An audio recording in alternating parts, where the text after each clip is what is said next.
A wave of disappearances swept across the world, and part of humanity found itself in a new, unknown world full of monsters and beasts. Frightened and confused, they died one by one trying to escape.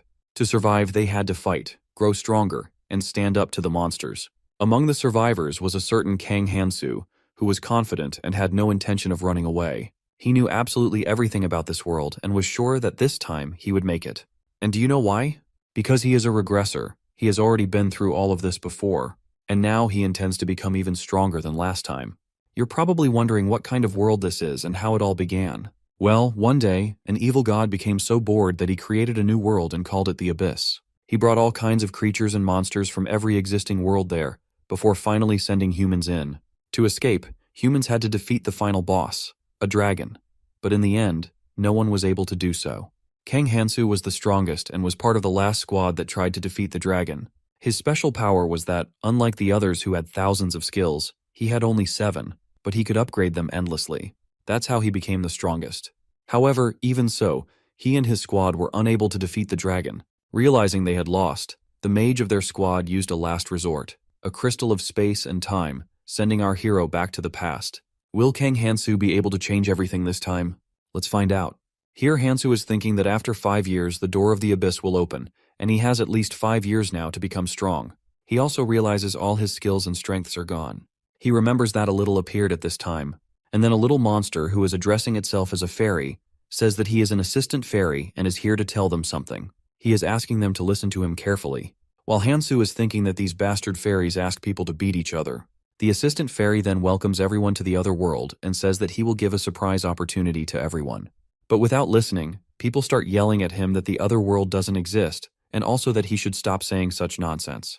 But in a different tone, he asks them to listen to him. Assistant Fairy is asking people if they ever dreamt of a world where law, order, morals, and ethics don't exist. He says that even the physical limitations will also disappear in the other world. In this world, people will be able to easily grow their powers like heroes in the movies. He asks them, "Isn't it good that the world they always dreamt of will come true only with the clicking of a finger?" Then he clicks his finger, and a man dies in front of everyone. People become very afraid and start running away from him. They are running around and are yelling for help. The assistant fairy says that he doesn't like loud sounds and then asks people if they want to survive. They must listen to all his orders. The crowd becomes quiet as they have no other option. He then shows them a rune that they can obtain by killing living things. He says that there are 7 kinds of runes that will appear randomly, and these runes will help people to increase their strength. He then asks if anyone wants to take it. As people are still looking at it, someone raises his hand. He is Hansoo. He wants to take that rune. Then the assistant fairy comes towards him and asks him to show his hands. The monster then tells him that the runes actually twist the law. Scientifically, his muscles had a limited weight of 117.1 kilo, but with time it will increase up to 122.3 kilo. And moreover, he was enthusiastically telling Hansoo about it.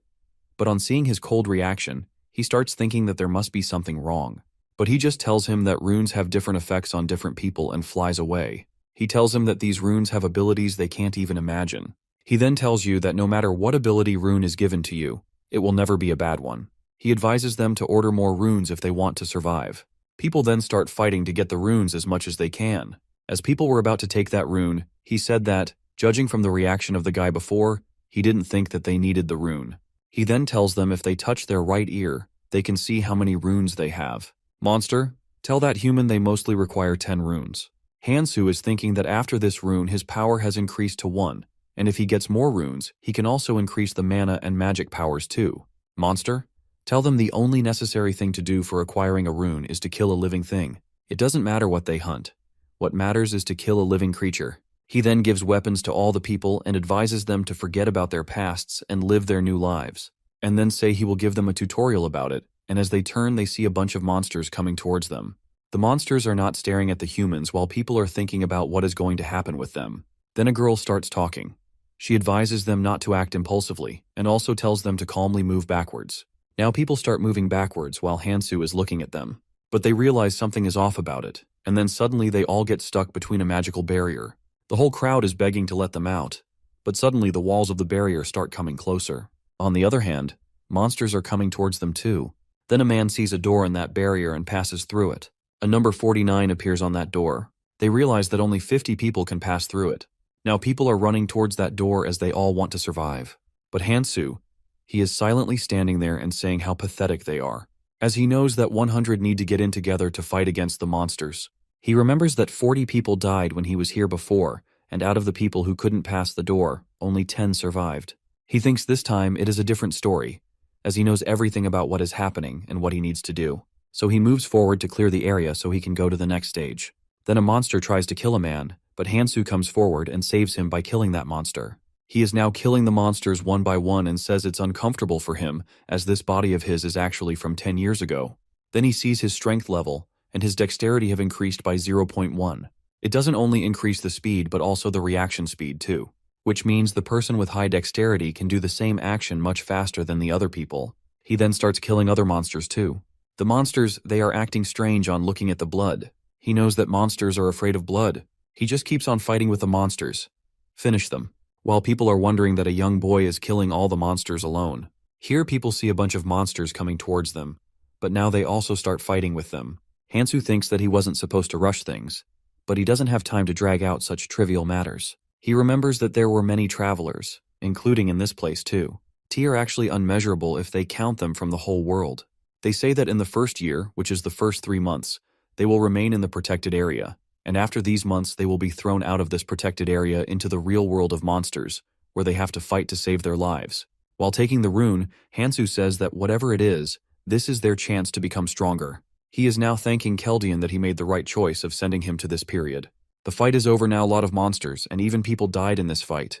Hansoo is now standing with his back towards the people while they are still shocked that he killed all the monsters alone. The assistant fairy is telling that they fought pretty well, and, as a lot of humans got killed too, the number of participants has decreased quite a bit. He says that they now know how to live here, so he is going to remove the wall. They only need to keep on fighting so they can survive. The fairy monster then flies away while people are yelling at him. Here, Hansoo is looking at his strength level and thinks it is pretty good. He also received a blade, which is a symbol of courtship, and it proves to be quite useful for him. He then starts moving forward so he can find a better way to become even stronger. He is now thinking about Ares, Keldian, and Kang Tae. He then remembers a guy talking about hidden dungeons. Hansoo asks him what those are. He tells him that they are hidden within the tutorial area. Hansoo asks him if the dungeon was the difficult part, but the man says that no one has found the answer to it till now. Both are now drinking while sitting down and talking about their experiences. The man then says that if only he could go back, he could definitely clear the dungeon, and then he would be able to beat Hansoo too. He tells him that the difficulty is harder than it seems, and also a man gets a big reward if he succeeds in it. The man asks Hansoo if he is curious about what is going to happen in the end, but he says that he has already decided his goal. He then stands up, saying he has a lot of things to take care of to achieve his goal. The first stage of the tutorial is where 100 people join and act together to hunt. They do this hunt once a week for 3 months, and once the second stage completes, the safe zone will be released. For this, they first need to pass all the stages. There are 2 pieces hidden in the first stage, and to reach the hidden dungeon, these 2 pieces are important. Hansoo is now thinking about finding these 2 pieces. Hansoo is thinking of where the pieces could be, but the crowd from behind starts calling him to come with them. The whole crowd starts arguing about whether to go or not, as they are all afraid and don't know what to do. While Hansoo is still thinking about those pieces, he then hears a voice calling his name from behind. As he turns his head, 2 boys are coming towards him while calling his name. He starts wondering how they know him, and even asks them how they know him. One of the boys says that he has gone mad. They all came here together, so then Hansoo remembers that they are his college mates and are traveling together. In the past, as they all died, he has forgotten about them. One man from the crowd is forcing a girl to come with him, but then she runs towards Hansoo and whispers to save her. That villain and his members are now thinking of fighting with Hansoo as he is alone and quite tired too. They are teaching him again and again, so he becomes furious and is also ready to fight with them. He then moves closer to the villain to start his fight, but a man who is probably their boss appears and asks them not to fight. Then he advises Hansoo that they should act together. While our boy is looking into his eyes and thinking that he is also one of them who will destroy the world, he remembers Eris saying that he should kill the cockroaches that will take part in destroying the world. He remembers each word of Eris and is working in the same way. So he says that Eris is actually saving a lot of eyes. Hansoo then says that he doesn't have time to fight with all those people and moves away. The villain's boss says to them that they should leave this boy on his own. Their first priority is to keep this place in order, because they are going to face monsters again. The boss says to his man, Sung-hoo, that they must take advantage of the rule. On the other hand, Hansoo, with the other members, is moving forward. Here, Hansoo's friend asks him why he is acting so strange and why he denied remembering them. But our protagonist simply says that he is having memory loss. Other people are asking about their destination now. After a while, they are in front of the subway station where the hidden piece is hidden. It is Gangnam Station. They all are standing in front of Gangnam Station. The girls ask what they are doing here in this station. Hansoo thinks that if it wasn't for what Aries said to him, he would have been going alone everywhere. As he has no other option, he says that he got a hunch that the hidden piece is maybe somewhere here. He says that he might have gotten some powers after losing his memory. They all are shocked, but he says that they have already seen a fairy, which means getting powers is also possible. A girl in the crowd starts asking her boyfriend if they don't know if he is reliable and if they should go with him or not. But our protagonist says that he gives importance to individual preference, and if they want to go, they can. It's up to them. While one of Hansoo's friends is saying that he hates him because of the way he always acts. As they are now entering the station, one of Hansoo's friends asks if this is safe for them, but Hansoo assures them that they are just going to meet some residents living here. His classmates wonder who actually lives in this shabby place, asking if Hansoo knows someone who lives here. But suddenly Hansoo asks them to stop and pulls out his blade weapon. He then sticks the blade into something right in front of his friend, and due to this, Hansoo's fellow also falls backward. Then our protagonist tells them these are green worms, which come out when they sense vibrations on the ground. They are sent by the dungeon to this station. As they hate the sun, they don't come out of dark places. He tells them their bite can easily tear the skin of living things, so he suggests they stay away from these creatures. He is now showing them how to deal with these worms as he passes his weapon through the body of the creature, and it dies. Now all the other people are doing the same. As 4 people came with Hansoo, and for now, 4 members are doing pretty well, so our protagonist thinks they are actually useful for him. But the 5th one, Hansoo looks at him, is just standing there. Hansoo says that if he can't kill these creatures, he should just walk on the unbroken marble slabs, and wherever he sees a crack, just start stabbing there with his blade. While the 2 girls are killing these creatures confidently, but that 5th member is still afraid, but also encouraging himself that he can do it. As he is lost thinking about it, a monster attacks him. But suddenly Hansoo appears in front of him and kills that monster. The boy is thanking him for saving his life, but Hansoo is thinking of not taking the boy with him because he is very weak and will become nothing but a burden for him. Here, his classmate starts asking the reason how he knows everything that is going to happen next. But our protagonist simply smiles and says, these are his superpowers. He then asks them to keep on hunting the creatures. Now Hansoo is picking the runes while other members are just staring at him. He then asks them why they aren't taking the runes. So one of the girls says they want to give all the runes to him so he can become more powerful, like they do in games, and in the future, he can protect them easily. But our boy says if they want to continue their journey with him, they must follow at least the basic rules. The people who lived in the abyss for a long time made a lot of such basic rules just for the sake of coexistence. He is also thinking that how, in life-threatening crises, people make relationships with others just to save themselves, which then fall apart soon, also to protect themselves, and also that they are going to realize how bad this world actually is. He tells them they must rely on their own abilities to stay alive. If someone is useless, others just dump him, which is a very basic rule. They all are now starting to take the runes while Hansoo is thinking that in the future, they all are going to fight like dogs just to get these runes. Then one of them sees a strange rune with purple light radiating from it. That rune is the essence of the Akrul troll tribe.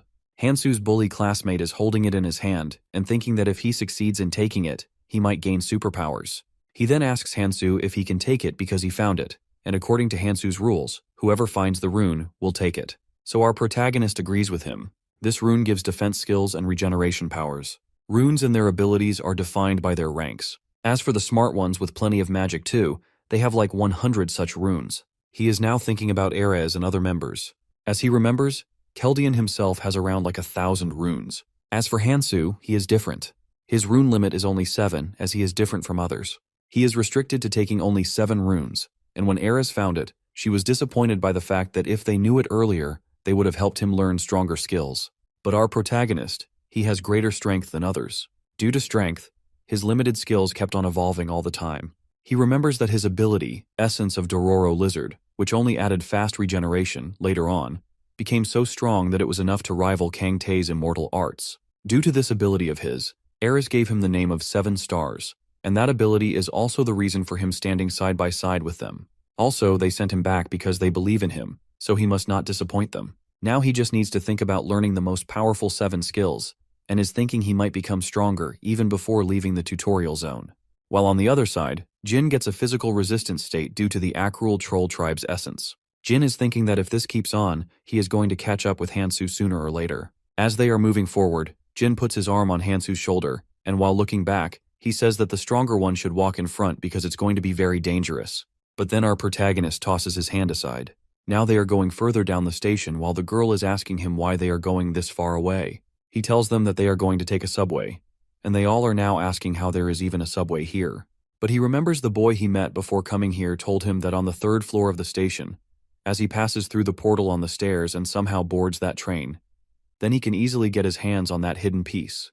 But the only problem is that it is very difficult to get that train, but Hansoo is determined to find that hidden piece. Now they are standing in front of the portal, while the girl is saying that they don't know what is inside, and also if it is safe to go there.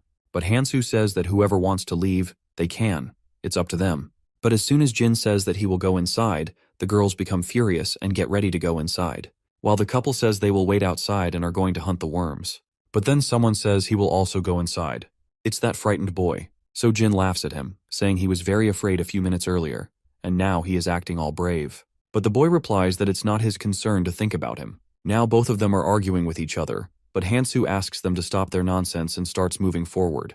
Mihi and the other boy also start following him, but Jin is still standing there, who seems very angry because our protagonist and the other boy insulted him in front of Mihi. Then they pass through the portal, and now they are standing in front of the convenience store. Now they all are in the convenience store, where Jin is thinking about taking some weapons while Hansoo is thinking about that man's words. He told him that the convenience store in the subway is more like a supermarket and has everything they need. Now our protagonist is putting a pot on the stove. Mihi asks him what he is doing. He tells her that he is going to cook worm's blood with goblin skin, as their skin is extremely potent and will make a very good poison. As he is making that poison, Jin comes after smelling it and asks him to give a bite as he wants to taste it. But Hansoo says this is poison. Jin starts yelling that he must tell everyone before making it. They also start wondering how he knows how to make it. But Hansoo's answer is still the same, that he knows everything because of his powers. After hearing this answer, Jin becomes very furious and says that he is just dodging the questions and not telling them the actual reason. But he remembers Keldian telling him that getting the items isn't everything, but he must also reinforce them. Also, Keldian was the one who taught him how to make poison with the right ratio of items and boiling time. Then the poison becomes ready, and he is now pouring it on his blade. Mihi is asking if they can use this too. He agrees but demands half of their stamina from them as per usage. Jin gets very angry and says that it's unfair. Here Hansoo says that he can give it for free to them, but that's not a great idea, as he thinks one-sided relationships fall apart more easily. Mihi says that she will give him the runes later, but first he shall give her this poison. So Hansoo gives it to her and asks her to be careful. Now they all are applying this poison on their weapons while our protagonist is preparing for some other things too, and asks them to get prepared too. Then, as they all are ready to go outside, Hansoo stops and starts looking at them. They are asking why he is even looking at them, but the reason he is staring at them like this is because all of them are holding 3 bags of food and other necessities. He asks them to leave it for others too. He is now showing them how to bury the things. Here Mihi is thinking that Hansoo is a very good fighter. She says that she also wants to get some superpowers and also must survive to live the rest of her life. Now she is going side by side with Hansoo, while Jin is getting jealous because of them. He then comes forward and asks our protagonist if they can also possess the superpowers like him, and he replies that probably they can get it. On hearing this, 3 of them become very happy. While he remembers Keldian told him that a few people develop special powers which they didn't have in reality, and he also advised him to get rid of those which are not useful, while Jin is telling him how he has become so rude. But as for now, Hansoo doesn't have anything to say. He just stays silent because after fighting species of the abyss for 5 years, all his hope turned into despair, and then everything became dull. As he is saying this, Jin is wondering why he is acting like he is alone and what this fight is something he is talking about. He says if it wasn't for his superpowers, he would never obey him like this. He is now thinking that after surpassing Hansoo's abilities, he will date Mihi and will get rid of Sang and Hansoo. As Jin is thinking about it, he asks them to stop as he realizes there is something on the floor. He then touches it and realizes that this is some kind of slime, but judging from its texture, it doesn't belong to worms, and now even to zombies. So he thinks it might belong to land mermaids. He is sure that they are traces of land mermaids. He tells them they are not very fast, but if they get in touch with their venom, they will surely become paralyzed. He then says that he has a plan but needs their help. He is now taking the bottles out of his bag and going to use them as firebombs. While Jin is teasing him, saying that he must be happy in this world as he can do anything he wants, Hansoo starts staring at him as if he wants to kill him. But then he starts drawing the plan on the floor in order to make them understand it better. He says one person will throw the firebomb while the other three will attack them, and the one who is going to be first will receive the runes. Here, Jin says that Hansoo is pretty bad at drawing, and also that he will go first because he is very competent. Here, Hansoo asks who wants to throw the bomb. Both Sang and Mi-hee are now raising their hands. He asks them to decide between them, and here Sang says it's not good to argue with Mi-hee, but he also wants to throw the firebomb. So, our protagonist suggests that they should take turns then. Then they again start walking to become successful in their plan. Here Sang is thinking that he came with them because he didn't want to be alone. But are the other members really okay? As he looks at Mi-hee, he realizes she is also very frightened. But suddenly, Hansoo asks them to stay alert as land mermaids are near. Our protagonist asks Mi-hee to throw the bomb. She gathers all her courage, lights the bottle, and throws it in the direction of the noise. Now Hansoo moves forward and attacks the land mermaids between the fire. He is now killing them and getting all the runes. While Jin is getting jealous and can't afford that Hansoo is taking all the runes, he then also starts killing the land mermaids, which becomes very easy because of the poison Hansoo made. Now the place is full of fire. Mi-hee is throwing the firebomb while the other three are killing the mermaids and taking the runes. Here Jin is about to take some runes, but then a mermaid spits the paralyzing venom on his leg, and he falls onto his back. The mermaids are now coming towards him. He is now yelling at Mi-hee to help him, but she has no firebombs left with her. She then asks Sang to help, but he becomes confused and throws the bomb without lighting it up. Here Jin is thinking that he is going to die, but then Hansoo succeeds in killing that mermaid too. He then suggests Sang calm down and just follow the plan they made, then there would be no problem. Our protagonist then asks them to take the runes according to the division. Jin, he is now looking at Sang's runes and is thinking if he gets those runes too, he will become very powerful. He then starts fighting with Sang, and is asking him to give him all the runes. Jin is choking Sang by holding his neck. Jin is furious at Sang because he wasn't able to throw the firebomb properly, and Jin was on the verge of death. Sang is begging him to stop, and Mi-hee is also telling him to stop, otherwise he could die. He then pushes Sang on the floor and says to him that he should always follow others, like his father. As he is about to take his runes too, Hansoo comes forward and says that he can't take what doesn't belong to him. But Jin says that giving runes to such a silly person is like throwing them in the bin. He suggests they should distribute them among themselves, but he disagrees, saying that distribution must be fair between all the members. Hansoo then suggests Sang should take care of his shares himself. As Sang and Jin are now taking their runes, Mi-hee comes forward and asks if he is okay being with them or if they are a burden on him.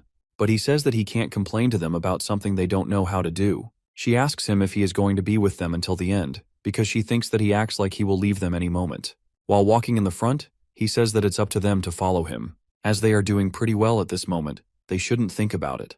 He realizes that mostly strength and stamina were dropped, which is not actually bad because both are very important to them right now. He then looks at his stats, which have increased quite a bit. Here, that assistant fairy appears, which is now celebrating because the sum of Hansoo's strength and stamina has increased up to 50. He congratulates him on being the first traveler. He is now sitting on the head of Hansoo and says that they prioritize their active members, and as he is the first one, he is going to give him a small gift. He then sees Mi-hee and says that he knows she is wondering what the gift could be, and he will tell her too. He then starts talking with Mi-hee and tells her she doesn't need to be afraid because they don't kill everyone, and if they start liking someone, they would never kill them, and she can be one of them too. But then he says that he is just joking. The assistant fairy then flies towards our boy and says that the little gift is to get 3 runes of their choice, which could be any. The fairy is now suggesting him to get a healing rune as it can even heal the hole in his stomach. The other 3 members are thinking that he should take this rune, and if things go wrong, he will use it to help them. But Hansoo demands a rune that is immune to magic. The fairy then gives him 3 magic runes, and Hansoo says that getting magic runes is very difficult unless someone is as lucky as Kangtae, who randomly got these runes. He says that increasing your stamina only results in fast recovery, while physical and magic resistance is more like a fundamental defense for immunity, as he knows that he can only make up for physical defense, but for magic defense, he needs some protection. He is now seeing his stats, where his strength is 25.3, stamina is 24.5, dexterity is 14.1, sense is 15.2, and magical immunity is 13. He thinks that these abilities would be enough to save him from sudden death. As the assistant fairy has done his work, he says that he is going now, and then the assistant fairy suggests him to do well in the future and, while blowing a kiss towards him, calls him handsome Appa. All of them become shocked as they realize that all this time, the assistant fairy was not a male, but a female. Now the assistant fairy is gone, and he is now asking them to move forward.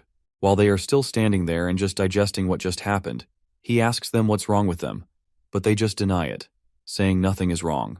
Then all of them again start collecting the runes, while our protagonist is doing something with the body of the land mermaid. Mihi is looking at him carefully and is thinking that he might be making the poison like before, but she realizes his speed is the same as before. So she asks him that he has got so many runes, then why is his speed still so slow? Here, our protagonist realizes that she is quite clever. He then shows her his wrist, where he is collecting all his runes.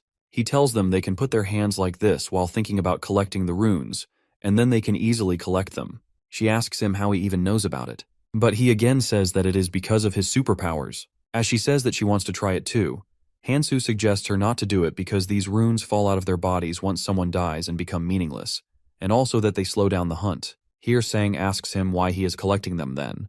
Hansoo says that he can just trade them. He says that although it's difficult for now, once rules are established, they can easily use them as a substitute to get money in the future. He tells them they can't do it, so they should just pick them up one by one. Here, Jin becomes furious and says that they can also do it. He thinks that they will come to their senses on their own after learning a few lessons. He then starts saying that he doesn't care if they follow him or collect the runes, but at this moment, he wants them to listen to him patiently. He then asks them to hand over all the runes to him. Jin becomes very furious and says that why he is acting like a robber, and moreover, he has his own blade, then why is he asking for theirs? But Hansoo says that their blades are very rough, so there is no use for them, and moreover, he needs a few blades. Jin asks furiously that if he takes their weapon, how will they fight?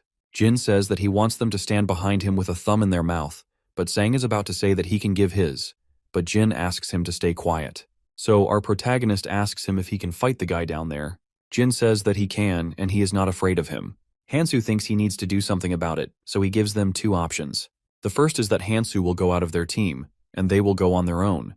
And second is that they just stay silent and watch Hansoo fight alone. Both Mihi and Sang say that they will stay outside because they think it's going to be very dangerous, while Jin is saying that they should help each other, as it is going to be very dangerous.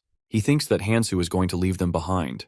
He says that he doesn't care about loser Sang, but if Mihi is outside, he is not going to leave her because they are friends. While listening to him, Hansoo is thinking that he should be glad that Keldian didn't come here, and also that he must be wandering around the indigo or purple zone right now. He is missing them.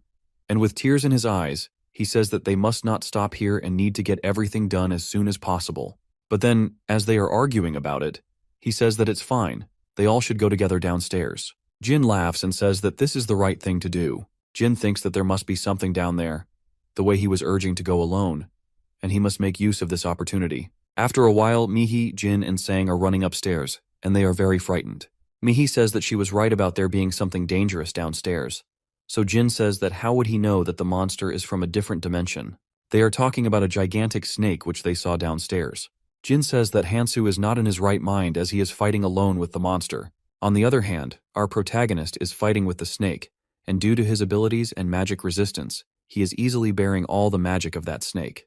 The cobra snake produces powerful shock waves with magic in it, and no ordinary sword can cut the scales of its body. He knows that this is not an ordinary opponent, but he knows its weakness, which is that its body parts without scales are very weak. So, he sticks a blade into the weak part of its body, and due to the pain, the monster becomes very furious, and using its energy, it throws our protagonist far behind. So Hansoo realizes that he is now reacting to the pain. He then gets up and is thinking that only 5 blades are left, so he must use them carefully. Our protagonist jumps to attack him and is saying that let's do this slowly until the effect starts. While Mihi is waiting for Hansoo, standing in front of those stairs, she is thinking that even if they are quite far away, the voice is still echoing up there. Mihi is worried about Hansoo, while Jin is asking her to go back to the convenience store to get some daggers. But then she says that she needs to see Hansoo and starts running towards the stairs. While Jin is getting angry by the fact that they all ignore him no matter what he says, now both boys are also running behind her, and on reaching, they see that the monster snake is holding Hansoo's arm in its venomous mouth. Then someone yells, "Hansoo!" It is Mihi, she is yelling his name. But all of a sudden, Hansoo puts the blade from his hand into the mouth of the monster snake. The snake is now in severe pain, while Hansoo is saying that luckily he used blades quite cleverly. He is telling them that the snake chewed his arm pretty badly, but it is going to heal soon because of his abilities. They also tell him that in later stages, races exhibit enhanced resistance and health abilities due to their evolved characteristics. The poisons are actually ineffective, while the early poisons are very effective, and he knows that he wouldn't have been here without the paralyzing poison. While looking at the dead monster snake, he is thinking that this is easier now.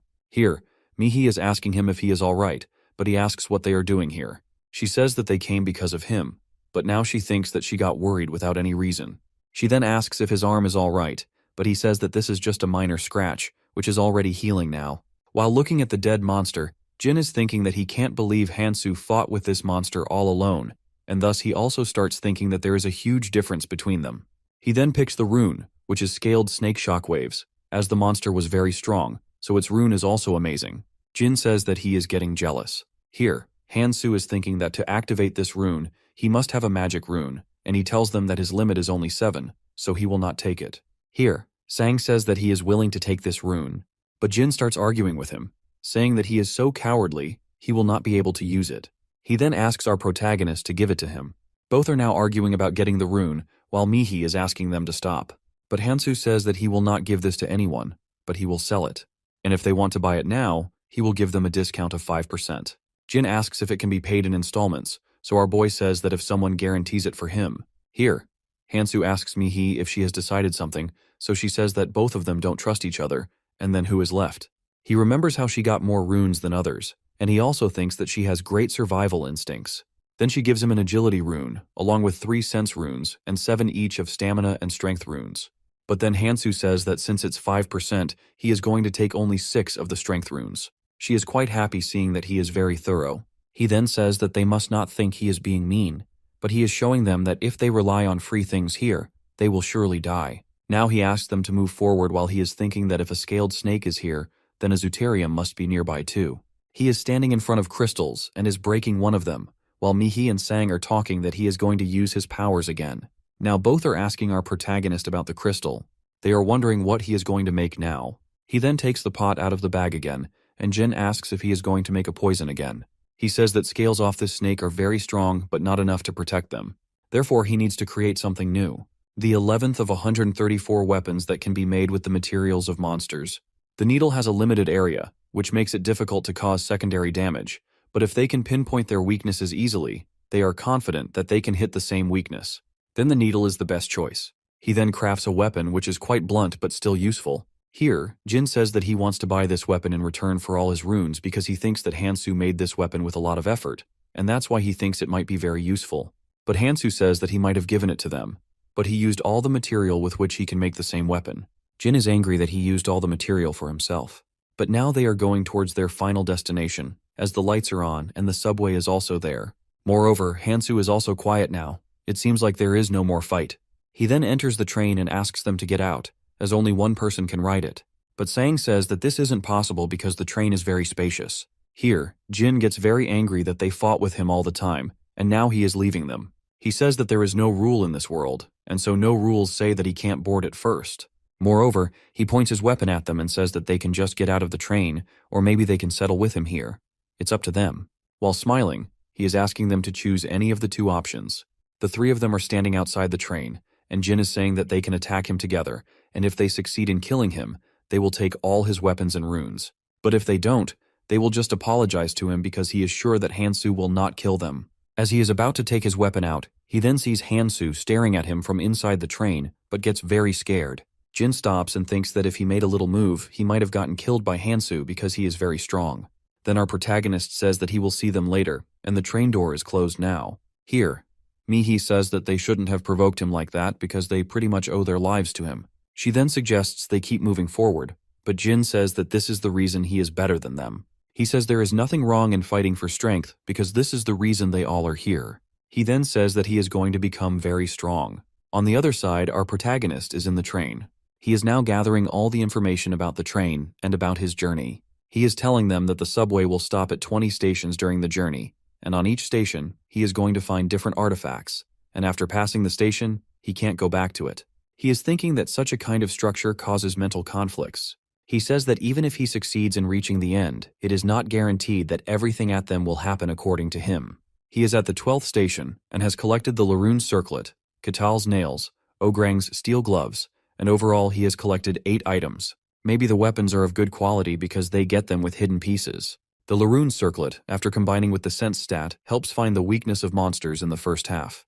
As he already knows the weaknesses of them, he thinks it's useless for him, And he has weapons too, so he wishes that he could find something like a mobility boost so he can move freely on the battlefield. But on the next station, he finds Maniac's Cloud Snack. These are cigarettes. If someone starts smoking them, their rune stats will increase. If someone finishes it and inhales the smoke, the stats will increase by 20% and will last for 10 minutes. He thinks they are quite useful in the tutorial zone. Now he is thinking about his past, where Eris is asking him not to smoke, and also saying that he looks much older with them. She says that if he keeps on smoking, he will lose his handsome face. But Hansoo assures himself that he is not going to be the same again. He then gets out of the subway and sees that 3 of them are gone. He still has 4 days before the hidden piece appears, so he has 2 options for 2 days. First is to keep hunting weapons and runes, and second is completing his missions. He says that he doesn't know about the future, but he still needs to get his hands on missions with better prizes. Among the missions he is left with, the one with the promising reward and quick time completion is Stone of a Sage with Clumsy Mage as a follower. This not only boosts the stats 10 times, but even heals big wounds too. He knows that this artifact is because not only in the tutorial zone, but they are also very rare in the red zone too. He remembers in the past, Anvi Aaron completed this mission. She was a member of the Death Squad and was dragged into the abyss while working in prison. He remembers that her most trusted people betrayed her, and due to the rage, her powers awakened. While in the abyss, she almost killed everyone there. After that, she attempted suicide, and after that, this mission appeared. But Hansoo thinks that this will not suit him, as he is here to save as many people as he can. So he is thinking of another less hectic mission, which is Selfish Rich Man's Food Bag. He is now thinking of doing this mission because he must ensure that he has much stamina. He is now back at the convenience store, but Jin and others have already taken all the food, and even the stuff Hansoo has dug before on the floor. So he says that the mood is going to rise soon, and yet they pulled a stunt on him. Then he sees until when they are going to be this brave. But outside the Gangnam station, a few men are taking all the stuff, while Mihi and other members are silently looking at them and are planning to do something. They are thinking that how could they steal all the stuff in such a short time, but Mihi says that they can't fight against them, although they have abilities too. But in front of those men's stats, their stats are nothing. Sang says that before doing anything, let's wait for Hansoo. While the couple is wondering that they have never seen him talk this much. Mihi is saying that she can't even believe that they found the convenience store in such a short time. While all the goons are taking the stuff, one of them turns back and waves at them. They all get shocked seeing this. But Jin says there is no need to respond to this and is now asking them to let's move on, so they can find supplies in some other place. Then Jin is standing in front of a few men and saying if they need food, they can find it in the subway. He also offers to show them the way. Jin is actually thinking that Hansoo will have to fight with all these guys, which is not going to be easy, so he thinks that he will ask for his help. But one of them says that they can't believe him. But Jin punches his face and says that he is stronger than them, and they must follow his orders. He is asking them to think about it as this is an opportunity for them. Now they all are sitting in a room, while Mihi sees Hansoo walking outside and feels very relieved. She then calls for him, and as soon as he reaches near her, she starts saying that some goons have taken all their belongings. But in a very calm tone, our protagonist says that he has seen it on the way here, and is asking them about the food they have now. They have very little food, so Jin advises him to steal the food back again from those people. As Jin is saying that he can help him fight with those people, but our boy says that let's eat first. But Jin says that they risked their lives for this, and they can't give him this easily. He says that if Hansoo gives him something good, then he will think about it. Mihi is saying that they brought it for everyone, but Jin says he can't give him anything free. He says Hansoo didn't lift a finger when they were struggling to find it. Jin thinks that if everyone comes on his side, he can easily win against Hansoo. Our protagonist says that he doesn't have anything to offer, but Jin is insisting that he must have something with him. Why doesn't he show it to everyone? While the couple also gets curious about it, so Jin tells them he went to a mysterious place alone. Jin keeps on insisting to give him something, so our boy takes a chocolate bar out of his pocket and gives it to him. Hansoo then starts going alone as he thinks that he doesn't need them anyway, while Jin is shouting at him, asking where he is going. Here, Hansoo is thinking about Eris, and is saying that he tried what she said, and then he remembers Kang Tae's words saying, "You're really getting on my nerves and I will destroy you." But Hansoo thinks these lines are too cringe and he can't say it to anyone. Now he opens the door saying, "Take care and stay strong" to them. Then the other girls start advising them that they shouldn't fight about such trivial things, and then ask Mihi to go with her and ask Hansoo to come back.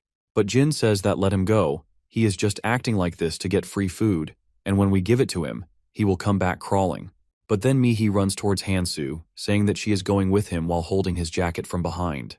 But Hansoo says that he can't take her with him.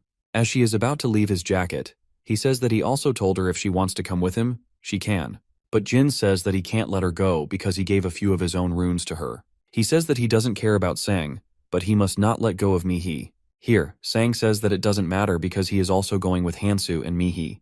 But Jin is again blackmailing him about how Sang's father works under Jin's father.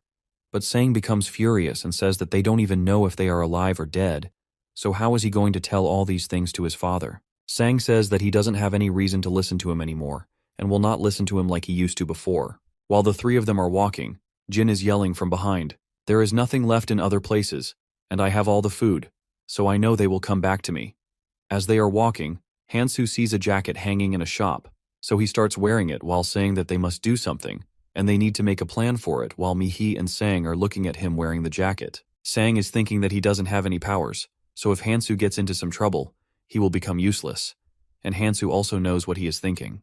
But here our protagonist tells them that it's almost midnight. Both of them get afraid and start asking what is going to happen and what's wrong with the moon. Then suddenly an eye opens on the moon. Mihi becomes very shocked and is yelling that the moon just opened its eyes. They are wondering what is actually happening, but then Sang realizes the food in his hand is turning into sand. Even the food in Mihi's bag has turned into sand. They can see people glowing from a distance. Mihi says it means they easily find each other, so they want them to fight with each other. They ask Hansoo if he knows about it before. While smiling, he says that he didn't know about it, but they don't believe him. People from the distance are now fighting with each other because they think that someone ate all their food, which has turned into sand. He tells them that's why he said to them not to take all the food, because as soon as the moon's eye is here, it turns all the food the individuals have into sand.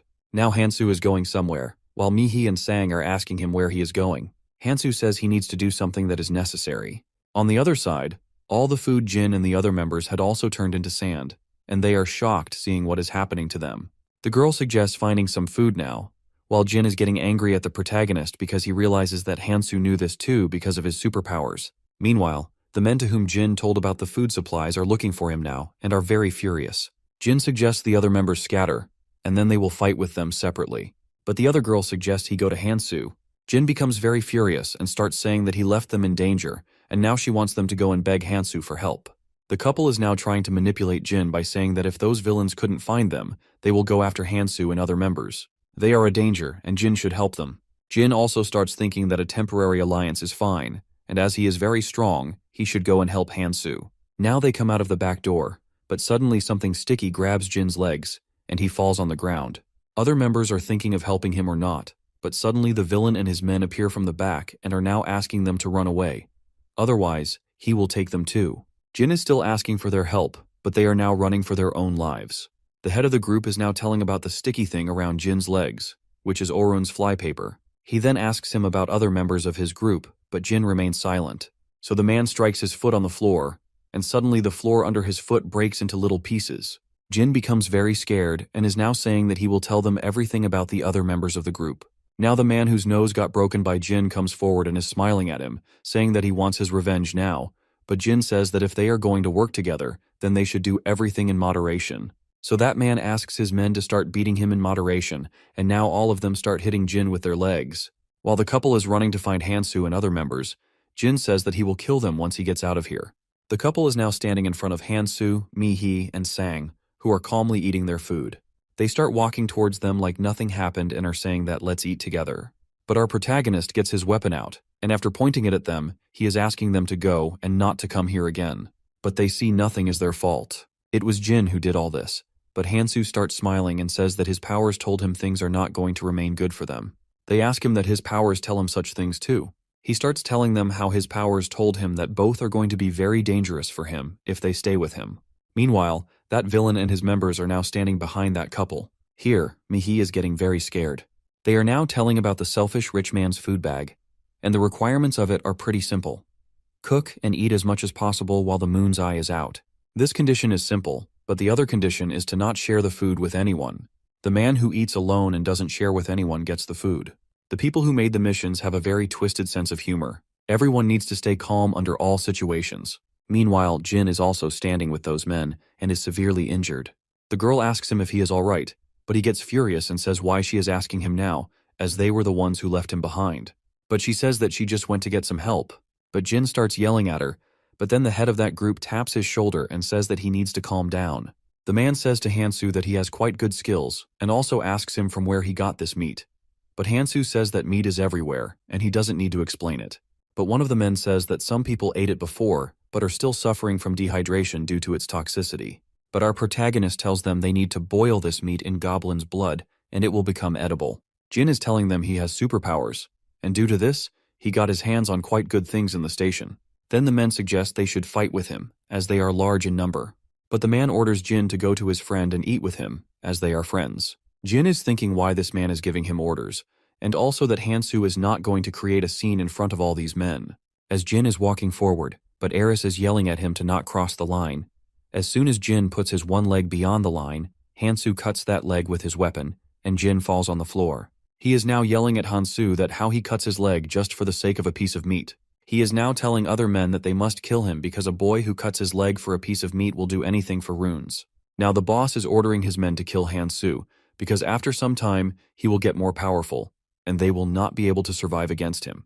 But for now, they have weapons, so they can fight against him while our protagonist is glaring at them. He remembers that Eris used to tell him that he shouldn't make enemies, while Keldian told him that if enemies are standing in front of him, he should crush them. Now Hansoo is taking the runes out of his while that villain is ordering his men to attack him. So Hansoo says that as they have already started it, then he will practice his mission first on them. He then starts attacking them. As Hansoo has already absorbed all the runes, he is more powerful now. But after fighting with all the other men, now Hansoo is moving towards him and says that he is going to kill him. But the villain is saying to Hansoo that he will not be okay after killing someone. And moreover, this is different from killing the monsters because what he is doing is murder. But Hansoo is running towards him with his weapon, and within a few seconds, he cuts his body into 2 parts. Now that villain is lying dead on the floor while all the other men are suffering in pain. Here Hansoo is asking that couple if they want to run for their lives or want to end up like others, but that couple is now running far away from them. Hansoo is now back at his place and is eating his meat like before, while Mihi and Sang are staring at him and digesting what just happened. The moon's eyes are now closing, and our protagonist and other members are moving forward now. Hansoo is thinking that he ate a lot of food and feels like throwing up. But then he looks at that magical food bag, which can carry 5 times more food, and this bag protects the food from the midnight moon. This bag can carry food worth 2 weeks. Now Mihi is asking if he really killed them, but Hansoo looks at her and mockingly says that she is such a scary woman. But Mihi starts yelling and says that she is just worried about him. But she is thinking that she doesn't need to worry about him because he is getting stronger day by day. Considering the thoughts of Mihi, she is now adjusting herself to the situation, and that's the normal way of looking at things. Our protagonist is thinking that he can do this, but his goal is not becoming stronger. His goal is to reduce fights and save as many humans as he can, because this is the reason he returned to the past. For this, it's important to lay rules, and the first rule is never to kill people for the sake of runes. But he can use the runes of the people he killed, but he still isn't able to make up for their shares. It's quite hard to establish such rules. That's why only a powerful figure can establish them. So he thinks he shouldn't be seen as going around murdering people. It is necessary to kill people who may take part in the coming future to destroy the world. Sang is saying that he is going to stop here, so Hansoo says that he can do whatever he wants, while Mihi is asking him not to leave like this. But Sang, with his back towards them, is going far away from them. Here Hansoo asks her if she is afraid of him, and she says yes, she is kind of afraid. But she can't leave like this because after that, even if she wants to come back, he will never accept her. So she's just going to stay with him until her end. He is now walking downstairs and is telling her, then okay, let's go. While Jin is stuck still there, cursing Hansoo and saying that he is going to kill him. His wounds are healing now, and he is crawling somewhere while saying he is not going to forgive them, especially Mihi. But Jin sees a pair of feet in front of him, and when he looks up, it is Sang. He is standing in front of him now, so Jin thinks he can use this opportunity and starts asking him to help him stand up, and then he will help him become stronger in the future. But Sang is now picking a blade, so Jin starts saying that he is doing good if he is going to kill all these men to get the runes. But Sang is coming towards Jin. He is very scared now, seeing Sang approaching him. Sang is now grabbing Jin by his collar and saying that he has been telling him about his place. Now he needs to know his place too. He then kills Jin and is encouraging him while crying that he is not this weak, and he shouldn't cry over such a thing. He is now killing all the remaining people while thinking that why Hansoo left him. It is because he didn't use his own strength and was relying on Hansoo all this time. Only if he used his energy, things wouldn't turn out like this. He is thinking that there was the same for him even in the real world, where he used to shrink himself because of others. But now he is going to become strong, and soon he will prove himself to Hansoo. Some monster birds are coming to attack Mihi while she is trying to frighten them so they can go back. But they are coming towards her again and again. So Hansoo moves forward and kills those birds with his weapon. So she says that she again ends up getting our protagonist's help. But Hansoo says that handling things alone and not depending on anyone are different things, and if her powers are having a loophole, she must seek help from her teammates. Then he gives her a share of runes. He then suggests she check all the pros and cons of her skills. Now Mihi is looking at her stats and thinking it's been 2 days since they arrived here, and today is the 3rd day. She thinks buying the skills of speed boost in magic and stamina was a good idea because she wouldn't be able to keep up without them. Also, she sighs that she is trying her best not to depend on Hansoo. While our boy is looking at his stats, which have decreased up to 42, he thinks that the best method is to keep all the stats at the same value, and he didn't have to go through much trouble because he just exchanged it with Mihi, as she had low stamina and strength. Then they hear the assistant fairy. She is announcing to come to the arrival point and is asking them not to be late, otherwise they have to beat punishment. Now both are walking towards the arrival point while Mihi is looking at Hansoo. So he says that if she wants to say anything, she can just tell him. So hesitantly she asks if he has a girlfriend. She then says that she shouldn't ask it as it is very personal, but she wants to ask another question too. Hansoo is thinking that she is actually quite self-conscious but still very free.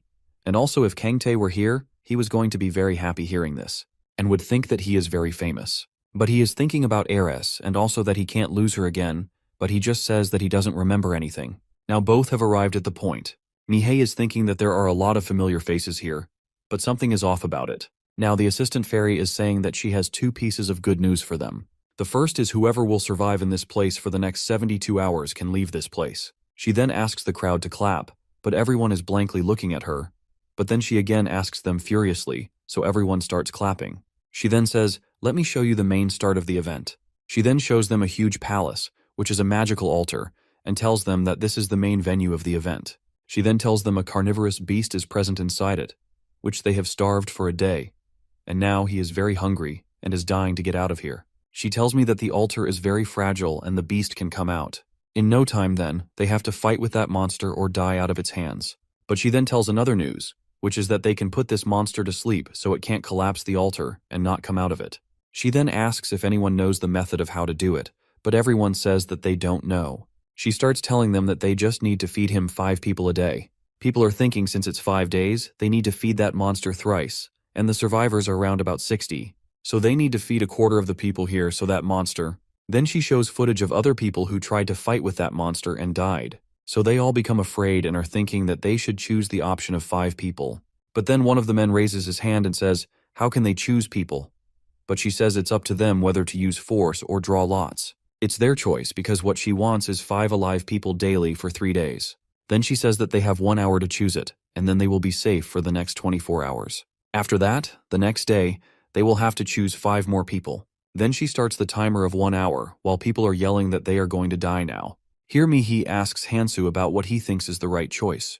But Hansoo says that results are already decided, so he doesn't know anything. Now the man is saying that they need to be fair, and they should draw lots to choose people.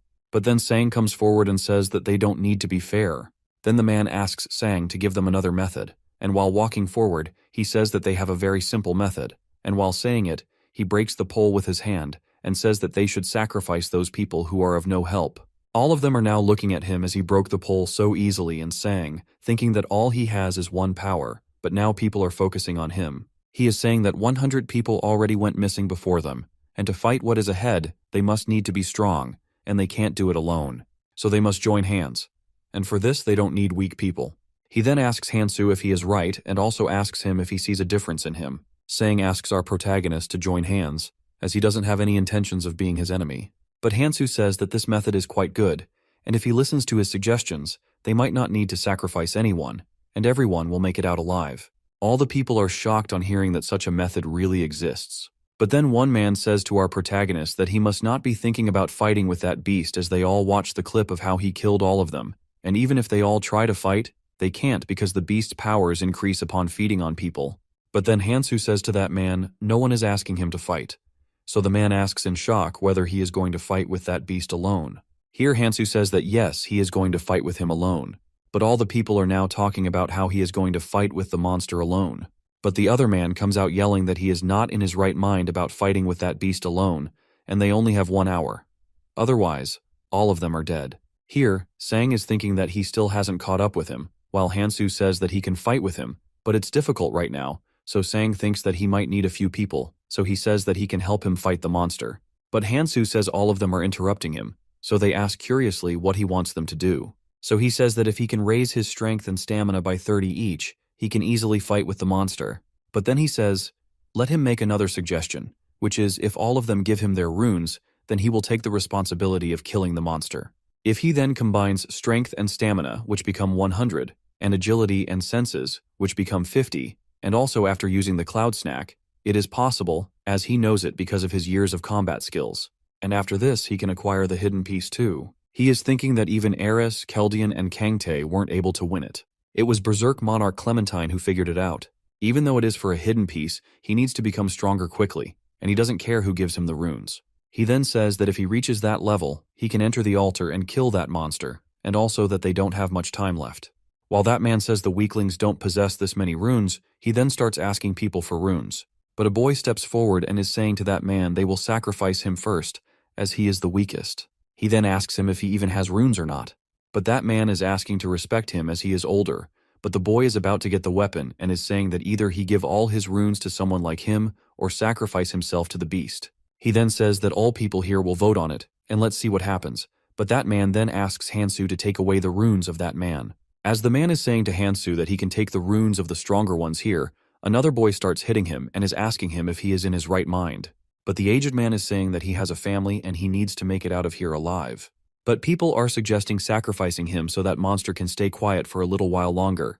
Now all people are fighting with him while our protagonist is thinking that he must need to stop this fight first. He then asks all the people to listen to him and says that he has other options too, if they want to listen to them. He then starts saying option 3 and then makes it 5, which is for the weaker individuals here. So people are frightened now, thinking that he is going to give the sacrifice of weaker people.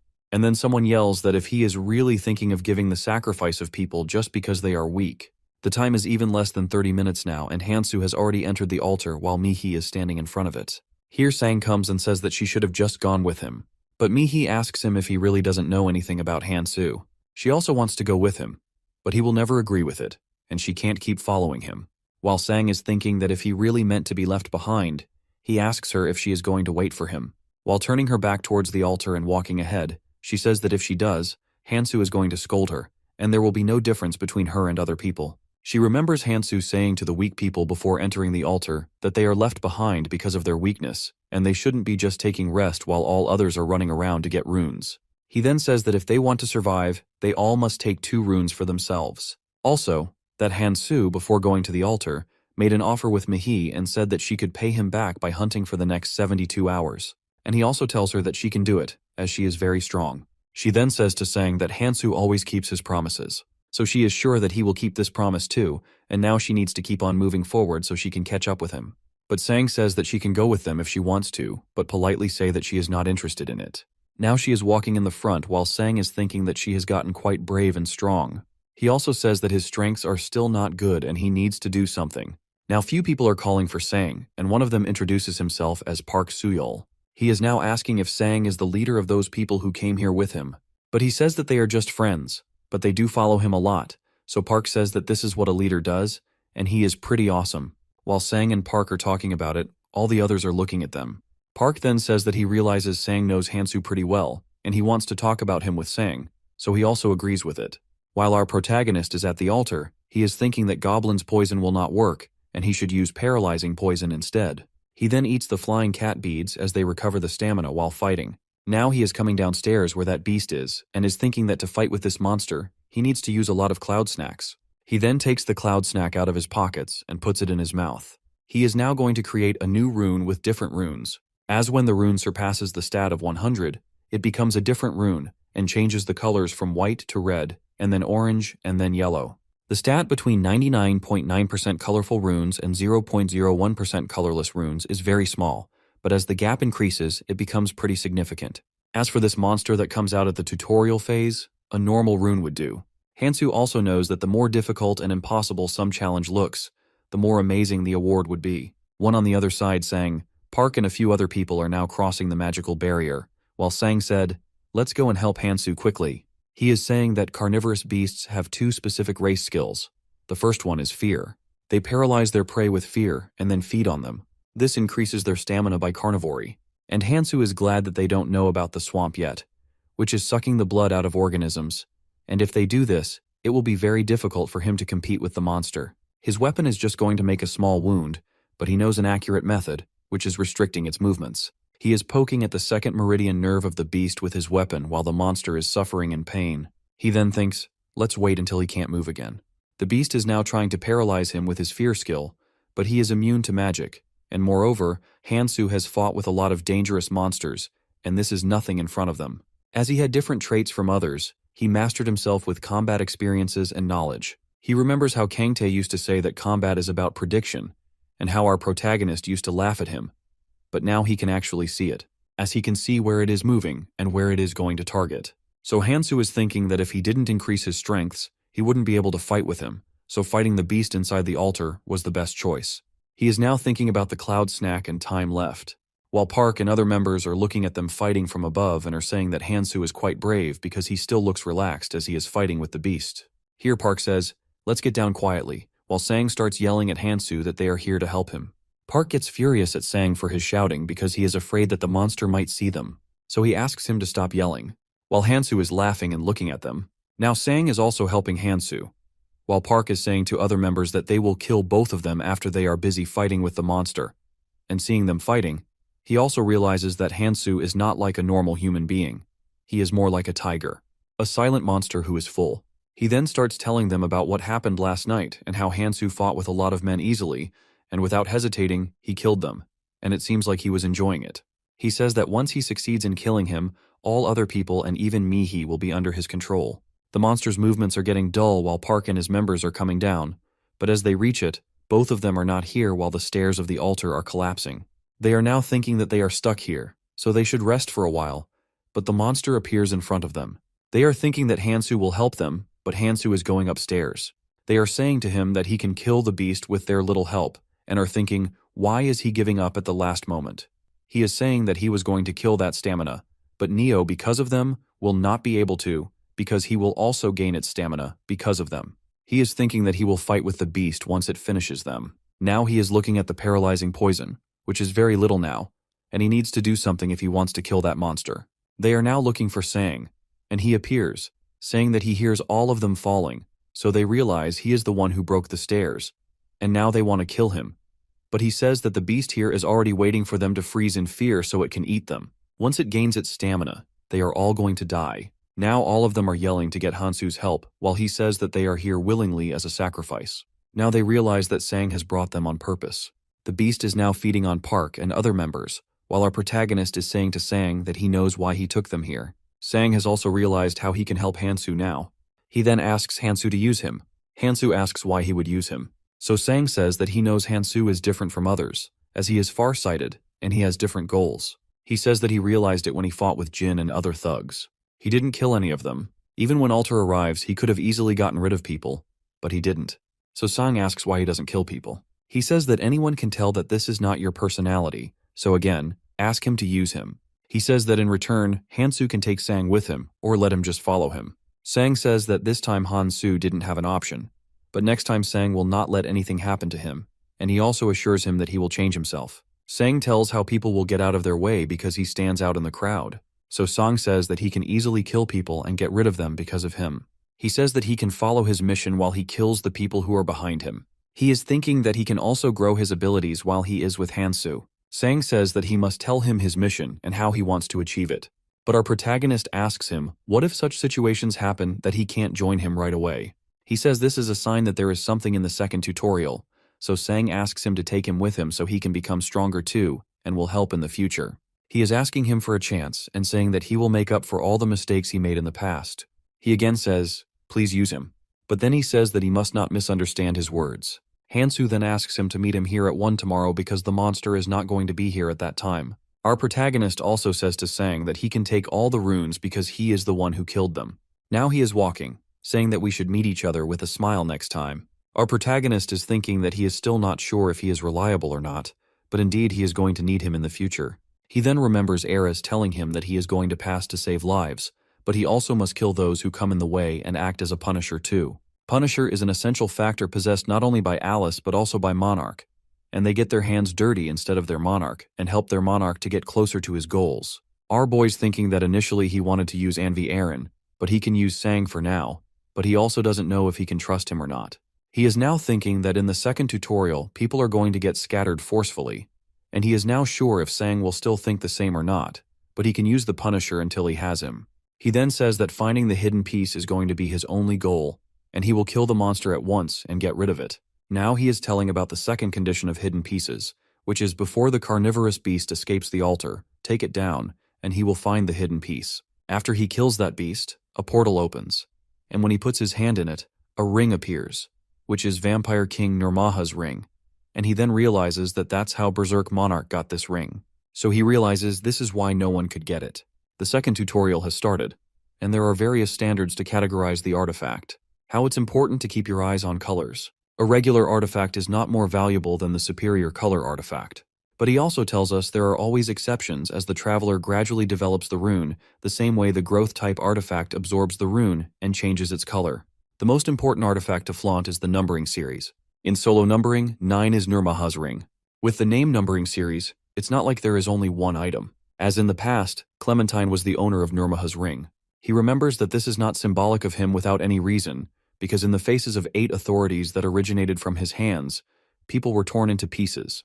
And Hansoo is saying that he can't believe he got his hands on this ring. As it was very hard to get this artifact, he can't throw it away. He then wears that ring, which is on a colorless level and can unlock only 1 authority. As far as he knows, it can unlock 8 authorities, but due to the level, it's not possible for now. To increase the level, he must fight with his enemy directly, and when the time limit ends, the limit is automatically lifted. Our protagonist is thinking that to make full use of it, at least one of the stats of the rune must be equal to it. So he realizes that he is going to need a lot of magic runes, and then he also needs to balance them. He then comes out of the altar where Sang, Mi-hee, and other people are standing. On seeing Hansoo, Mi-hee starts running towards him, seeing that she heard from Sang that Hansoo has killed that beast. As she is saying this, they realize that the altar has disappeared. He says that he made the order and promises he will succeed in it. On hearing this, Mi-hee starts blushing while Sang is thinking that trusting him is actually the right choice. But then Hansoo says that there is still some time left before the second tutorial, so they all should hunt more. But then Mi-hee starts saying that she wants to go separate paths from Hansoo because she is not qualified to be with him and always ends up relying on him. And she also said that gladly sang and offered her to go with him. So Hansoo, after listening to her, just starts walking forward, thinking it's fine as they are not going to get together in the second tutorial, and she is thinking about her position, which is good. But then Mi-hee says that when they meet next time, she will try her best, so he simply says, sure. But then he asks Sang that when he asked Hansoo to use him if he was really sure about it. Sang says that it's up to him, he knows nothing about it. A week later, our protagonist and other people are standing in front of the assistant fairy, who is announcing that the second tutorial has started, and she also says that a lot of people have survived the first tutorial. Then she says, let's change the stage first, and soon a light starts appearing beneath their feet. Now Hansoo and a few other people are standing in a room where they hear a voice saying that, before entering the second tutorial, let's first do a head count. The assistant fairy then says that from onwards make sure there are no more than 7 heads in one room. In Hansoo's room there are 8 people. The assignment fairy says that first they make the 7 head count, and then they will tell them what to do next. And she also says that she doesn't mind even if they reduce more people. She says, discuss it with the team and do whatever you want. Then one of the men said that no wonder he was thinking that things were progressing too easily. Now they are looking at Hansoo and are thinking that he must be Hansoo. One of the men says that he hasn't seen him fighting but thinks that he must be worth it. Then a woman comes forward and says, why don't we all introduce ourselves and try to make an appeal for our lives? Then a man comes forward with a strange weapon and is saying that his name is Daekyol and says that no one can have better skills than him. Hansoo knows that this is chi art and this rune uses magic to boost other skills, and a person can also strengthen the weapon using this rune. He thinks that chi is definitely a unique skill to have, but that man can't have anything here. Then another man speaks up, saying his name is Kang Man, and he has the skills of healing. Then a boy whose name is Hancheol says that he has the skills of combat. Then another man asks if they mean that someone must die. So that man says that we are a family, and they shouldn't kill them. Then Daekyol says to that young lady it was her idea of an introduction, and she hasn't introduced herself yet. She says that her name is Jimin, and she will show them her ability right now. Then she starts going towards Daekyol, and with her powers she killed him immediately. She then takes the colored rune, and asks others to take the other runes. Hansoo is thinking that things are easier now, and also the people who died in the past are still alive, which means the flow has already changed. Then the assistant monster appears and says they reached their target before anyone, and also that he is now going to tell them the details. She then shows them a place around the mountains and says its name is Ascension Path, and they must climb it for 3 months and reach the dormant volcano in the center of the second floor. She says that once they pass it, the adventurous world will open to them, and then she wishes them the best of luck. Now they all are crossing the bridge, then Hanchul shouts behind Hansoo, saying they are going to be together for quite a time, so they should know each other. They all are thinking why Hansoo is in such a hurry, but then they realize the bridge is collapsing, so they run as fast as they can to reach the end. Then she says that she forgot to tell this. She says that as time passes, things are going to collapse, and mountains collapse fast, so they should be careful. Jimin suggests that they should follow Hansoo because he might make something. But they have been walking for quite a time, so they are now thinking no bridge has come yet, and they think that Hansoo doesn't know anything about where he is going. But they realize Hansoo has been eating something, so Hanchul asks him. He is eating oak tree bark and says that this is somehow poison antidote. But as soon as he asks why he even needs antidote, a snake attacks him, but Hansoo saves him and even catches that snake, which is actually very big. Hanchul is asking Hansoo how he knew that the attack was coming, so our protagonist simply says that he has powers. Here a snake attacks Hanchul's hand, but then he kills him with his blade. They are runic snake adults, and their temperament changes according to the runes on their head, and that's why they are very unpredictable. Hanchul is looking at his hand where that snake just bit him and is thinking that the snakes are attacking again and again without giving him the chance to heal. And at this point, his body might not be able to take it. Hanchul yells at the man to not hide behind them and help him to kill these snakes, but he says that he has his family with him and he must protect them. Hanchul is thinking that it doesn't matter if he has a family because he is the one protecting them in the front. Kangman is now saying to Hanchul that he should be the one protecting them, and he also says, while smiling, that he must not let him hurt too, as Kang has the powers of healing. While Han is thinking that his sword is just for show, Kang starts saying that if they want him to heal them, they must give him 3 strength runes, 1.5 dexterity runes, or 1 mana rune. On the other side, Jimin and Hansoo are busy killing the snakes. While Han is thinking that if it's only him who thinks this whole situation is very bad, that man with his family is giving the runes to Kang to heal his wife. Kang is asking Cheol to not just stand there and keep on moving. Here Cheol hears a voice asking him what is going on his side, but then Han asks him about what is happening on his side, so that voice says that there is a rescuer upstairs, and he must climb up to go there. He also asks him to find more members here so they can increase their strength, but Cheol says that he doesn't even know whom he can trust. Whether the man with his proclaimed powers, or the woman carrying the sword, or that cunning Kang with healing powers, or the useless family of 3. But that voice says that survival comes before anything. Cheol says that he will think about it later, while Hansoo is thinking that it's too quick that there are people with monarch traits. Monarch, like Eris and Berserk, all have the abilities to lead their group, and they give their own symbols to their clan members, and all the clan members feel quite close bonding with each other, and they can even communicate with each other due to this.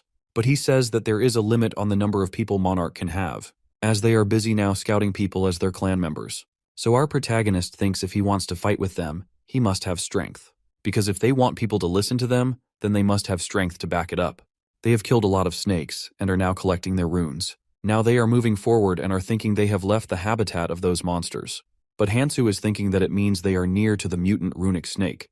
And as he slides the bushes with his hands, he sees a gigantic mutant runic snake sitting there. That snake is a rune-eater snake. One of the men says that's why Hansoo wants to fight with that snake. As they can see that he is not attacking them as long as they are not doing anything, why don't they just leave? But our protagonist says that he wants to fight with it, and he also doesn't care if they climb before him, so they can go if they want to. But that man says he didn't mean that. The man says they all must move together, but Hansoo corrects him, saying they aren't moving together, but they all are just moving in the same direction. And then he proceeds to walk in the direction of that snake while Jimin is saying that they can't do anything about it. But for now, they must keep on moving. But Cheol is thinking that he should stay behind and help Hansoo. But Kang starts saying that if he is thinking of helping Hansoo, he should give up now. Then Cheol asks him why he is saying this, so Kang says that all this time everyone sought healing from him, while Hansoo didn't even once. He says to Cheol that he acts like he has been on this battlefield for ages, and people like him don't listen to anyone. He also says that as far as he can see, Hansoo is not going to last that long, which is quite a waste of such unique talent. Meanwhile, our protagonist is fighting with that snake. Hansoo realizes that the snake doesn't attack him while the magic rune is active, but with the exception of the dexterity rune, it attacks him. He then attacks the head of the snake where the rune is placed, but realizes that the snake is way quicker than the scaled snake, but also its powers are not close to carnivorous beast. Our boy says that the moment he attacks the snake, it turns on the resistant rune, and therefore the damage is quite weak on him. He thinks that fighting with the snake is nothing but just a hassle, and he can finish it with only a simple way. He then says to himself to focus on the central trees, which are resembling a nest. He then ignores the snake and starts running towards that nest because he knows the snake will forget about its own defense to protect its nest. And then when the snake is trying to protect the nest, he suddenly attacks the snake, and within seconds our protagonist kills that snake. He is now standing in front of the rune eater snake's egg. He is now holding the egg in his hand, and then he puts the rune right beside the egg. Suddenly the egg cracks and a baby snake comes out of it, which is quite smaller than its adult form. But that juvenile snake has a very special trait, which is it eats 3 runes and spits out 2 runes of the owner's choice. Hansoo says that this might be a loss for others, but having the runes for his choice is more important to Hansoo now. He says that from now on he needs to increase his magical and physical resistance runes, and then he asks the baby snake to rest for a while. On the other side, the man with his family has gotten separated from other members, and the man is now looking at the map while his daughter is asking him where they are going now. But he says that the map doesn't show all the details and they can't move freely since they know that it is very dangerous out there. Then she hears something behind the bushes and becomes afraid, thinking it might be a monster. But then Hansoo comes out of it. Then the man asks whether he is running away from that monster, but Hansoo simply says that he actually caught it. The man and his wife become very shocked hearing this. He then asks them where the others are, so now the man is telling him how they abandoned them. He tells our protagonist how he begged them to not leave them behind, but they said they couldn't keep the weaker ones with them. The daughter then says they even blocked the path so they can't follow them. Hansoo becomes very furious and says that it's not their right to look down on others, and then he asks them to keep on moving as they have wasted a lot of time. As he starts walking, the man and his family also start following him. When he asks what they are doing, the man says that he was the one who said that they are not together, but are just going on the same path. So Hansoo then says to do whatever they want, as he is going to fight with all the monsters alone. He is now killing the monsters one by one, and is using the snake to make the runes of his own desire, which prove to be very useful for him. Our protagonist is now thinking of making food while the family is sitting far away and is looking at him. The daughter says that they should fight too, but her father stops her, saying that it's a blessing they are together as a family and they should stay together and not do anything. He then again starts walking, and they are running behind him. Now he is entering a tunnel, and the man and his family are also behind him. After walking for a while, they come out of the other side and see a large crowd already standing there. They realize that this is the destination, and the family is happy they made it this far together. While Kang and Sheol are looking at Hansoo and thinking that he is still alive and in pretty good shape, so the rumor about him killing the carnivorous beast alone must be true. The assistant fairy then appears and starts talking with that man and his family, saying that they are late and still making noises.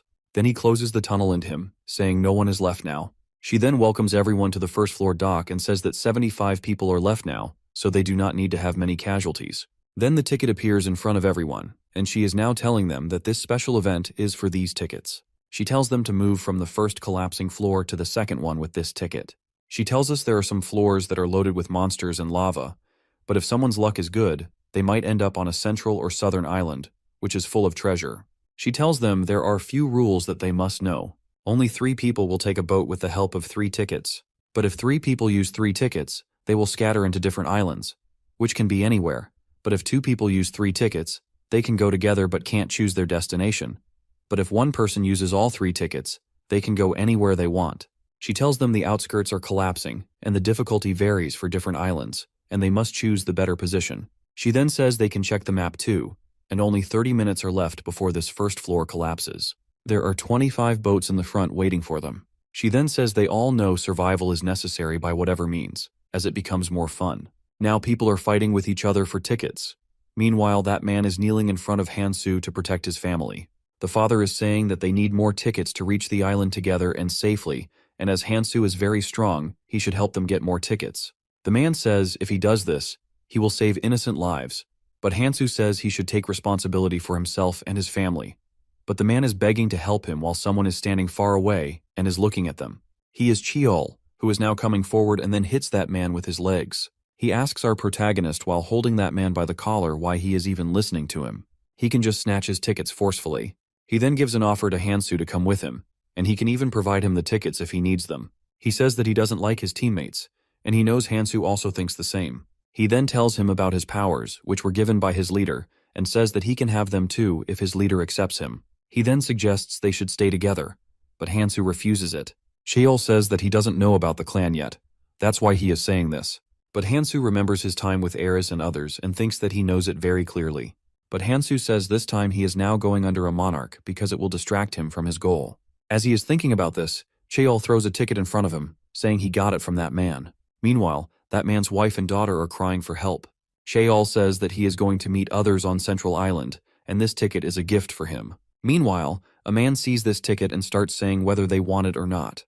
Hansoo doesn't say anything and starts walking in the front while all the people are now fighting for that ticket. The man is begging. This is his ticket, and they should give it to him.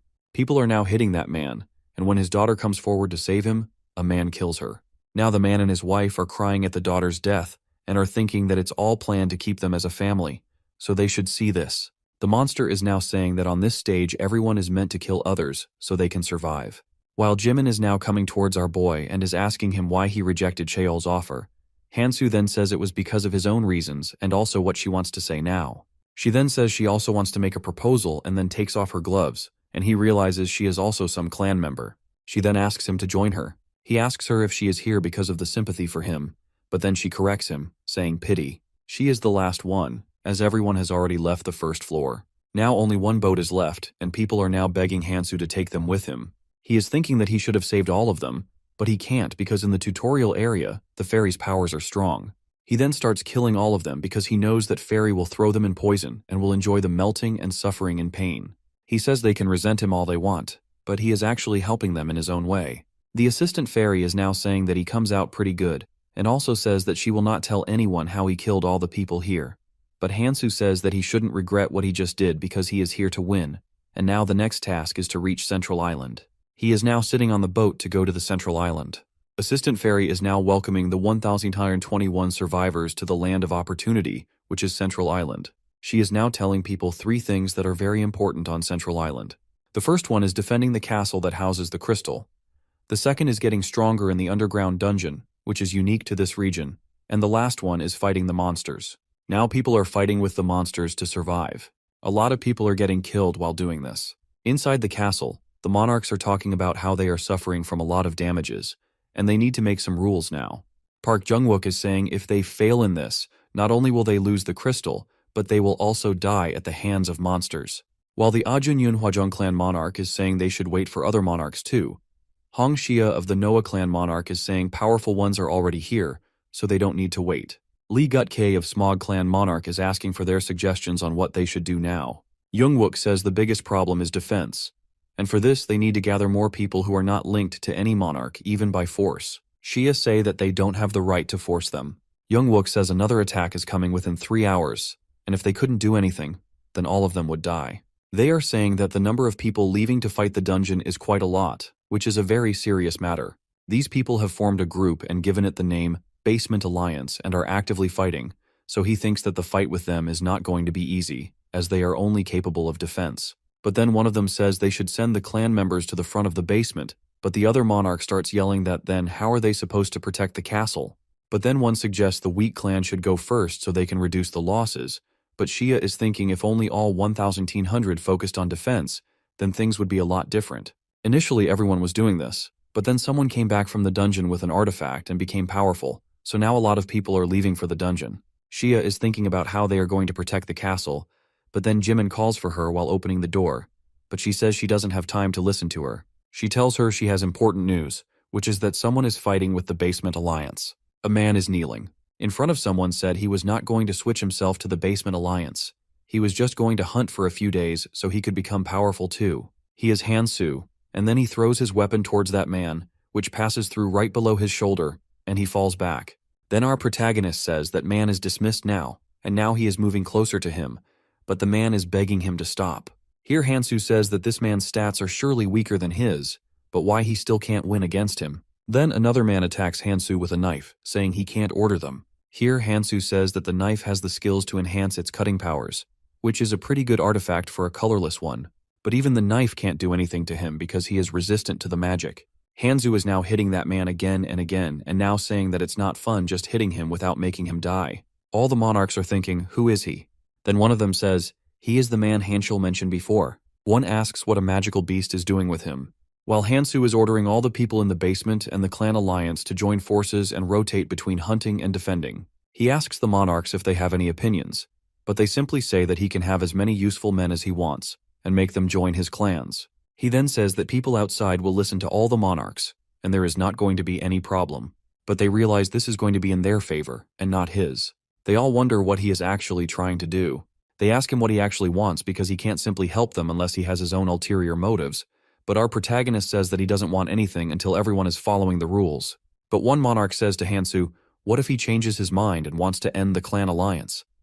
Hansoo says he doesn't have time to argue about it, but if they are still worried about this, he then disappears. All the monarchs stand up and are holding their weapons now because they think he is going to attack them. But one of them says this is simple invisibility and he can't move from his place. But then Hansoo appears from behind him and puts his knife on his neck, saying if he really thinks he can't attack even if he wants to. He is now saying that he doesn't have any intentions of being hostile with them. But as for now, the situation calls for joining forces, and let's do our best to protect ourselves and the castle. He says this is all he wants. He then comes out of the castle thinking that they have been fighting for a long time. So joining forces is not going to be easy, but it is necessary to do this. But this is just the beginning, and they are going to face a lot more. But then Jimin again appears in front of him, saying she wants to hear the different answer to the question she asked last time. She starts moving closer to him and is saying that she wants to give him a serious invitation to join her clan. And then she asks if there is someone else in his mind. She tells him that she even knows a girl named Mihi was with him in Gangnam Station, but he stayed silent, so she says that she is going to take it as a no. But then he starts walking while ignoring her. Then she says he should have at least pretended to listen to her, but he says he needs to go to the city walls. Now all the people are doing their work assigned to them. The one man reports to Cheol that the city wall is quite secure too. Then Cheol asks the injured one to go downstairs to take some rest and asks the man how their clan is doing. So the man says they managed to maintain a more consistent defense than the last time. He also tells that people from the Basement Alliance weren't doing well at first, but after they helped them a lot. Because of them, they didn't suffer much damage. They don't have the time, as the monster is guarding the defense line. Hansoo is looking at Cheol and is thinking that he is managing people quite well, and only if he had members could he have recruited him too.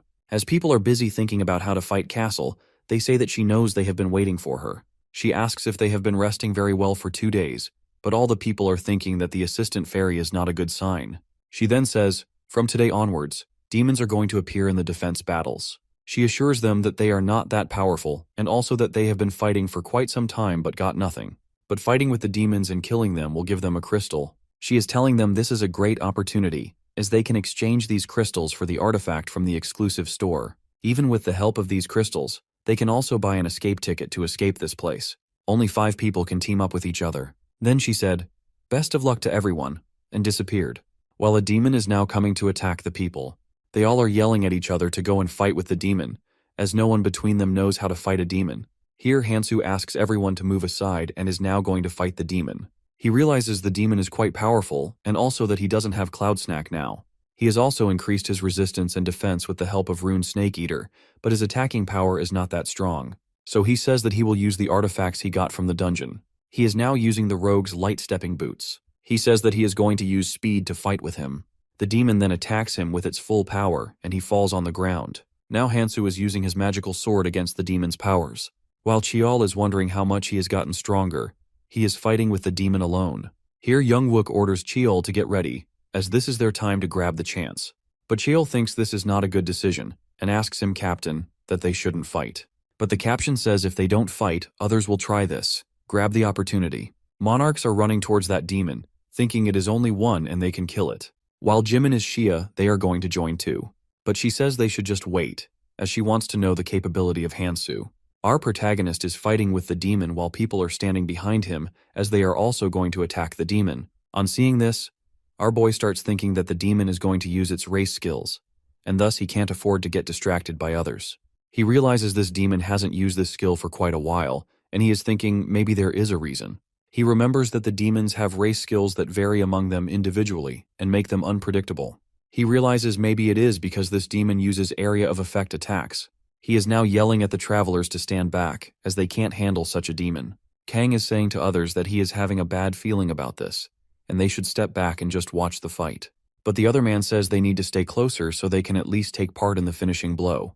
The demon is now using its race skills, which are Inferno Hell and Hellfire, and within a few seconds the whole place is covered with fire now. One of the men comes forward with his artifact and says it can protect him from fire. But within a few seconds, the man is now covered in fire and is shouting for help, while others are now running for their own lives. Our protagonist is now going to use the full powers of the ring. Then he uses his sword to destroy the flames, and people are very shocked seeing this, and they also realize Hansoo is not an easy opponent. While Hansoo is thinking that he is the only one who can fight with the demon that has the powers of the Inferno Hell triple chain. While one of the men is wondering whether he is really a traveler, as they all started together, there is now a huge gap between the others and Hansoo. All of the monarchs are thinking they should make a plan, otherwise they will lose all the advantages. Hansoo has killed the demon, and now people are preparing for the next wave. The monarchs are now gathering and switching their clan members. Jimin is standing beside the wall, and Cheol is walking towards her and is saying she shouldn't wait for him because he is not going to come, as Cheol also did this before. But Jimin gets nervous and says she is not waiting for anyone. But Cheol says he knows she is waiting for Hansoo, as he is the only one here who is worth waiting for. He is saying that he also knows she is following the orders of Monarch. He then says, as they are alone here, they should talk openly. He is saying, as she also knows, that clan alliance is getting shaky, and she also must know the reasons for it. But she then asks him why he is telling this to her. As Cheol is talking about the proposal, Jimin feels someone is watching them. As they both started seeing that on that side no one was there, she thought maybe it was her imagination. While one of the monarchs is looking out of the window and is saying that it's been quite a while since Hansoo started monopolizing the demons, he is not doing any unusual activity, as they haven't gotten any reports about it. As his clan members are watching him constantly as he is always fighting the demons and visiting the dungeons, he doesn't even rest that much. Then a girl is standing in front of that monarch and is saying, those people who aren't in any clan always pick the fight with clan members. He tells her he was expecting this, as Hansoo is the only one who is holding out his best as a non-clan member. It's very natural for such troublemakers to appear. He also knows the clan alliance only listens to Hansoo's words. Then he is telling us he has prepared something for this. He is telling his plan that if the authority wavers, they are not going to be able to do anything, as it is something that shouldn't happen for the sake of future plans. He then asks all the clan members to gather and is now talking about the future of the clan alliance. On the other side, Hansoo has killed another demon. He then throws his weapon, which has become useless now. He is talking with his snake that he now realizes that top-tier artifacts that are sold in crystal shops, most of them are clan exclusive and have excellent effects, so he must not let the clan members get their hands on the crystals. Otherwise, it's going to be a competition for him. As for now, this is his biggest mission. He has now got 60 crystals and is exchanging them for artifacts. He says even though he can get a lot of weapons, it's better to stick to those he is familiar with. He then gets to Krato's judgment and says, this weapon is going to make the battles easier for a while. He is now going to test it on the demons and is also thinking that only 10 days are left before these defense battles are going to end. On the other side, one of the monarchs is saying that he is curious to see who is going to make the first move in the remaining time. After 10 days, the assistant fairy again appears and is saying that the travelers for sure are making things more interesting, and she is now telling the survivors that they have prepared an event for them. Travelers are getting scared, as this is not the time for another wave of monsters, but the corpses of demons are now accumulating in the fortress. The hidden quest of Central Island is now starting, which is the Demon King subjugation method. The fairy is now suggesting they not go near the fortress wall and is now saying they have two options. First is staying here and withstanding the attacks of the undead, and second is to escape using the crystal. She also tells them the undead this time are very different from the previous ones. She then says if they don't want to do it, they can choose to face the demons summoned inside the fortress. People are now yelling at the fairy that she never told them about the Demon King, but she says she didn't want to tell them about the Demon King as there is a high chance they all are going to die and she can't do anything about it. She is now telling them the crystal will only activate 30 minutes after the attack of the undead, and it can only transport 500 people, so she says half of them are going to be left behind, but if they kill the demon, then everyone can leave this place. She then gives them 10 minutes to think and say this event is very special, and she can only wait this much. Kang is saying that he only knew they had to survive for a month, nothing else. Then one of the monarchs suggests his clan members hold out for 30 minutes, and then they will leave this place using the crystal. He then starts ordering everyone asking Clan Alliance to go near the crystal while other members stand in the front. But Kang starts yelling at him because he knows he is only trying to get his clan members out of this place. But that monarch says that he is thinking of a way to save the majority. But Kang says this is truly a monarch's idea, as they don't care about what happens to them, and only try to save those who are under their control. But the monarch asks if he had any better idea he can tell them. But he also says that even the demon of the first day killed dozens of travelers within a single attack, and now they are going to face the Demon King. So that monarch asks him if he prefers to go to the other island with others, or give away his life just like a moth gives to the light. The atmosphere is now changed, and Kang is thinking about what to do. Here Hansoo comes and starts saying the only way to escape this place is by hunting the Demon King, because if they hunt it, all the survivors can escape this place. The monarch of the Smog clan is asking him whether he is confident that he can survive, but our protagonist simply says he doesn't know about it. But Hansoo says he is sure about one thing, which is if they head towards the crystal, then more than 500 people will die. Then a girl speaks up saying she is going to follow Hansoo, and also saying they can't even trust any of the clan members. Now they are shouting, "Let's hunt down the Demon King together." But here Shia, Youngwook, Jimin, and Cheol also say they want to join them to hunt down the Demon King. A girl with the Smog clan monarch is saying they need to stop them, because if the battle starts, all of them have to fight for their survival. Hansoo is telling other people to not only think about the fighting with the monster, because they are also going to deal with the aftermath. The girl then suggests the monarch's Smog clan cooperate and wait for the right time. He then says that he was expecting this. He says for now they will go with their plan, but they still have a chance. Now everyone has decided, but then Hansoo says he needs to do something before that, and then with his weapon he breaks that crystal they have been protecting into pieces. While everyone is yelling at him about what he just did, he is saying as they are heading to the fortress that they are not going to need it anyway. He says that leaving the escape route is only going to weaken everyone. All the travelers agree with him and are saying, let's just only look forward. Everyone is now shouting, let's follow Hansoo and kill that Demon King. But our protagonist asks them to not follow but move forward for their own sake and fight to survive. Now time has also ended. They are now entering our fortress and are saying that they can't believe this is the same fortress, as the interior is completely changed now. The Demon King then says they all are here, and she can't make them leave without having fun, and suddenly the door of the fortress closes. The door is sealed now, and suddenly the floor starts collapsing, and then monsters come out of them and are now attacking the travelers.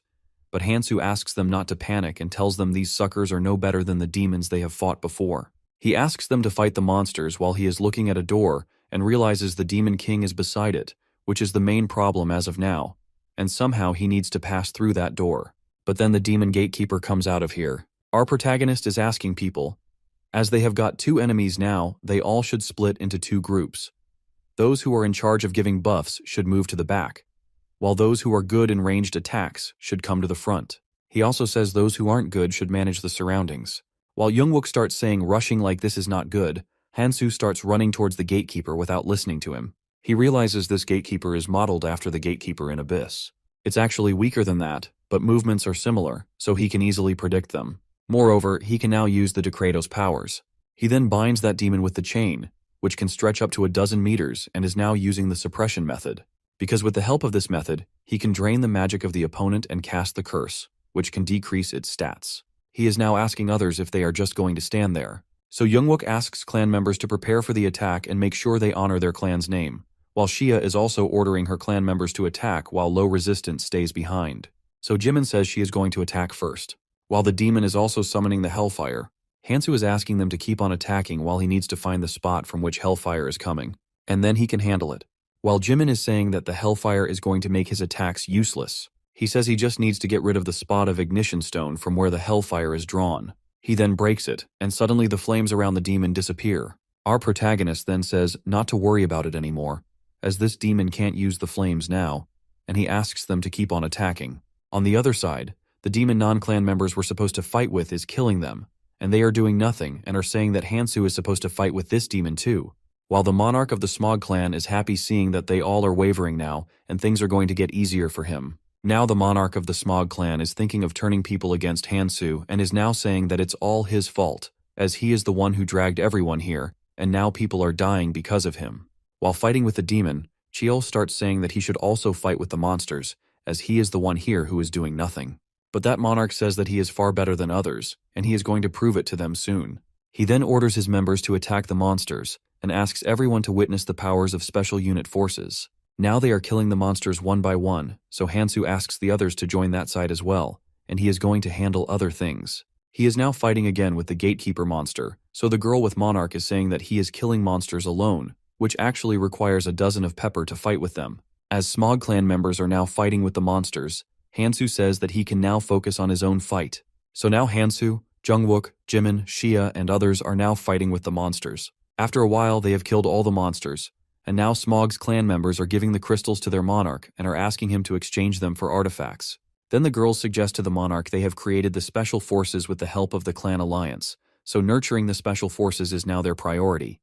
But he says he wants to use what he got for clan members first, as he is the temporary leader of the special forces, which are actually alliance forces, so he assures her not to worry. On the other side, Jungwook is listening to them and is wondering how alliances manage to build such a group.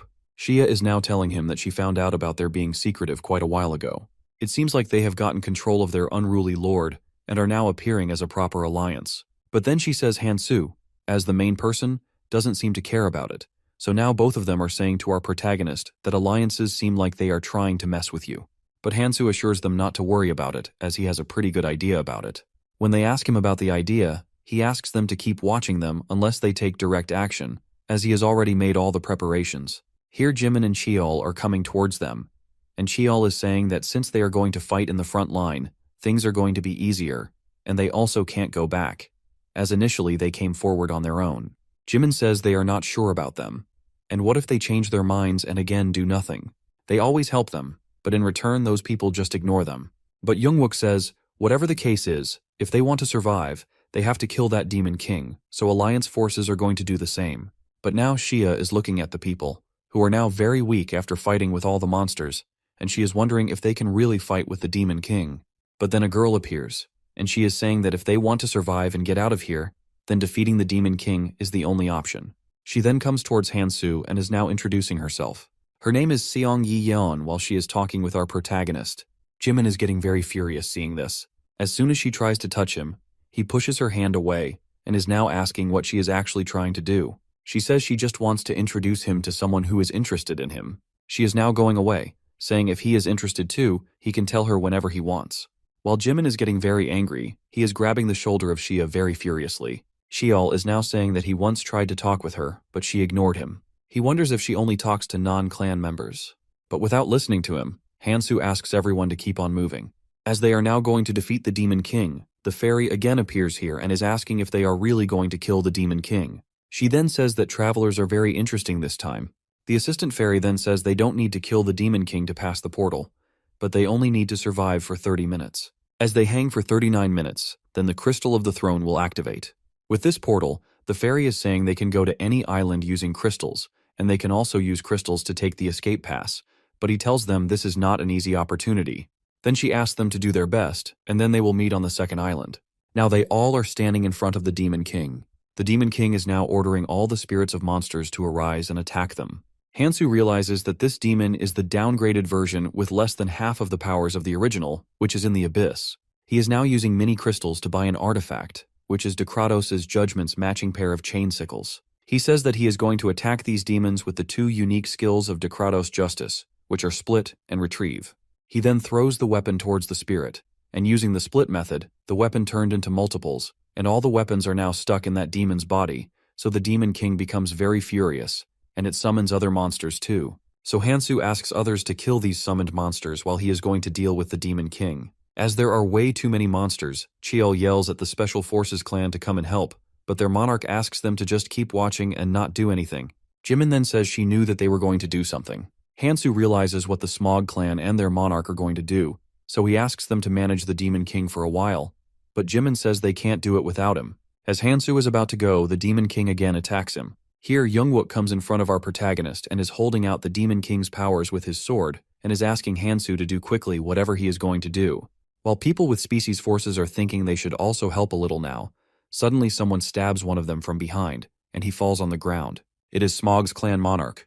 The girl starts yelling at him about what he just did, but he orders his members to kill everyone while they're busy killing the monsters. The girl is telling the monarch that the battle hasn't ended yet, and at this point he's just going to kill everyone, even his calm members too. So he says that even his clan members are trash, and they all will choose to die for their monarch. Hin then says it's time for her to die. As soon as he attacks her, Hansoo appears in front of him. Our protagonist says that he is finally showing his true self now, but that man asks what he is doing here in the back instead of fighting with the Demon King in the front. Hansoo is thinking he has finally revealed himself as the monarch in disguise, and he says that even the traces of the Black Monarch he must kill in the tutorial zone. That villain says to Hansoo that he is going to take his time while the Demon King will kill others very soon. He says that he had prepared himself to be the sacrifice, but he is going to take Hansoo with him. But Hansoo says he is mistaken about it, as he is not here to get in his way, but he is here to make a proposal. Hansoo asks him whether he wants to listen to it or not, as the proposal is quite good this time. So that man is now thinking about it. While Jungwook is barely managing the Demon King, others are also trying their best to fight the monsters. After a while, Hansoo is now back and kills the monster with which Cheol has been fighting for quite a while, so they ask him where he has been all this time, but he only says he was gone to make preparations for what is going to come next. The Demon King says this is getting boring now, but then suddenly Hansoo attacks her and puts the chains all over its body. She gets very furious. While doing this, Hansoo keeps on blocking others, so as Shia is trying to ask him why he is doing this, but then suddenly the Demon King casts her magic on him. He falls far behind from his place, and now it's fire all over, and Hansoo can't be seen, so everyone is yelling for Hansoo. They all are thinking that maybe he is dead, but Shia says it is not possible for him to die this easily. But Jimin yells he is up there on the roof. All the people are wondering how he got there. He then throws his weapon towards the Demon King and again uses the split method. Now he is holding the Demon King tightly with his chain weapon, while she is saying that it's been a while since she enjoyed a fight like this. Now she is asking Hansoo if he is going to use all his strength to fight against her, but our protagonist says, while taking out one of his runes, that this has enough firepower to fight against her. Now the Demon King is reaching her hands towards Hansoo to catch him, and Hansoo shouts for Cheol to pass him the great sword.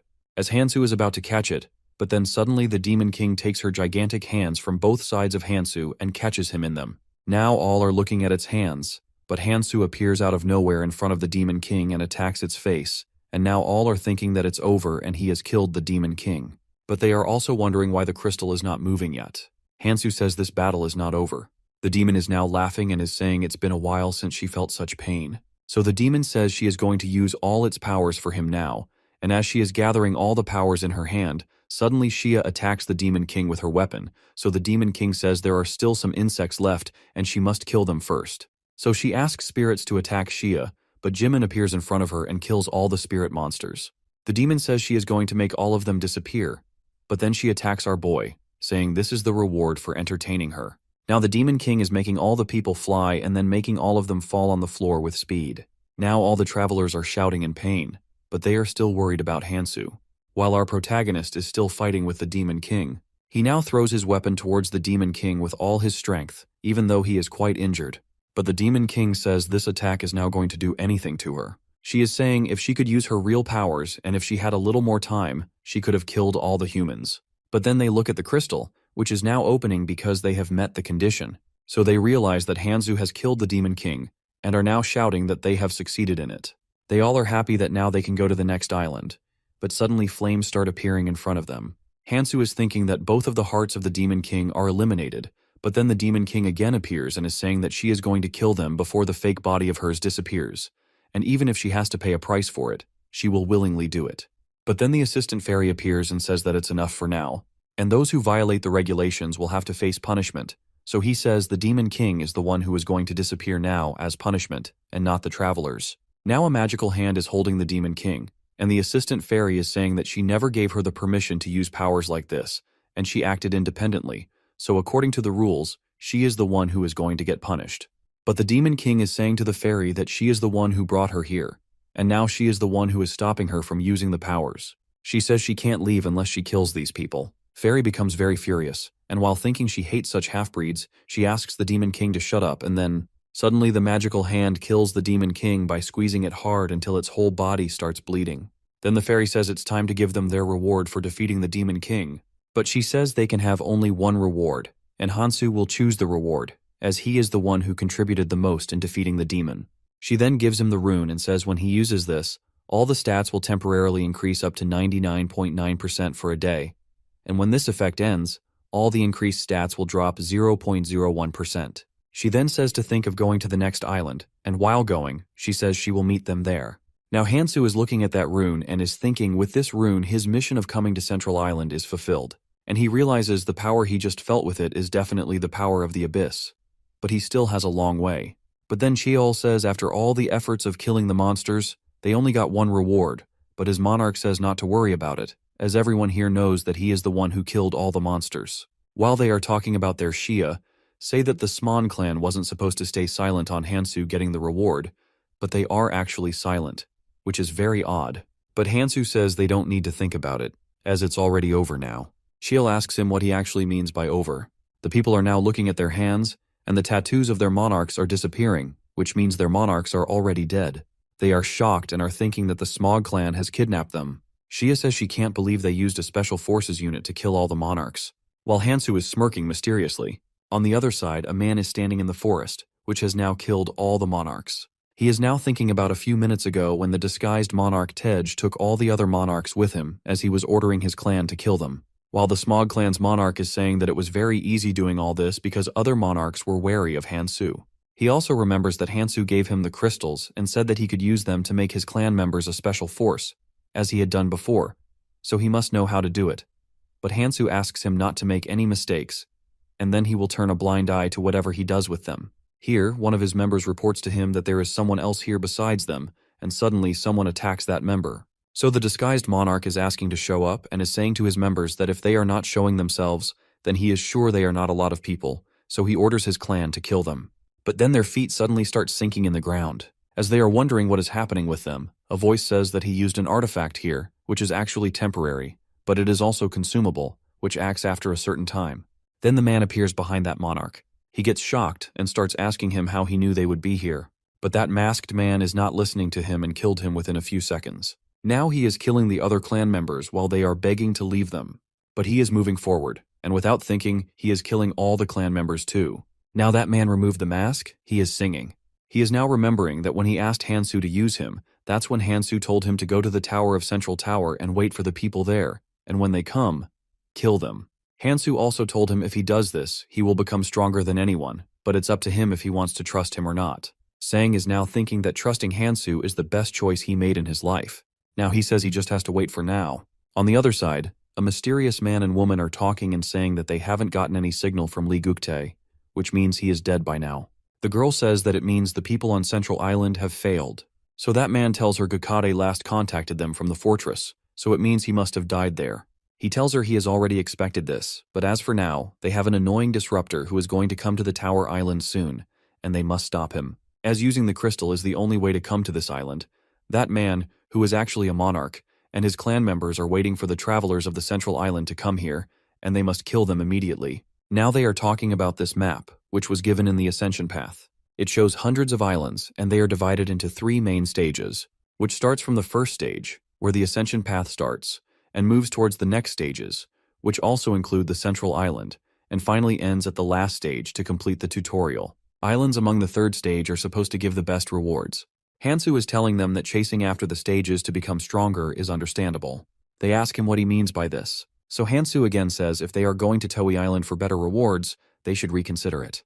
He says that he knows they even came to the Central Island just for rewards, but they were about to die here, so they should consider his advice carefully. He is now saying the same thing to other travelers, that going to the Tower Island just to become stronger is not a good choice, because most of them will die even before getting stronger. So the traveler asks for his suggestions, while Shia is asking him whether he will go to the Tower Island or not. But Hansoo says that there is always a way to get rewards from any island, and he is just warning them. Shia is thinking that maybe she is wrong, as she thought the protagonist was the type to take risks. But Youngwook says that Hansoo has a point, as all the clan members are now injured and they need rest too, so they must choose some safer place. Here Youngwook says that as everyone is going to leave, he wants to thank Hansoo first because of him, they all are alive. So Hansoo says, let's meet late somewhere if he is going to be alive. He is now asking Cheol to go with him. While Jimin is saying that, they should also prepare to leave. Shia says Hansoo asked them to not go to the Tower Island, so it's better to take his advice. Now all the other travelers are also thinking that they should go somewhere because the place that Hansoo can't handle, they are sure that they are going to die there. Youngwook and Cheol are going first, while Jungwook is asking others to stay alive so they can meet each other again. Shia asks Jimin to say goodbye if she wants to, but Jimin says no, she doesn't want to say it. Now all of them have left, while only Hansoo and a girl from before are standing there. He asks her why she is still here, but she asks him to go first, as she has some things to do here. So now Hansoo has also left for the next island while saying that he is going to see her on the next island. She is now thinking about what he just said, and also that she couldn't hear others talking about where they were going as they were whispering. while the monarch on the tower island is still waiting in front of the crystal portal. But then they realize someone is coming, so the monarch says that he is going to kill the first one, and as soon as he reaches the crystal to kill the travelers, a girl appears in front of him, who is actually his clan member, and asks him to stop. She then says this is quite an intense welcome. He asks her why she is alone and where the others are. She is now telling him that she waited for everyone to cross it and came at the end, but that monarch says that no one has come here before her, so she must be mistaken about it. But she says that she definitely came at the last, and no one was there now. She now realizes that everyone chose to believe Hansoo. That monarch becomes very furious, and he punches the tree and breaks it. He then says that he needs to do something about him. He asks her whether she knows how he is even doing this, but she says no one knows about it. But one thing she is sure about is that he always seems to save people rather than killing them.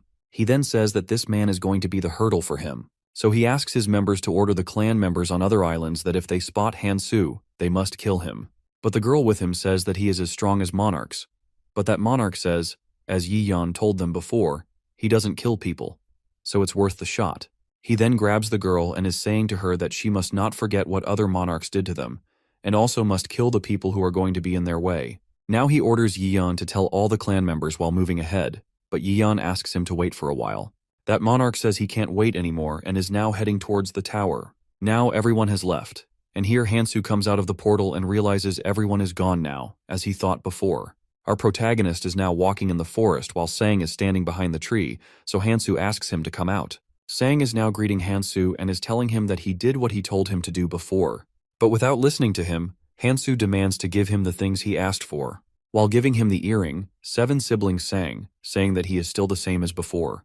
Hansoo is now wearing that artifact and is saying that he is going to move towards the next island. But Sang becomes very shocked as he realizes after wearing the artifact, Hansoo has now turned into a woman, and he says that it's not going to be easy for anyone to recognize him now. He then says to Sang, "Now let's go to the tower." Our protagonist is now on the first floor of the main hall of the tower, while a lot of travelers are also standing there. He then says that it's better to go to the place where people are fewer. While a man is also standing there who is thinking that he is lucky that he came here because of better rewards, people seem to be very few here. He is also thinking that the assistant fairy is supposed to be here now. Suddenly he sees Hansoo, who is transformed into a woman and thinks that she seems familiar. But as he is thinking about it, that girl starts walking towards him. She then asks him whether he wants to say anything, as he has been looking at her. So he says he was wondering if they met before, because he thinks even her voice is very familiar. As they are talking about this, a man comes from behind and asks if they are together. He then says that if they haven't made their party yet, they can just team up with him. As the man is about to say that they are not together, but Hansoo, who is now a woman, puts his hand on that man's shoulder and says that they can join him. So that boy is saying as everyone was teaming up with their clan, it was hard to find someone like them.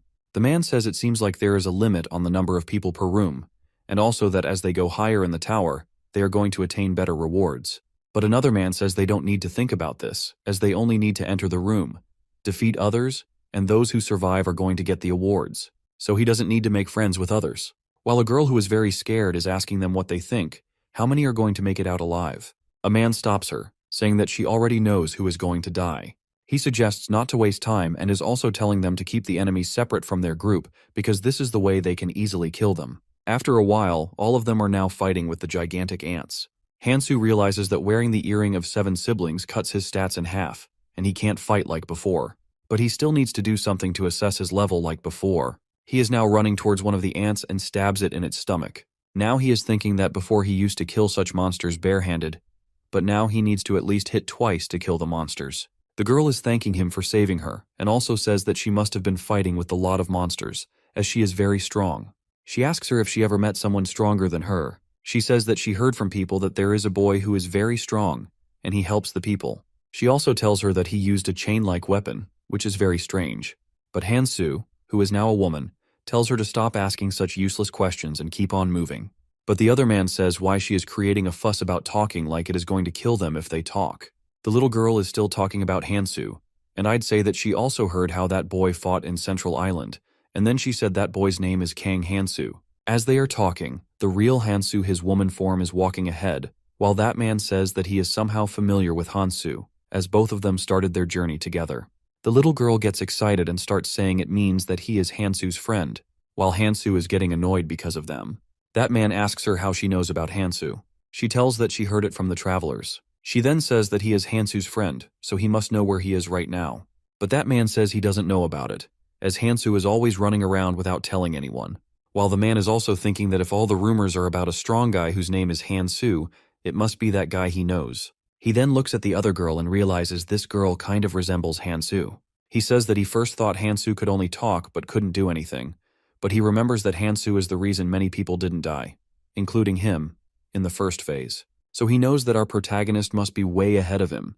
The travelers are now saying there are no artifacts after killing these ants, but only runes, which means with a low difficulty level, the reward level also reduces. Now they are seeing a door in front of them, which they think is the door to the next floor. They are saying if they are going to get an artifact after leaving the first floor, they suggest all of them should go together. But then one of them says it's not a good idea because if all of them go out together, then the level of artifact will drop. A man says choosing a room with fewer people is meaningless, as he is now going to kill all the people here and will take the artifact for himself. He is now killing the other travelers and is saying they are dying because they are only thinking of running away instead of fighting. He is now going to attack that woman, and within a few seconds she falls on the ground. The man says that he thought she was the strongest here, but she is so weak. While the other man is hiding that little girl behind him, he is asking her to run away as he gives her the signal. But suddenly that child takes out her weapon and is now standing in front of that villain. She asks him not to move, otherwise she is going to kill him. But that man is still coming towards them, so she throws the arrow towards him, which directly passes through the center of his head. The man is now appreciating her, but the girl says she is not good at it, as she used it for the first time.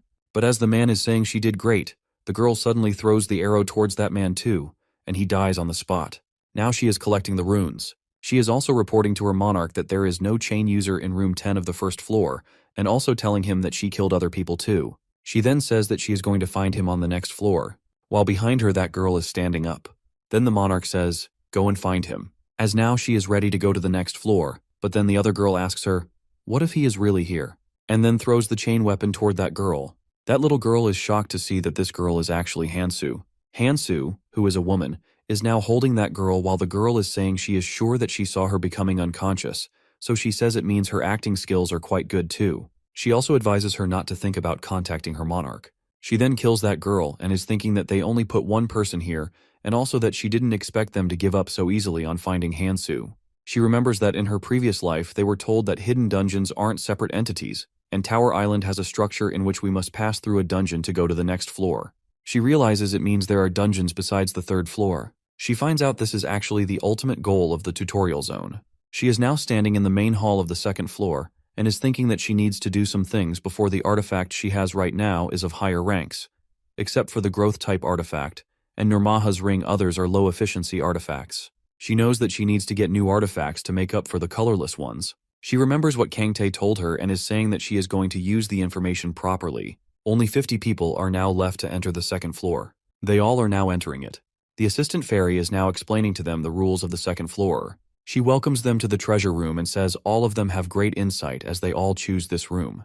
She is telling that among all the rooms in the tower, this room boasts the biggest scale. All they need is to defeat the guardian who is protecting the treasure, and then bring the treasure to the center of the island so they can exchange it for the artifacts. She says that the time limit is 2 weeks, and only those who succeed in converting the treasure into an artifact can leave this place. If she says it in simple words, it means those who fail in getting the artifacts will die. As there are 50 artifacts in this room, they can get 50 artifacts, and all of them will survive then. But she also says that the fewer artifacts there are, the higher their quality is going to be. She then says she is going to mark the guardians on the map, which are 128 in total. People are now wondering how they are going to kill 128 guardians within 2 weeks. While Hansoo is looking at a girl with blue hair, he is wondering how she is going to solve it. That blue-haired girl is now suggesting everyone make 5 teams consisting of 10 people, and all the teams are going to hunt 2 guardians a day. People are now talking about it and are saying people without clans are just going to be at a disadvantage. But Hansoo is thinking this is not actually a bad idea. Another boy says this idea of killing 2 guardians per group is quite good, and if someone doesn't do this, they are going to be held accountable for this. The boy also says that he has already made his team. People are now saying that both of them are very strong-looking people, so now they can't say anything but just follow them if they want to survive. She tells them once someone finds the treasure, they are going to tell others too, and all of them will gather in the center together. Another man is asking for 5 people, as their clan has more than 10 members, while Hansoo is looking around. She is now looking at the map and is thinking the guardians are scattered everywhere, as the dungeon is very large. She says that she needs to move slowly, but the most important thing is to move alone. Now she is going into the dungeon alone, while a girl is looking at her, and is wondering where she is going alone. She says that she is after the hidden piece, which is the Philosopher's Stone. She remembers Kang Tae told her about how he got that stone. Among the orbs obtained by defeating the Guardian, except for one that shines, all the others are ordinary. He told her as people were greedy about treasure, they often threw away the real one without paying attention. But Kang Tae found it, and he told her they aren't just ordinary orbs. He also told her if she can get such 32 orbs, then she can exchange them for artifacts, which is quite similar to the Philosopher's Stone. She remembers the way he was bragging about it to her. She is now moving forward, saying that even if it is different from the Philosopher's Stone that Anvi Aaron ate, it is still affected, so she must find it. She knows about the dungeon difficulty and also that the number of guardians they can face each day is also limited.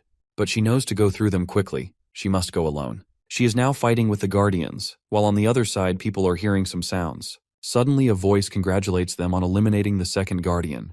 A girl is saying that the first day has just started and they have already killed 2 guardians. Suddenly a guardian attacks that girl, and someone yells at her to watch out, and now that girl is fighting with the guardian. A boy from the village then throws the arrow at the guardian and says he helped her without any reason, as she could have easily dodged it without even looking. But that girl says he could have used his arrow in the first place. On the other side, a man is saying that they haven't even seen the guardian, while others are even killing them. But a girl who is with him says the first and second guardians weren't eliminated by a group, but someone alone did that. The boy says if Yunchai is saying this, then it must be true. But she says not to call her by that name, as she doesn't like this ability. She asks him to move fast so they can also kill some guardians. She then orders other members to turn right as the guardian in the front is already dead. She then asks others to stop as she realizes something with ominous powers is coming towards them.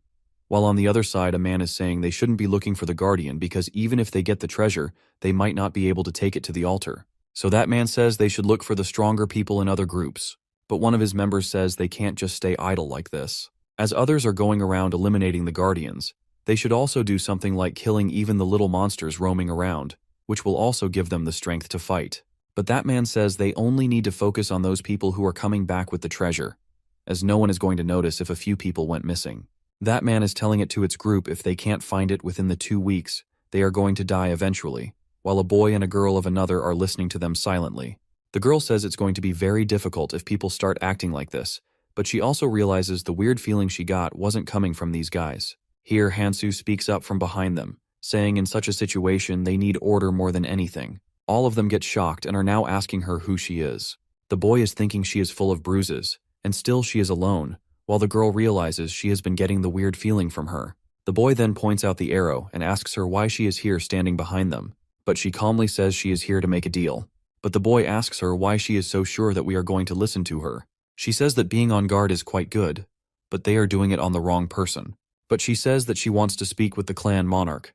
The girl gets shocked that this is the girl she has been feeling weird about, and now she immediately recognizes her as monarch, which is quite difficult. That girl is thinking there is something wrong with her appearance. It feels like it is just a shell of a body. That monarch girl thinks that something more sinister is hidden inside that girl. The girl is getting very tense, but Hansoo asks her to calm down as she is only here to make a proposal. The boy is again putting the arrow in front of her and is saying, "What nonsense is she talking about with the monarch?" But that monarch asks that boy to step aside as she is ready to talk with her. The boy is thinking that the monarch has not been flustered this much. The monarch is asking Hansoo that she seems strong enough to handle everything alone, but she is curious why she is making a proposal to them. But she knows that everyone has their own reasons, so she can't tell them. She says she wants someone to fight in front of her. The monarch says she knows that she wants them to kill the other travelers, but she says they can't handle them alone. But Hansoo suggests she use her monarch's trait and convert the weaker ones into her clan members and increase their numbers. But that monarch says even managing this much is difficult, and she is suggesting she get more members. She is not in elementary school. She says that her intuitions are telling her this is going to be very dangerous. But one of her clan members is thinking that she is actually complaining about them. Yunchi says she just wanted to get out of here quietly, but now she thinks she needs to try this too. As they are now walking forward, Hansoo says that she is going to watch them. Yunche is telling her member that she thinks this is not going to work. But Hansoo knows that someone with the intuition trait, which is hard to get in the tutorial area, can easily handle this. She says she has already killed the guardian and got the treasure. Now it's the perfect time to prepare the next step with the exploration king. Now Yunche is going around making people her clan members. She is asking her members to tie those who are members of other clans. As they are tying few of the clan members, a girl starts saying they don't need to bind them just because they are from another group, as they did nothing wrong here. While Eunchae is thinking that she doesn't want to do this either, she is just following the orders of someone. Then they hear a voice congratulating them on finding the treasure, but Yunchae is getting confused that everyone is here now. Then who found the treasure? Here one of her clan members calls for her, and while showing her an orb, he says that he found it under the tree. Yunchae realizes that the girl told her she will help them to get out of here in return, so this must be the real treasure. Monarch Yunchae is now giving the treasure to Assistant Fairy, and she tells them this is a real treasure, but she also says that it's a shame no one died. She appreciates them for doing a great job. Fairy then says it seems like she is not the one who actually retrieves, so Yunchae asks if she is getting the reward or not, but Fairy asks her to calm down, and says there is no rush about it, as she is going to give them plenty of time. She then gives her a few numbers and asks her which one she is going to choose. She tells Yunchae that she is the monarch, so the one and only cloak is out of her reach. Now all are praying that the number has to be 50 so everyone can get an artifact. Yunchae is saying maybe she should pick number 1 and kill all of them, but other travelers are begging to save her. She chooses the number, and all 50 of them are saved now, and they say they are going to serve her as her clan members. But Yunchae says this is going to be a bit boring, so she asks the new clan members to play a survival game with her. She asks them to either kill themselves or kill others, and this is her order as their monarch. People become furious and are saying they are not going to follow such commands just because she is a monarch. As they all are acting up, the tattoo on their hands is now gone, and they all are wondering what happened to the tattoo. And now they are going to act freely, and they are no longer clan members. Assistant Fairy says that such an order is never going to work without their loyalty, and she asks them to leave this place as it is going to seal soon. She then shows them the portal to the next floor, and they all are running towards it. On the other hand, members of other clans have also untied them, and now they are going to report about this to their monarch. Now they are telling their monarch that he went ahead of them, so he must be on the 3rd floor. But then the monarch starts asking his member to go to him, as this is more urgent. So that man asks other members to go to the 3rd floor, as it seems like the monarch is in danger. While Hansoo and his snake are listening to all this, Hansoo is thinking that they are going to show him the path to their monarch, as the 3rd floor is quite a big dungeon, and finding a person there is almost impossible, so she can just follow them. She knows that if she doesn't capture the Dark Monarch in the tutorial zone, and they all move towards the red zone, then everything they have done so far is going to be wasted. He just needs to block all the paths and take him in one direction, and Tower Island is the best place to execute anyone. He remembers that Eris told him it's impossible to find him on the 1st and 2nd floors, but on the 3rd floor it is possible, as he just needs to follow his clan members. She also told him that is going to be his only chance. The 3rd floor is the place from where, if you're able to pass through, you can reach the other world, and it's the place that mimics the environment of the red zone area. It is actually different from the real world, but has a similar environment, and the monsters here are quite strong compared to before. He remembers Kang told him they need to lure him out, as if he finds out they are behind him, he will try to hide, so they need to strike him when he feels like he is safe now. Her preparations for the final stage have been completed, as she has gotten a decent imitation of the Philosopher's Stone, but she says she needs to handle Auntie well. She is now running toward the 3rd floor, while now they are going to follow Hansoo. The man is ordering everyone to go to the 3rd floor, which is a place full of intense heat and poison, and it is a place where monsters appear, and it's quite near to the real world. Now clan members of that man are fighting with the monsters, and the monsters keep on coming again and again. But the monarch orders his men not to get defeated by the monsters. He says that he must not die here, and also that his clan is the strongest among those that came here before. Now they are seeing a red crystal in front of them and are wondering what it is. Here the assistant fairy appears and starts saying that this is beautiful, right? But it is actually more than being beautiful. She then asks the monarch to take a closer look, as they might recognize someone in here. As the monarch was seeing the crystals, he then suddenly saw someone's face, who was actually his daughter, Sojong. He remembers he didn't have any powers before, so he wasn't able to protect her. He says if he knew his daughter was going to be used as fodder, he wouldn't have joined the guild. As his monarch used his daughter, he killed him and said that he was going to be a monarch. As he killed the monarch, he got the trait of monarch, as it was a sign for him to kill such vermin. That's when he promised himself he is going to rule above all the monsters and will not stop until he finds his son. The monarch asks the assistant fairy to get his daughter out, but that fairy says this is just the replica of the day they were brought here, as they made a copy of their information and stored it inside the cross. But fairy also says that even if it's a replica, it shares the same memories and feelings. And she says that as he knows, he needs some ingredients to make something, which is giving a sacrifice of someone who is alive. Another woman says she can also get her son back, who is also inside this cross, but she asks how they are going to find the sacrifices. But the monarch says his daughter is going to come back even if he sacrifices the weakest one here. He says he can kill one of the people here, but Fairy tells him he can't just use his clan members, as this is going to be very easy. Then he needs to give you a sacrifice of non-clan members. Now monarch members are reporting to him that some of their men are being taken down by someone, so the monarch orders them to capture that person alive so he can use that person as a sacrifice to get his daughter back. Now his clan members are going to find Hansoo, as she is the one who is killing the clan members. Hansoo says that this crazy monarch, Lee Woon-kyun, is also one of the targets to remove along Berserk Monarch. He says that it's an ordeal to even list out his crimes, though all these crimes are his past. But in this life, all of the crimes are going to happen. She remembers this crazy monarch. After not being able to get his daughter back, he was desperate to find his son and thus was taken away by the abyss, and he then became a murderer, which is actually way beyond his powers and abilities. While Hansoo is thinking he is going to save his butt, he also needs to kill him. He changes his form to the original one. The monarch realizes he is the one he has been finding all the time. He then says he is going to take his useless life, as he came here on his own, so it must be a gift for Sojong. Now one of his men is attacking Hansoo, but then suddenly a monster appears between them. Then his clan member says, as the monster has appeared, he can't do anything but only retreat now. Monarch then orders Yi-yeon to keep on watching Hansoo, but Hansoo is now holding the monster with his chain weapon and says there is no need for it. He, within a few seconds, kills that monster and is now running towards the monarch to kill him, but the monarch orders his members to kill him. But Hansoo is using his chain weapon and is fighting against all of them. While Monarch is thinking that Yi-yeon told him he doesn't kill anyone, it seems like her information was wrong. Here Yi-yeon says she never saw him using his fighting skills, which makes it seem like he doesn't have any. So Monarch says he is going to trust her one more time, and if what she is saying is right, it means they just need to overpower him to win against him. He then orders his members with charging skills to fight in the front and block his movements. He is now fighting with Yi-yeon and is thinking she is quite strong, as he is not able to trade blows without having a little damage. He then attacks his members to keep on doing this, as the attacks are working. Now the rune snake is giving him the runes, and Monarch is asking what that monster is doing with him, so one of his men says he is giving him the runes. He orders them to take that snake too and not let him become powerful again. Now both the girls are fighting with him while the monarch is shouting they can die right now as they have come this far, just because it's their mission to kill the vermin. Hansoo realizes that he is going to make his clan members fight under all conditions, and Monarch is thinking of weakening him before he attacks him, so he must do something before it. He then says he is not going to be easy on them from now on. He is now thinking of tying him but realizes he needs to do something else, as this is not going to work. Now a girl is shouting that her powers have gotten deactivated, so Hansoo is now going towards her. This is his chance. He can easily kill her now, but as he gets closer to that girl, she suddenly uses her powers and is now holding him tightly with her magic.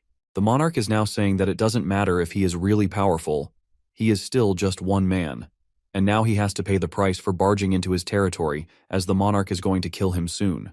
The monarch then strikes his sword on the shoulder of Hansoo, and it gets cut slightly. He is saying that he has finally won, and his daughter can now live again. As he is talking about his first step towards his goal, Hansoo suddenly asks him whether he is done talking because he is actually the one who has fallen into his trap.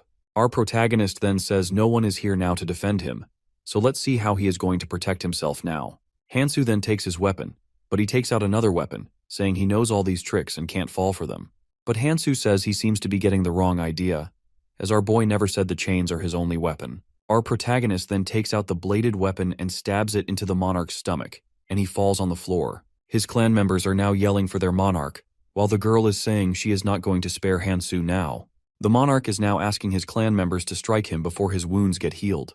The members are now running towards him while Hansoo is saying that he must also know how to die if he wants to kill others. Now he asks him to watch his subordinates die in front of him like she always does. After a while, Hansoo is now killing Yi-yeon, who is the only one left now. On the other side, the monarch is asking him why he is even doing this with him, as he never did anything to him. He asks him if it is because of the rule they broke, which is that travelers must not be killed. He is asking him whether this is the reason he chased him and came this far to kill him. The monarch is now getting very emotional and is saying that the world has become like this, where people die eventually if they are left alone, but he wonders why Min-tae and Sojong had to die first. He asks Hansoo why he saves people but didn't save his son and daughter, and where he was when both of them were dying. He says that this is all because of their cursed world and monarchs. So he tried to destroy everything in the world. Monarchs, humans, everything. He is now asking Hansoo to look at himself as he is the real monster, and he asks him if he should apply the rule he made to Yi himself too. But Hansoo says he is not killing them because they broke the rule, as he doesn't have this much time. He says there is a limit to becoming stronger, and the people he is killing are their stepping stones. He remembers Keldian told him that before the tutorial zone ends, he must resort to any means for what is going to happen. And for this, he needs to kill everyone in the tutorial zone. He also remembers that even Era said, although she doesn't agree with killing the minority to save the majority, to become stronger, they need to do there as they don't know what is going to appear in the dungeon. He remembers that Keldian told him he must clear the tower for the sake of the future of the hidden dungeon, and for this he also needs to kill some humans too. Kang told him that he must kill the bad guys and get their runes so he can become powerful enough to survive in the hidden dungeon. He remembers Eris telling her she must kill those who come in his way. The monarch is now saying to him that he struggled to come here, and now he's acting like he doesn't deserve it. Monarch says he thought Hansoo was acting like a hero, but he was wrong about him. He then asks him for a favor. If someday he finds a boy whose eyes are red-colored and he also resembles him, then that boy is his son, so he must take care of him. But Hansoo says he doesn't have time for all this. But if his plan works, everyone, including his son, is going to survive. He then kills that monarch and is now thinking about his next step. On the other side, Yunche is getting furious about how long she needs to protect this place. But a boy asks her to leave this place if she wants to. But she says her intuitions are telling her that she is leaving something behind. Yunche is saying she wanted to follow that girl quietly, but if she gets caught, then they must kill her. Hansoo is coming behind them in his woman's car and is asking whether they protected this place as she asked them to do. Yunche gets flustered, and she says, "Of course," while pointing at travelers, who, with you being tied on the side, she says also caught those who followed them here. She then appreciates them, and says they can leave now. Yunche and her clan members are looking at her back while she is walking in the front. One of her members is asking her to go so they can find another direction, but Yunche orders them to move forward as she wants to know what the girl did in the front. Now the assistant fairy is welcoming Yunche and her clan members, and is telling them how to use the cross, while Hansoo is now taking off the earring because he thinks he doesn't need to hide anymore. Now all the travelers who got split up before are now standing in the hall of the 4th floor. Our protagonist is thinking that he is now closer to the reason due to which he came here to Tower Island. All the survivors are now standing on the 4th floor, which is the preparation zone. As here the preparation starts to enter the red zone, as they used to craft boats before to reach the islands. On this floor, boats that take them to the red zone are made, but they need to collect the materials by hunting the beasts and monsters. But fairies say there is a rule in which, depending on the materials they are going to have, the rank of boats will also change. She says if they succeed in making one boat, they can go with whoever they want. But she also says that the big boat is actually better than the smaller one. She then gives them a list and says, aside from the basic materials, there are some important and essential materials too, and I have described all the information and their appearance too in the list. She then asks them to start preparing to leave the tutorial zone and enter the real world. Now people are entering the forest where all monsters are present. One of the monarchs yells that they need to make a bigger boat so all clan members can go in it. Another monarch says his clan members will also help them so they all can make a bigger boat. Hansoo is now thinking about some place he needs to find. But then Sang from his behind starts saying that Hansoo came pretty late, as they have already collected some material. Sang then asks him if he succeeds in whatever he wanted to do. So Hansoo says yes, he has killed the Black Monarch. Then Hansoo asks him whether he remembers what our boy told him before. Sang says yes, he has been preparing the material that Hansoo asked him to prepare on the 1st floor. While saying this, Sang realizes he is back in his real form, so he asks him, but Hansoo says he doesn't need to disguise himself anymore. Hansoo then says to Sang that he should go now, as they are going to make a large boat and materials are limited, so he should hurry up. But Sangsei, Mihi, and other clan members are already taking care of it. Hansoo gets shocked on hearing Mihi's name. Now Sang is telling him that he met her on the 1st floor of the tower, and she was quite changed. On the other side, Mihi is asking for some help as she is fighting with the monster. As Sang is saying that Mihi is going to be very happy seeing Hansoo, suddenly Hansoo gives him the runic snake. He is now walking in the front while Sang asks him what this, so Hansoo says this is a runic snake, and he doesn't need him anymore, but it might be useful for him in the future. Now Sang is looking at the snake while Hansoo walks away, saying he is very busy, so he needs to go right now. Suddenly Hansoo stops and starts saying they are not going to have many opportunities to talk like this, as the red zone is very difficult compared to the tutorial zone. But Sang just says he is going to see him again. And also he is thanking Hansoo because he becomes stronger due to him. As both of them are talking, Yunchi and her clan member also enter the hall, and Yunchi is saying that they wasted their time at Cross, and she also says they shouldn't have brought back Wang Kyung.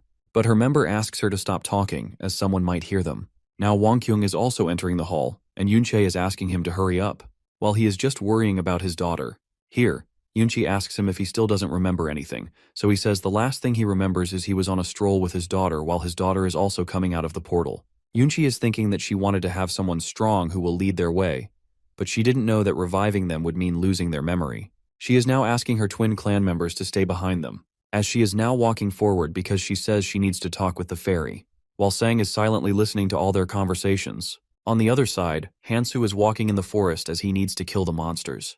But he realizes nothing is on this side, as most of the monsters are in the center of the preparation zone. They are now saying that inside the tower all the floors and rooms have completely different environments. In some rooms there are spaces that seem like the real sky and underwater. But all of these things are actually artificial. He is now touching the magical wall, which is actually the end of the room. He says that they show it like this tower has 4 floors, but actually there are 5 floors. He is thinking about the dungeon in which the hidden piece is present. He says that it's impossible to reach that dungeon without magic, so he is now using the Nirmaha's Ring's destruction authority on that magical wall to make a hole in it. He says if he can't climb within the tower, then he is going to pass through the exterior. He then succeeds in making a hole in the wall and is now passing through it. As soon as he passes through it, the hole immediately closes. He then said it was going to be very hard to pass through this wall without Nirmaha's Ring. He is now looking at his stats and is thinking, these are not quite efficient, as he only raised his stats by 40 using the runes he gained from the Black Monarch. But he is now moving forward, as he has already met the minimum. He is now climbing the wall of the 4th floor to reach the 5th floor. After a while, he is now standing in the dungeon on the 5th floor. He remembers that Ralph Lauren said whatever is inside the dungeon is still unknown. He then takes out a lot of swords and sticks them on the floor and says no matter what, he needs to win now. Then a voice says they are creating a monster that is based on the intruder's memories. On seeing that monster, Hansoo gets very shocked, and he remembers when he first fought with this monster. As this monster destroyed everything, they had to leave their place. He remembers when this dragon was fighting with him, a girl named Kiriel, whom he probably used to like, saved him, and in doing this, she died, and Hansoo was very furious at the dragon. Now he is ready to face this dragon whose name is Gold Worm of Bellium. The hidden dungeon creates the strongest enemy from the person's memory, and for Hansoo, Gold Worm is his biggest enemy. Hansoo is now ready to fight the monster and is thinking that he finally got the opportunity to defeat this dragon. He says even if it's a weakened version, he still needs to give his best. He is now looking at the items he brought and is thinking that they should be enough to help him clear the dungeon. He has the Philosopher's Stone, which he traded for 32 marbles with the assistant fairy on the 2nd floor. As he uses it, all his stats enter the red state. He is now eating the demonic jade, which is alone enough to kill the Demon King. After he consumes this jade for a day, his stats are going to be raised up to 99.99%. He remembers Fairy telling him this is going to last for only a day, and after that his stats will drop to 0.01%. He knows that he pushed himself to make a red rune because of this dragon. He is now all ready to kill that dragon. Hansoo is now using Nirmaha's Ring of First Authority and is going to attack the dragon, which is Authority Destruction red 99%. But as his attack wasn't that deep, it didn't damage the monster that much. He is thinking something about the monster's breath and is laughing. On the other side, Sang is killing a monster and is now standing on it while Mai-He is running towards him, saying this was the last kelp. She then says they have collected the kelp's slime pocket, so they should go now and make the boat. Mi-He is saying it would be so nice if Hansoo agreed to come with them, but Sang says it's quite hard for him to come with them. Mi-He asks him what he means by that. Sang says that they are still walking in his shadow. While in the hidden dungeon, Hansoo is looking at the dragon and is thinking the situation is quite different than before, but he actually ended up in a similar spot. But he is sure this time he can dodge it. He realizes that a normal weapon can't do anything to this dragon. The Decratos' judgment and justice are originally one pair, and they reveal their true power once used together. Hansoo is now using the enhanced version of Decratos and Nirmaha's second authority, which is hemorrhage. He then holds the neck of the dragon tightly with his chain weapon. He realizes the enhanced version actually grants the power at the cost of durability. The dragon is now bleeding from its neck, while Hansoo is thinking that he can't hold this dragon for a long time as its aura is quite tough. But then he says to himself that he needs to hold the dragon, and even if he lost his weapon here, he can't let his attack powers decrease. He says he is going to strike and kill this dragon even at the cost of all his weapons. The dragon is struggling hard to break these chains while Hansoo is holding all these weapons tightly. Meanwhile, Sang is telling Mi-He that Hansoo is probably somewhere growing his strengths, so they must prepare themselves to follow him. Then he asks her to go with him somewhere. as they need to do something before this. While walking, he is telling her there are some people they are going to take with them in their large boat, and Mihi is asking whether he knows them. He answers he is not sure about it, but it is something like this. On the other side, Yoonchae, Wonkyung, his daughter, and other members are also preparing to make a boat, while Yoonchae is looking at Wonkyung and his daughter and is thinking that they might prove useful to them. People are now running to get out of the forest as the poison is spreading everywhere. While on the 4th floor, most of the travelers have made their boats and are now getting ready to go to the red zone. Here, some travelers are not taking a man with them on the boat and are leaving him behind because he is a non-clan member, even though the man helped them in collecting the materials to make the boat, and they say he should try to make another boat now, and the man is getting furious at them. But they say he is going to die from the poison even before making the boat.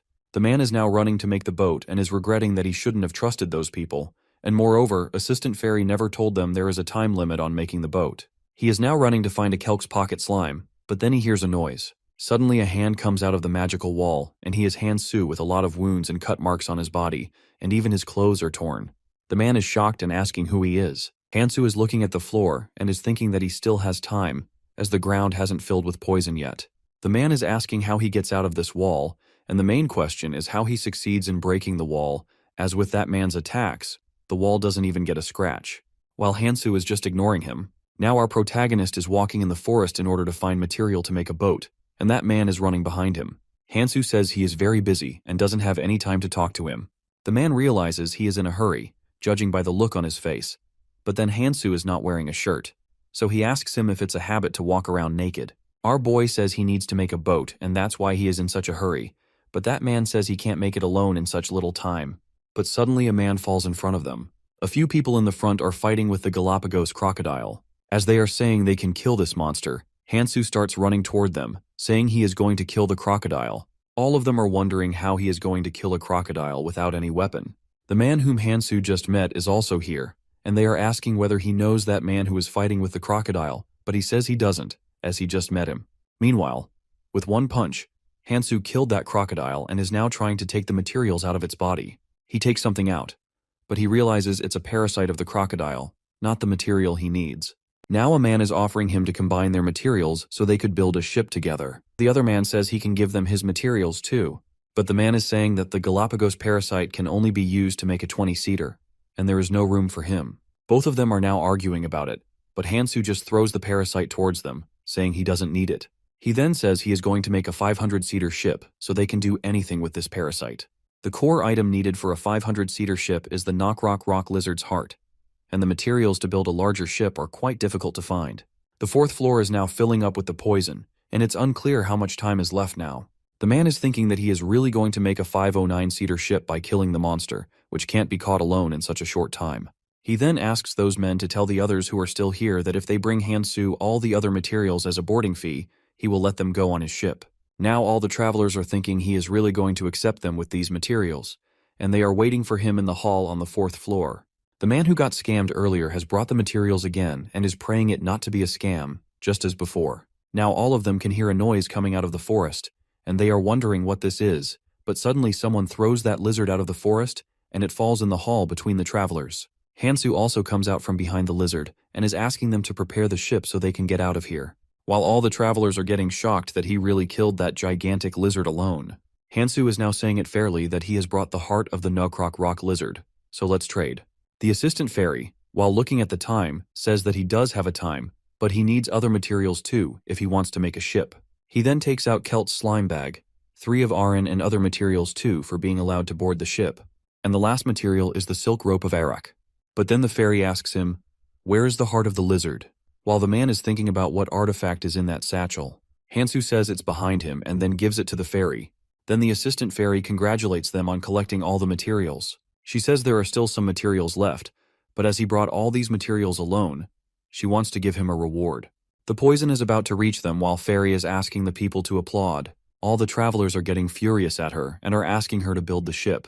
She is now making the ship and is saying that she preferred it when all the travelers were afraid of her. Now she has made the ship and is saying that all the remaining travelers are going to ride this ship. Our protagonist asks the man to bring those who brought the materials, as everyone here can fit in the ship.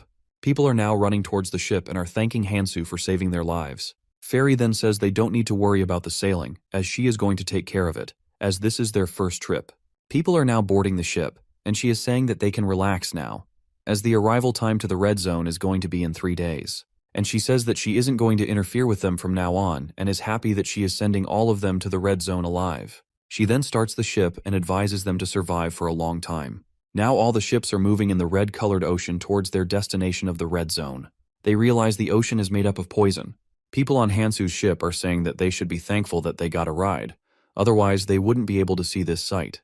They are now looking at our protagonist and saying that he is actually a good man, as he let them board the ship without any conditions. While Hansoo is looking at his stats, he is thinking that thankfully he took into account the stats penalty for using the demonic jade before. He is looking at his hand and is thinking that he never expected that he would be here, and also the dragon energy art is the first skill he ever got in his life.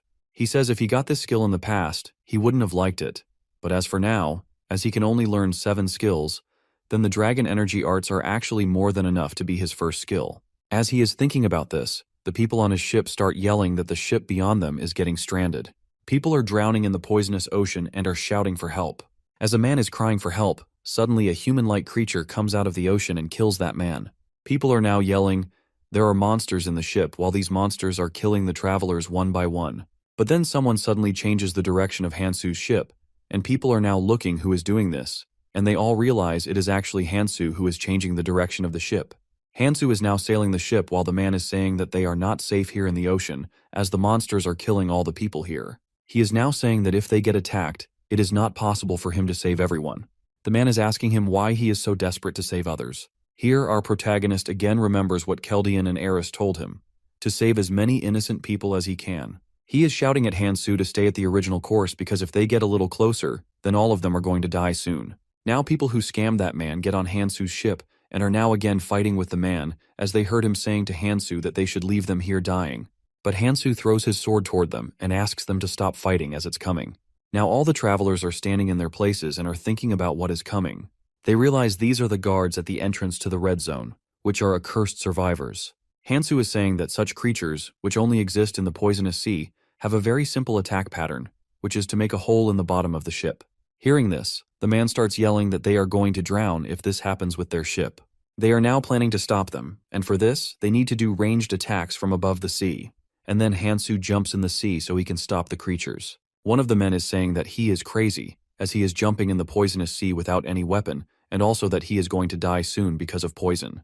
Hansoo is now facing all the sea creatures, but poisonous water is not affecting him because of his dragon energy art skill. And as his magic stats are red, he can easily handle these creatures. The dragon energy art skill allows their users to harness the energy of dragons. Creatures are now coming towards Hansoo to attack him. While with the dragon energy art skill, Hansoo's body can convert into a dragon-like body. He is telling us that such kinds of skills and artifacts are actually called zero numbering. He is now saying that dragon energy art is worthy of its title. He can't use all the powers yet, but they are still enough to fight with these monsters. Now Hansoo is fighting with the monsters, but after a while all the monsters are trying to retreat. But Hansoo says he can't let them do this, as they will wait for another chance to again strike at their ship. He is thinking he doesn't have any time to waste and is now killing all the creatures one by one. He has now killed all the monsters underwater and is thinking that things are probably not finished on the surface, and he is thinking of going back, while people on the ship are trying to stop the flow of water from the holes. But suddenly they realize a monster is entering the ship as one of the men is about to strike. Hansoo stopped him, saying he is not a monster. All of them are shocked to see Hansoo alive and well. They are asking him how he got here alive. So Hansoo starts asking them whether they really thought that he was not going to come back alive. They are now saying that he made an even bigger hole in the ship, and now he is acting all calm. But Hansoo says they need to worry about another thing as they don't have time. Now Hansoo is making planks from logs to block the hole. Now all the people are also starting to make the planks, but Hansoo says they need slime from kelps to seal the hole. People are now yelling to hurry up the things as the ship is filling with the poisonous water. But Hansoo asks them to go out as the water is going to evaporate, and if they stay here, then they will inhale the fumes of poison. People are now running out of the room where holes were made. Now Hansoo is thinking that he needs another weapon in the place of his broken weapon, as he already took the trident of the accursed, and is saying that this trident has the durability to withstand the poisonous water, so it is going to be fine for now. He is now asking people to look forward, but they say, why should they look forward when there is nothing but the Red Sea? But as they are looking forward, they notice a land in front of them. People are now yelling that they have arrived at the red zone. One of them says he didn't know they would come this early. but they realize the ship is not stopping, as it was automatic. But one man says they were supposed to reach the red zone in 3 days, and time is still left. Hansoo from behind starts saying this isn't actually a land but a root of the world tree. The man is saying this is just a root, and then why he called it a good sight. But Hansoo asks them to keep on watching as the show is about to start. Suddenly the ship starts moving, and a gigantic monster comes out of the sea. On seeing the monster, people are yelling that either they are going to be eaten away by the monster or are going to drown in the poisonous water. But then the monster eats the root and again disappears in the forest, so people realize it wasn't here to eat them.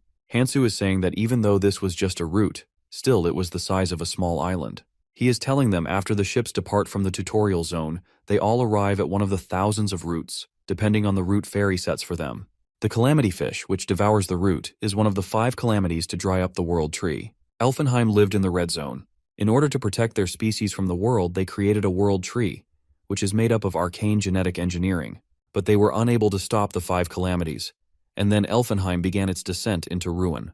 These mutants seem like they are born with the sole purpose of destroying the world tree. He says he wasn't able to protect the world tree in his past, but now he needs to do his job correctly. Hansoo is thinking that calamity just filled its stomach, so it will move slowly towards its next target. So he says he needs to start with the root, which is on the verge of the region and is separate from the region where they were originally routed. He is now changing the direction of the ship and is following the fish calamity, while the man is yelling at him that he can't do that because that fish is very huge, and no matter how strong he is, he still can't defeat it. That man is saying this isn't right, and he also needs to ask others whether they are fine with it or not. Hansoo says that he agrees that there might be people who aren't going to agree. He says if someone doesn't agree with him, he can also tell them to leave his ship. Hansoo says that he really needs to go after that fish, and if they disagree with him, they can simply raise their hands and get off this ship. They are now following the calamite and have now reached the root's edge of the world tree, a tip where the world tree begins. They are now standing in front of the dying world tree, while one man is saying that he thought this was land, but it's actually the root. He says this is so huge that he can't even know how far this goes. Hansoo asks that man if seeing the world tree better than getting off between the water, and then says they still have 2 weeks left and they can reach the red zone if they keep on moving. But the man asks what he means by 2 weeks, as the fairy said they only need to reach the world tree. As they are talking, other men are calling for them. Hansoo says they can't just sit here, but they need to go where everyone is going, as it is better to live quickly. Now that man is running towards others while Hansoo is saying the calamity fish will come here after 2 weeks, and before that he needs to find that person. Then he starts destroying his boat, as he can't let others use it. Hansoo is now thinking that they are supposed to be near the cross right now, while the man is thinking that he is very weird and unpredictable, but having him by their side is actually very comfortable. Then one of the men is now pointing at something that seems like a cross. One of the men says it seems artificial, so let's go that way. But the other man says if it's artificial, then it can be a trap, as they don't know about it. He says it's dangerous for all of them to go, so they can divide into 2 pairs, and one pair should go and the other should wait here. As they are talking about this, someone from above says that cautious people are such a pain. That person says it might be better for survival, but it's still a pain. But then the second voice says to the first voice that he only thinks it is pain, while the third voice asks them to take care of it. Then a boy jumps in front of them and introduces himself as Aaron Pat, and says he is from the Valkyrie clan and is part of the helper group. He then starts counting people, who number 148, and says he is quite shocked to see this many people without any clans. He then says that they are basically their saviors now, as the tutorial zone has ended, so the fairies are not going to come here in the red zone to guide them, so instead they are going to guide them from now on. As people are talking about whether they should trust him or not, a man and an old woman also appear in front of them, and they also introduce themselves as from the helper group of the Valkyrie clan. The boy's name is Beck Minchell, while the old lady's name is Pam Ferris. Minchell says that he will explain them more clearly as they got an order to assist those survivors who come from the tutorial zone, and one of the men asks them who gave them these orders, so Pam Ferris comes forward and says Eris Valentine, who is their Mion Rak. She is telling them that 20 years ago she left the helpers in the red zone before going to the orange zone, and now they are supposed to help those people who come from the tutorial zone to adapt to that red zone. The travelers are saying that even if they do something, they can just fight with them as they are more than them. Here Aaron is saying that travelers don't listen to anything, as they just need to follow them.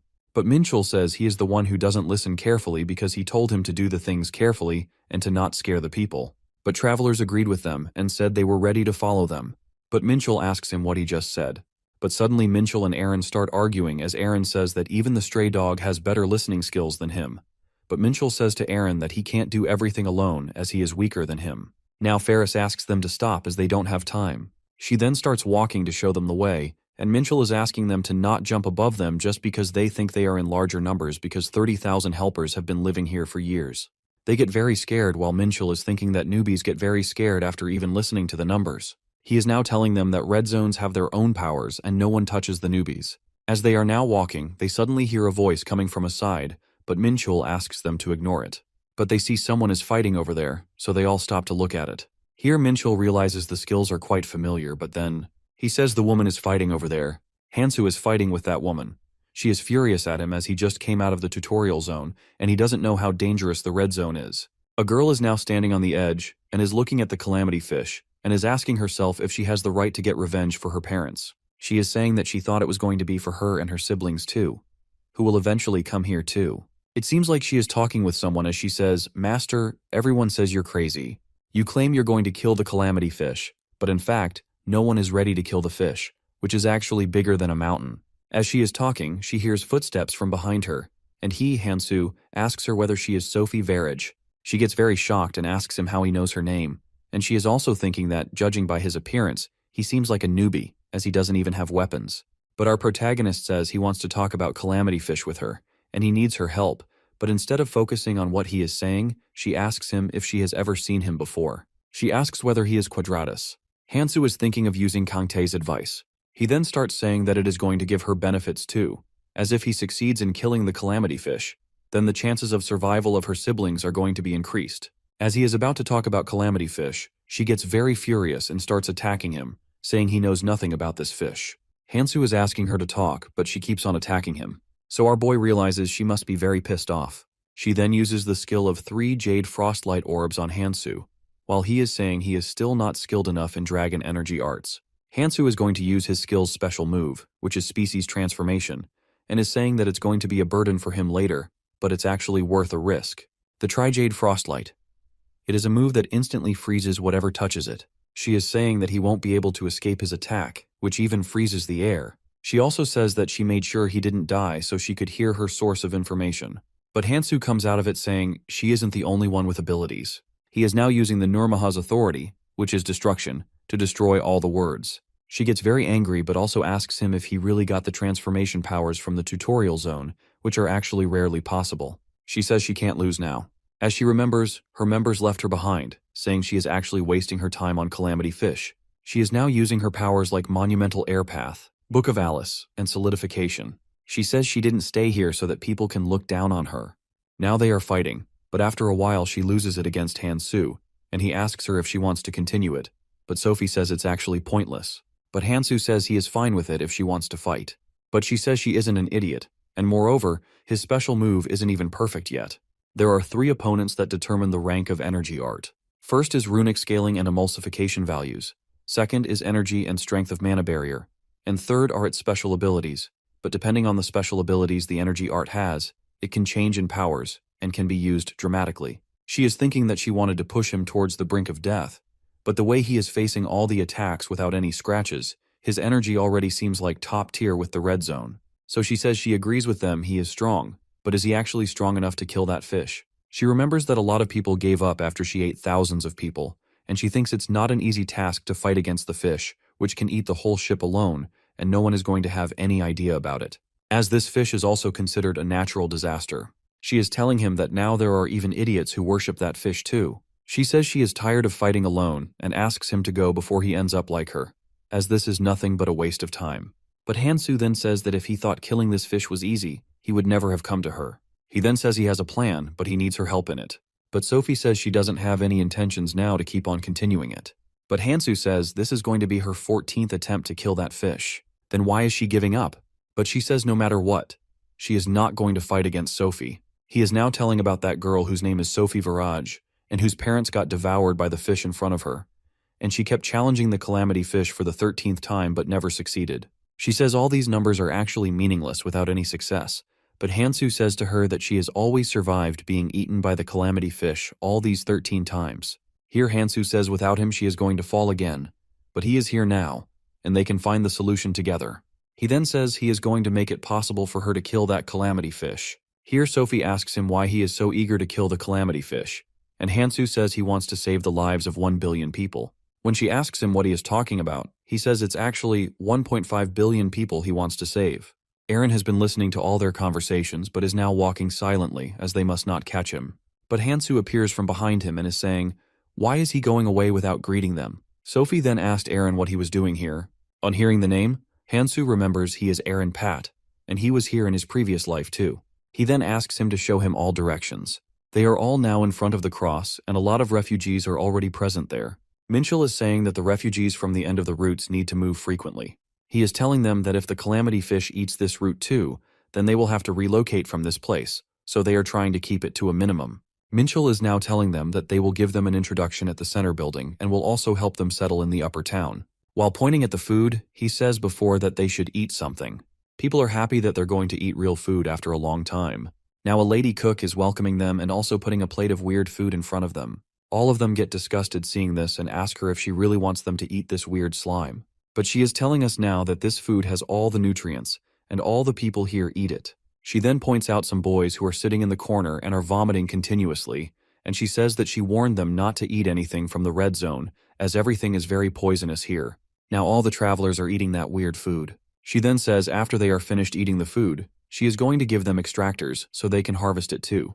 Minchul is now going somewhere after giving their responsibility to that lady. Now Minchul is thinking about Hansoo. After a while, he is now asking Eren Pat whether he has brought that guy with him, while Eren is stitching his clothes.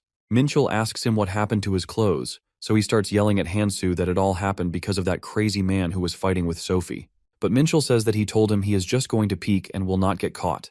But Eren asks him to leave this topic for now. He is now asking him about the new travelers who just arrived. So Minchul says they are pretty much stronger than last year because the harsher the red zone gets, the stronger the people who enter it get, and also this new group has quite a few strong individuals. He is now announcing that the new adventurers who still need some time to adjust to the routes are going to live near the center as the calamity fish devours the outskirts. Minchul is talking about fairies, as they are aware of the difficulty, so they adjust it like this and try to bring the stronger people. But as he is now thinking about Hansoo, Eren is now adding that, not as crazy as that guy from Tutorial Zone who was fighting with Sophie.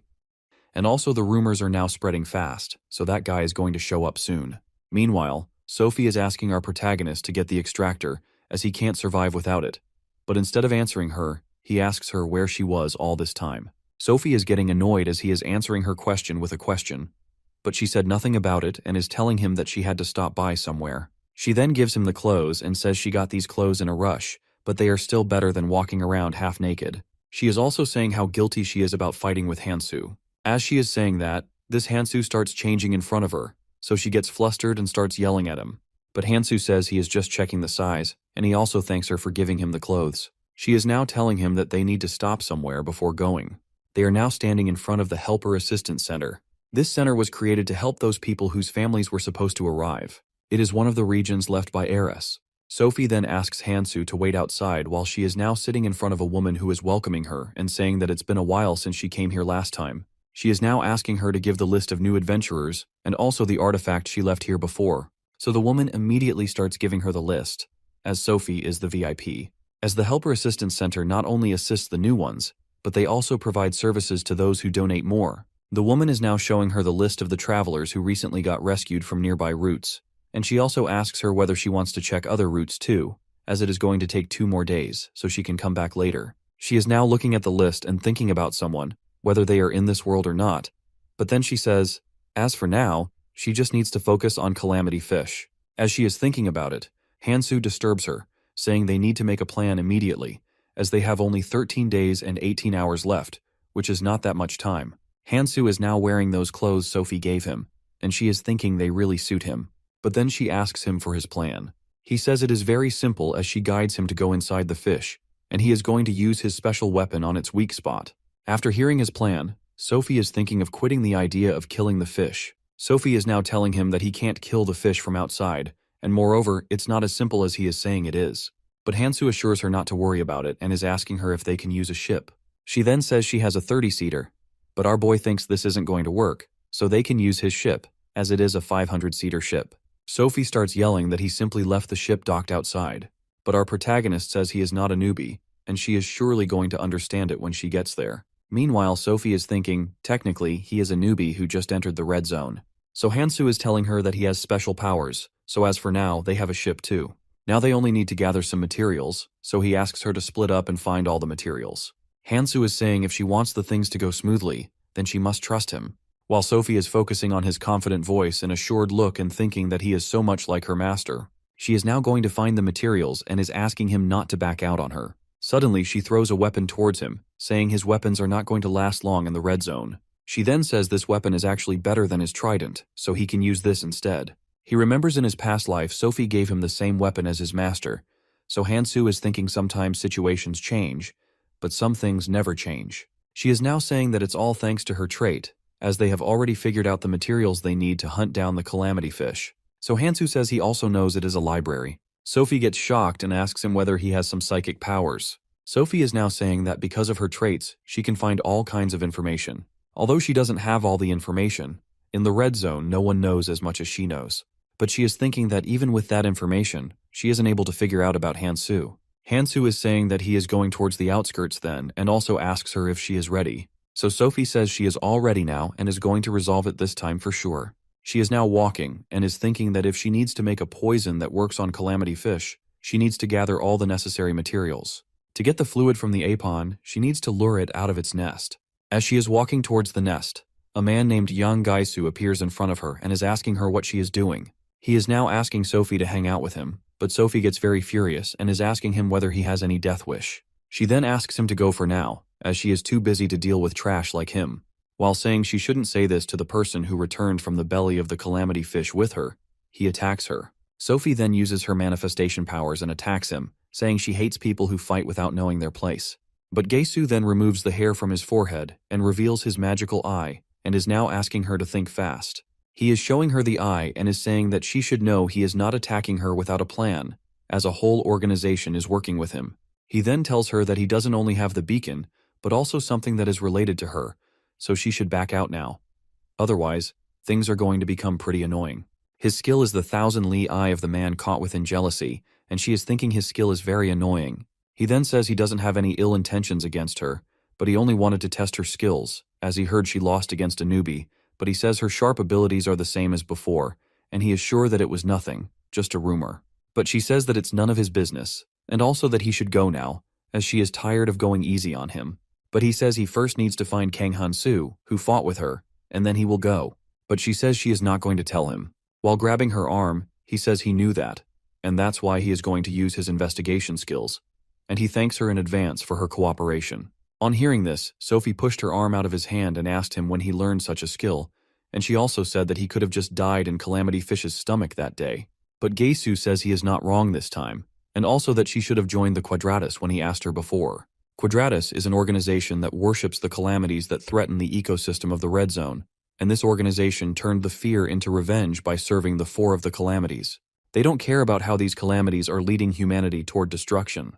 But Sophie says she isn't going to join such an organization where they sacrifice people in the name of showing the powers of calamity fish and removing the relics left behind by dead people to sell them. She is asking him if he even knows how many travelers died because of him. As he deceived them, saying they were going to be safely raised by upper root, all of them ended up in the calamity fish's stomach. But Gaisu doesn't feel any regret doing this, and he says he is just earning money using his abilities and also taking part in religious ceremonies until he can. He also says foolish are those who fall for his tricks. He is now saying that such foolish people are not going to live that much, so they should be grateful to him because of him, they got to live in Calamity Fish's stomach even for a short while. He then tells her she might also realize this after going a few more times, and within a second he disappears in front of her eyes. Now Sophie is thinking about the time when she first met Gaisu, and is saying that he was completely changed after barely surviving the Calamity Fish's stomach. She is now thinking about Hansoo, and realizes that he told her not to worry about him and just gather all the materials. On the other side, Hansoo is now running to find the most important thing to kill the calamity fish, sclerosing solution. It is the assembly of a mage's knowledge, as it is the perfect poison to kill the calamity fish. The first ingredient is going to be the base. Hansoo is saying that first he needs to get the Kukulza's heart, and in order to find it, he needs to locate a deep valley between the middle root and the end root, as far as he knows about it. It is a cave where Kukulzas hide in order to avoid the calamity fish near the root's end. He remembers that they make a nest within the root. Hansoo has found it, and is saying that the first ingredient to make the sclerosing solution was quite hard to find. But he also knows that the Kukulza's heart is hard to find, so it's better if he finds it here. Our protagonist realizes that the Kukulzas are coming towards him, so he activates his dragon energy arts. A flock of Kukulzas is coming to attack him. Our protagonist is now fighting with them one by one. His weapons have now become worse, so Hansoo realizes that the weapons with strong chi arts are not going to last long. He says he needs to attack them while adjusting it until he finds a proper weapon. He has killed quite a few Kukulzas while others are going to attack him altogether, but after a while, Hansoo has killed all of them. But he realizes the ones he killed just now are all young Kukulzas, and he is now thinking of killing the adult ones too. But as he is continuously using his stamina and magical powers, he is thinking of increasing his stats before. He is now taking all the runes he got after killing the Kukulzas. As he is looking at the runes, someone attacks him from behind, but using his weapons, he dodges that attack. He also realizes that he can't use this weapon by looking at its worst condition. Meanwhile, Gaesu is coming towards him and appreciating him. He then says that he was thinking of doing this attack as he might die, but he realizes that he is actually better than he expected. Gaesu then asked him not to be mad. He was not trying to fight, but was only checking his powers. Moreover, he is here to give him an offer. He then offers him to join Quadratus. There is someone in Quadratus who has an eye on him. Gaesu then says it's a good offer and he should accept it. But then Hansoo points the weapon at him and asks whether he wants to die. He then gets furious and says, "How can a newbie dare to attack me?" Then Gaesu says that he must be thinking that he is powerful just because he passed the tutorial level. Then he says Sophie might like him, but she doesn't. Here Hansoo says that he is refusing his offer. He says that the group who worship the calamities, he is aware of them and their worst activities, which are feeding humans to the calamities. He also knows that travelers from the red zone start decreasing since Quadratus starts doing their activities. Their activity is tourism, which includes watching people getting eaten by calamity fish. They made an industry that gets profit after killing the others, and that's how they have been earning. Hansoo says instead he is going to remove this organization as soon as possible. As Gaesu is now walking towards him, here Hansoo says he doesn't know why he is even listening to someone who is weaker than him. Hearing this, Gaesu gets very furious and is now saying that he is going to take him whether he wants to or not, as he was ordered to do this. But first he is going to break his limbs, as they are not going to mind it if you're missing your limbs. Hansoo says that he is thinking of doing the same with him, and he is also going to get the information from him, as not having limbs isn't going to stop him from talking. But then Gaesu attacks Hansoo and makes a cut on his shoulder, and it starts to bleed. Gaesu is thinking that his attack wasn't that deep, as it didn't cut the full arm, and then says that he was very light with him, and is now going to cut all his limbs in one go. Here Hansoo is now saying that he never fought with him in the last life. Gaesu is asking him whether he is mad as he is talking weirdly. He is now again going to fight Hansoo, but Hansoo also makes his first attack, which was quite powerful, and thus Gaesu flies backwards and falls down quite far away. Hansoo is now saying that he needs to upgrade his intel, while after getting up from the attack, Gaesu realizes that he has colorless rune stats. Hansoo is now asking him not to retreat, as he is just going to use his powers. He is now holding runes in his hand, but Gaesu says a stat upgrade is not going to do anything to him. Our protagonist then says he is right. Stats are not everything. But then suddenly he attacks Gaias and is now asking him whether he is scared. But Gaesu gets up and starts running toward Hansoo, saying he is not scared of him. He's now about to use his lateral splash skill while Hansoo is standing barehanded in front of him, so I guess you say that his lateral splash splits everything within seconds, and also that he is going to cut his hands apart.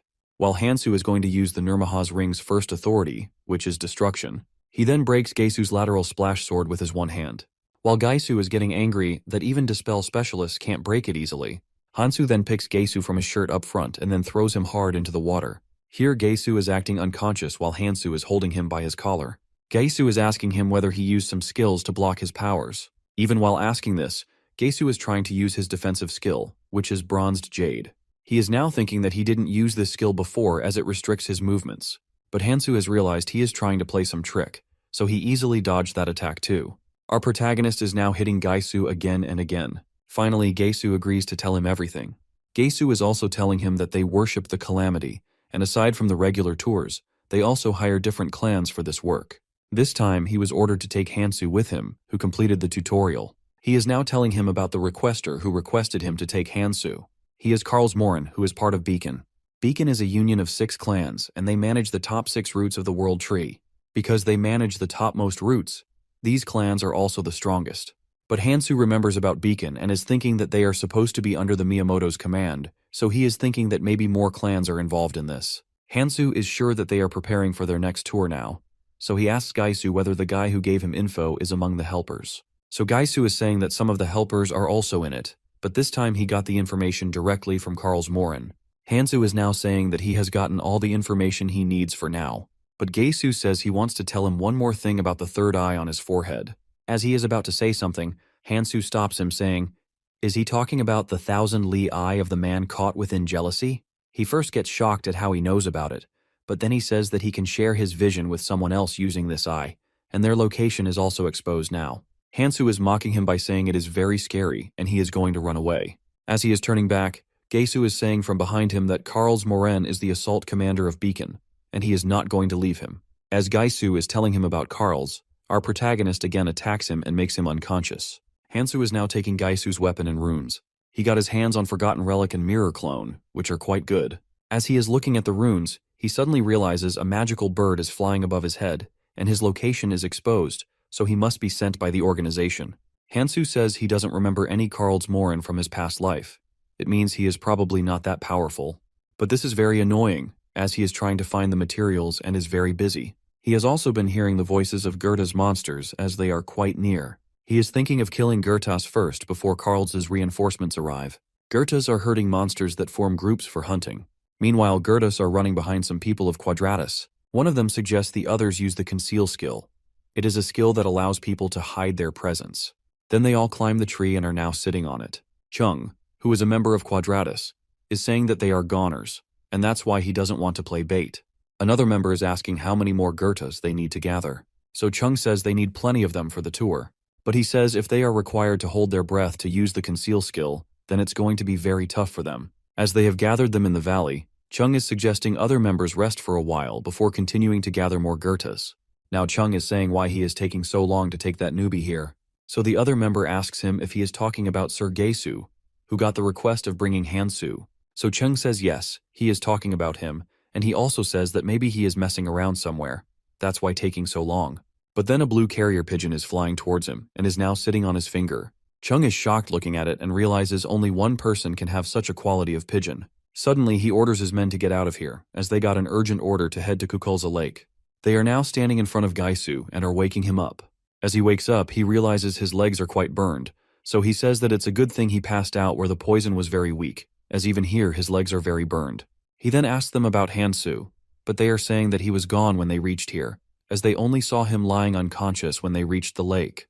Chung is saying that he can't believe someone who survived in the Calamity Fish's belly actually lost against a newbie. He is now looking for his weapon, but then he remembers what Hansoo told him before he became unconscious. He was saying to stay asleep for a little longer, and then he would give him a special present in exchange for his weapon. Chung is asking him to get up quickly as they need to hurry up, but he is asking them to shut up so he can remember clearly what Hansoo told him. Chung is now ordering the other men to carry him so they can move to the ship quickly. He says just in case he also needs to reach out to nearby operators and the requesters too. He is now about to send the blue carrier pigeon, which is a support skill that doesn't only allow the clan members but also the travelers to communicate. But with this pigeon, they can only send the most basic information. It is actually a skill that uses mana to create a bird that carries the messages, but using it requires extreme control over mana, and intent should be clear. Now the carrier pigeon has returned to Kalars, who is very angry and is asking his members to follow him. After a while, he is standing in front of Chung, who is saying that he is very quick, as it hasn't been that long since he sent the carrier pigeon. He then asks Chung to move aside and is yelling at Gaisoo that he got beaten by a newcomer. But Gaisoo has only said his name, Karl's Morin. He becomes angry about this too. Why is he calling him by his name? And he says that he didn't know Quadratus had become this weak and incomplete. But Chung says that they are going to take full responsibility and will take that newcomer to him soon. But he is telling them that another problem has appeared, which is that the Goethe's they have gathered in the valley have escaped and are now coming towards them. He is telling him that once a Goethe starts running, they can't change its direction, and they used the same technique before to gather them in the valley. They are wondering whether they left the valley and are coming towards them because they captured one of their young Goethe's. Karls is now looking at Gaisoo's legs and suddenly attacks him with his blade weapon, saying he has Goethe's blood with him and that's why all of them are heading towards here, and also an amplifier was used to strengthen the effect of the blood. This skill name is a Ronin's Tracker, which is a scent-based skill that points towards whatever they are trying to find.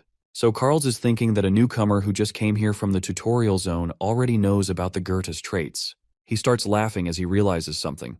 Then he orders Chung to bring Hansoo as soon as possible, as he wants to see his face. But Chung says that a lot of Goethas are swamping their ship, and it is not going to last that long. Carls becomes very furious and is now saying that he needs to make himself clear now. He then orders him to go and find Hansoo, as he is going to handle the things here. As Chung is about to say something, he grabs him by his collar and asks him to go, as he doesn't like repeating his words. He is now asking him to come back with Hansoo. Otherwise, he will feed him to Goethas.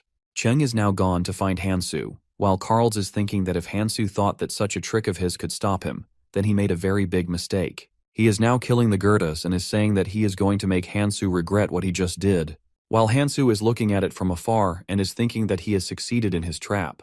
Now that he has brought some time for him, he needs to keep on moving to find other materials. He is now finding something to eat, as he hasn't eaten for 2 days, which has weakened his strength. The nutrient fluid that flows through the roots of the world tree. As some roots absorb the poisonous water, some purify it, as he is thinking that he just needs to find those roots that have nutrients. He also realizes that as the world tree is dying, the number of viable roots is also decreasing. He is now looking at the selfish rich man's food bag, and is thinking that he has quite important stuff. He now just needs to find the deep tunnel where the adult Kukulzas live. Our protagonist is now standing on the top of the roof and is thinking that if he needs to cross the water here, he might need to make a bridge. He then throws the seed of Kesh into the poisonous water, which absorbs the water and is now turning into a giant lotus leaf. As he has thrown quite a few seeds, a lot of lotus leaves are now floating on the water. He is now jumping from one leaf to another to cross the poisonous water. Our boy is now standing in front of the adult Kukulzas to hunt them down. On the other side, Carl is waiting for the arrival of the carrier pigeon. He is getting angry at Gaesu because he wasted the scouting skill, which they can only use once a month. He then says if he wasn't the one who guided them to Hansoo, then they would have left him in the sea. Carls is now asking Rachel, who is his clan member, to lead them to the last unidentified location. She, on hearing this, asks him if he is going himself. Carls says that it's pleasant to hunt the prey with their own hands. He then says he is going to capture Hansoo soon. On the other side, Hansoo is fighting with Goethas, and all his stamina is gone now. But he has got the heart of adult Kukulza. Meanwhile, Chung is aiming at him from behind, but Hansoo has realized this. He then dodges the arrows. Chung gets angry and is now throwing arrows at him continuously, but Hansoo is dodging all the arrows. But then suddenly his arm got hurt, and blood drops in the water excited the great whites, and now they are coming for him. Because of Kukulza, Chung can't aim at Hansoo, so he asks the other member to get him, as they can't afford losing him. Miller, who is also a member of Quadratus, gets very shocked and says she is not going in the crowd of Kukulzas, as the water will ruin her hair. But Chung assures her, also yelling that they are only after Hansoo as he is bleeding, and also they can't lose him. She asks him to stop yelling as she is ready to go. So Chung says that he is also going to send the pigeon to Carls, and also orders Miller to catch Hansoo alive and make sure he doesn't run away. Miller is now fighting with Hansoo. Kukulzas are also attacking him. As Hansoo is busy killing the Kukulza, Miller again attacks him from behind, and our protagonist barely survives that attack. Now both are standing in front of each other while Miller is saying that she is not going to be easy on Hansoo now, while Hansoo is thinking that she always comes closer to him when he is fighting Kukulzas, and how this situation is in her favor and he himself is at a disadvantage. Hansoo is now thinking of changing the stakes. Hansoo then attacks her using Gaisu's formless blade, but she says that he shouldn't take others' weapons. Then Hansoo attacks her, but she starts laughing as her wound isn't that big. But soon she realizes that the wound isn't healing. Instead, it is getting bigger. All the Goethas are now smelling her blood and are going towards her. It is because Hansoo used the Nurmaha's second authority, which is hemorrhage. Hansoo is saying that she shouldn't think this is just simple bleeding, but as her wound loses blood continuously, it is going to block her mind and drain the body. He is now thinking that he wanted to avoid this authority as it consumes his energy, but with monsters here who are drawn by blood, this is a fair deal. Hansoo is now going while Chung is ordering to help Miller and catch Hansoo. If they don't catch him, then Carls Moren will kill them. He then starts killing the Kukulzas and says that he can fight with them, and thus they only focus on catching Hansoo. As all of them are now running towards him, he says that he is going to give them a gift, and then he puts his hand in that bag and takes out something. He then throws it in front of this, which is actually the head of Goethas.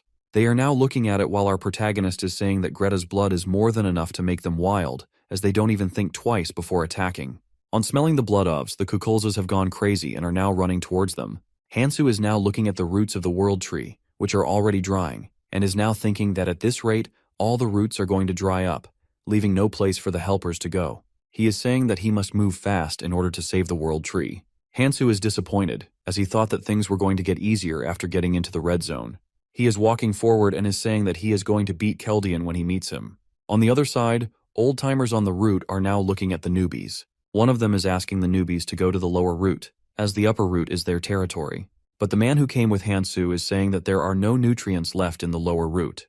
But the villain says that they should manage their resources on their own, and as far as this upper route goes, it belongs to their clan. He then says that they can't fight with them as they are weak, and moreover, it's normal for newbies to starve a little bit. Newbies are now going out of the upper room. The world tree is decaying as the lower roots don't have nutrients, while the upper roots are full of nutrients but also swarming with monsters. And every time newcomers try to climb the upper route, other clan members block them. They are now thinking that they are going to starve to death. But suddenly the monarch of the clan member who kicked them out of upper route suddenly falls in front of them. They are now wondering why he is here, but suddenly Hansoo also appears in front of them. He is now holding him by his collar, while all the other members get afraid and are now running away with their captain. While newcomers are happy by the fact that they can have the fluid now everyone is using their juicers and is eating the nutrients. Hansoo is now sitting on a root while a man is asking him whether he is Hansoo. So our boy jumps from the roof and is asking him how he knows him. As Hansoo is drinking the nutrients, the man tells him that they came here together on the same ship. He is now asking our protagonist where he was all this time, as he is seeing him today since they have come to the red zone. But then the man says that it is not important here, and he then introduces himself, saying his name is Johan, and he also thanks them for helping them. Otherwise, all of them would have starved to death. But Hansoo says he just wanted to eat something, so he came here. But then Johan demands to fulfill his other request. He then says they need their ship, as all the other paths are blocked, so they need the ship. But Hansoo disagrees about giving them the ship.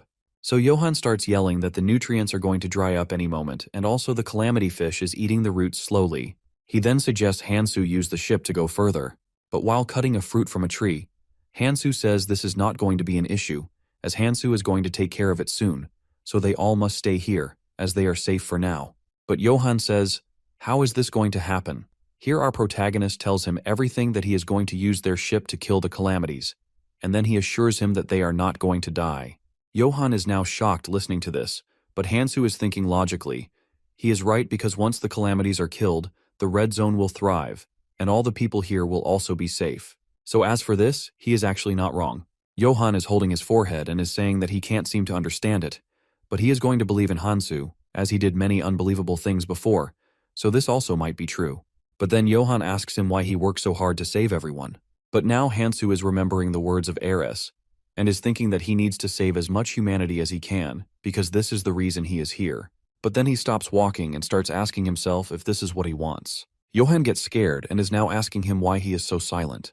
But then Hansoo throws a stone towards him, which is an imitation stone, and he says that this stone is going to be helpful in the future, so he must keep it with him. Hansoo is now walking steadily while Johan is asking him to stop. He is now looking at the stone and also worrying about Hansoo, but then he remembers the time when he got them on his boat and also the things they thought were impossible to do, but he unbelievably did them. He is saying Hansoo is that kind of man who can make things happen if he wants to. Johan is hopeful that things are going to get better, as he believes in Hansoo.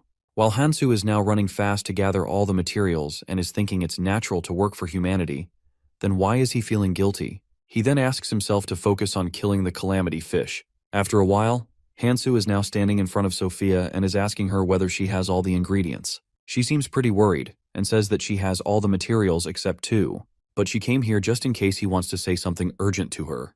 But Hansoo realizes something is wrong with her, so he asks her. Sophia is now telling him that he is the target of Quadratus.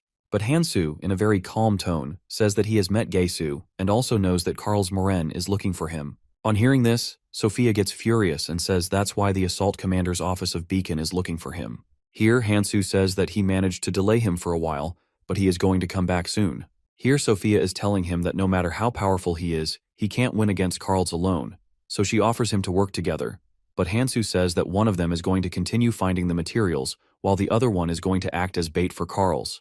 But Sophia is telling him that Beacon is one of the strongest ruling clans in the Red Zone, and also that they are full of veterans who have been here in the Red Zone for years. He is saying they are full of strong people, and the assault squad is the most aggressive among them. And as for Karl's Moren, he holds the position of the commanding officer. So she suggests our protagonist take him down together.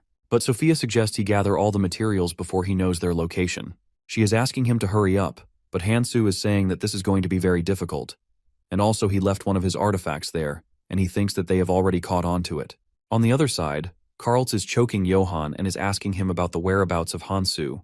Otherwise, he is going to burn him and all the other members alive. He is thinking that he doesn't even know of the arrival of Hansoo while he succeeds in bringing this many people with him. Johan is yelling that they don't know anything about Hansoo. So Karl leaves his neck and he falls on the ground.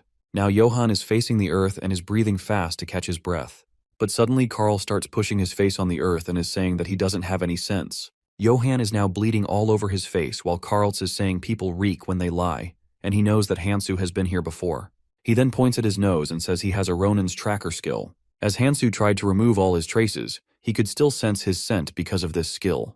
He says his only mistake was leaving a trail behind while trying to set a trap for him. He is again asking Johan about Hansoo, but he is still saying he doesn't know anything about him. So here Karl says there is no choice other than killing him now. He is now about to kill Johan using his powers, but then Hansoo appears. Then Hansoo asks him, while smirking, whether he was looking for him. So Karls Morin asks for his name if he is really Kang Hansoo.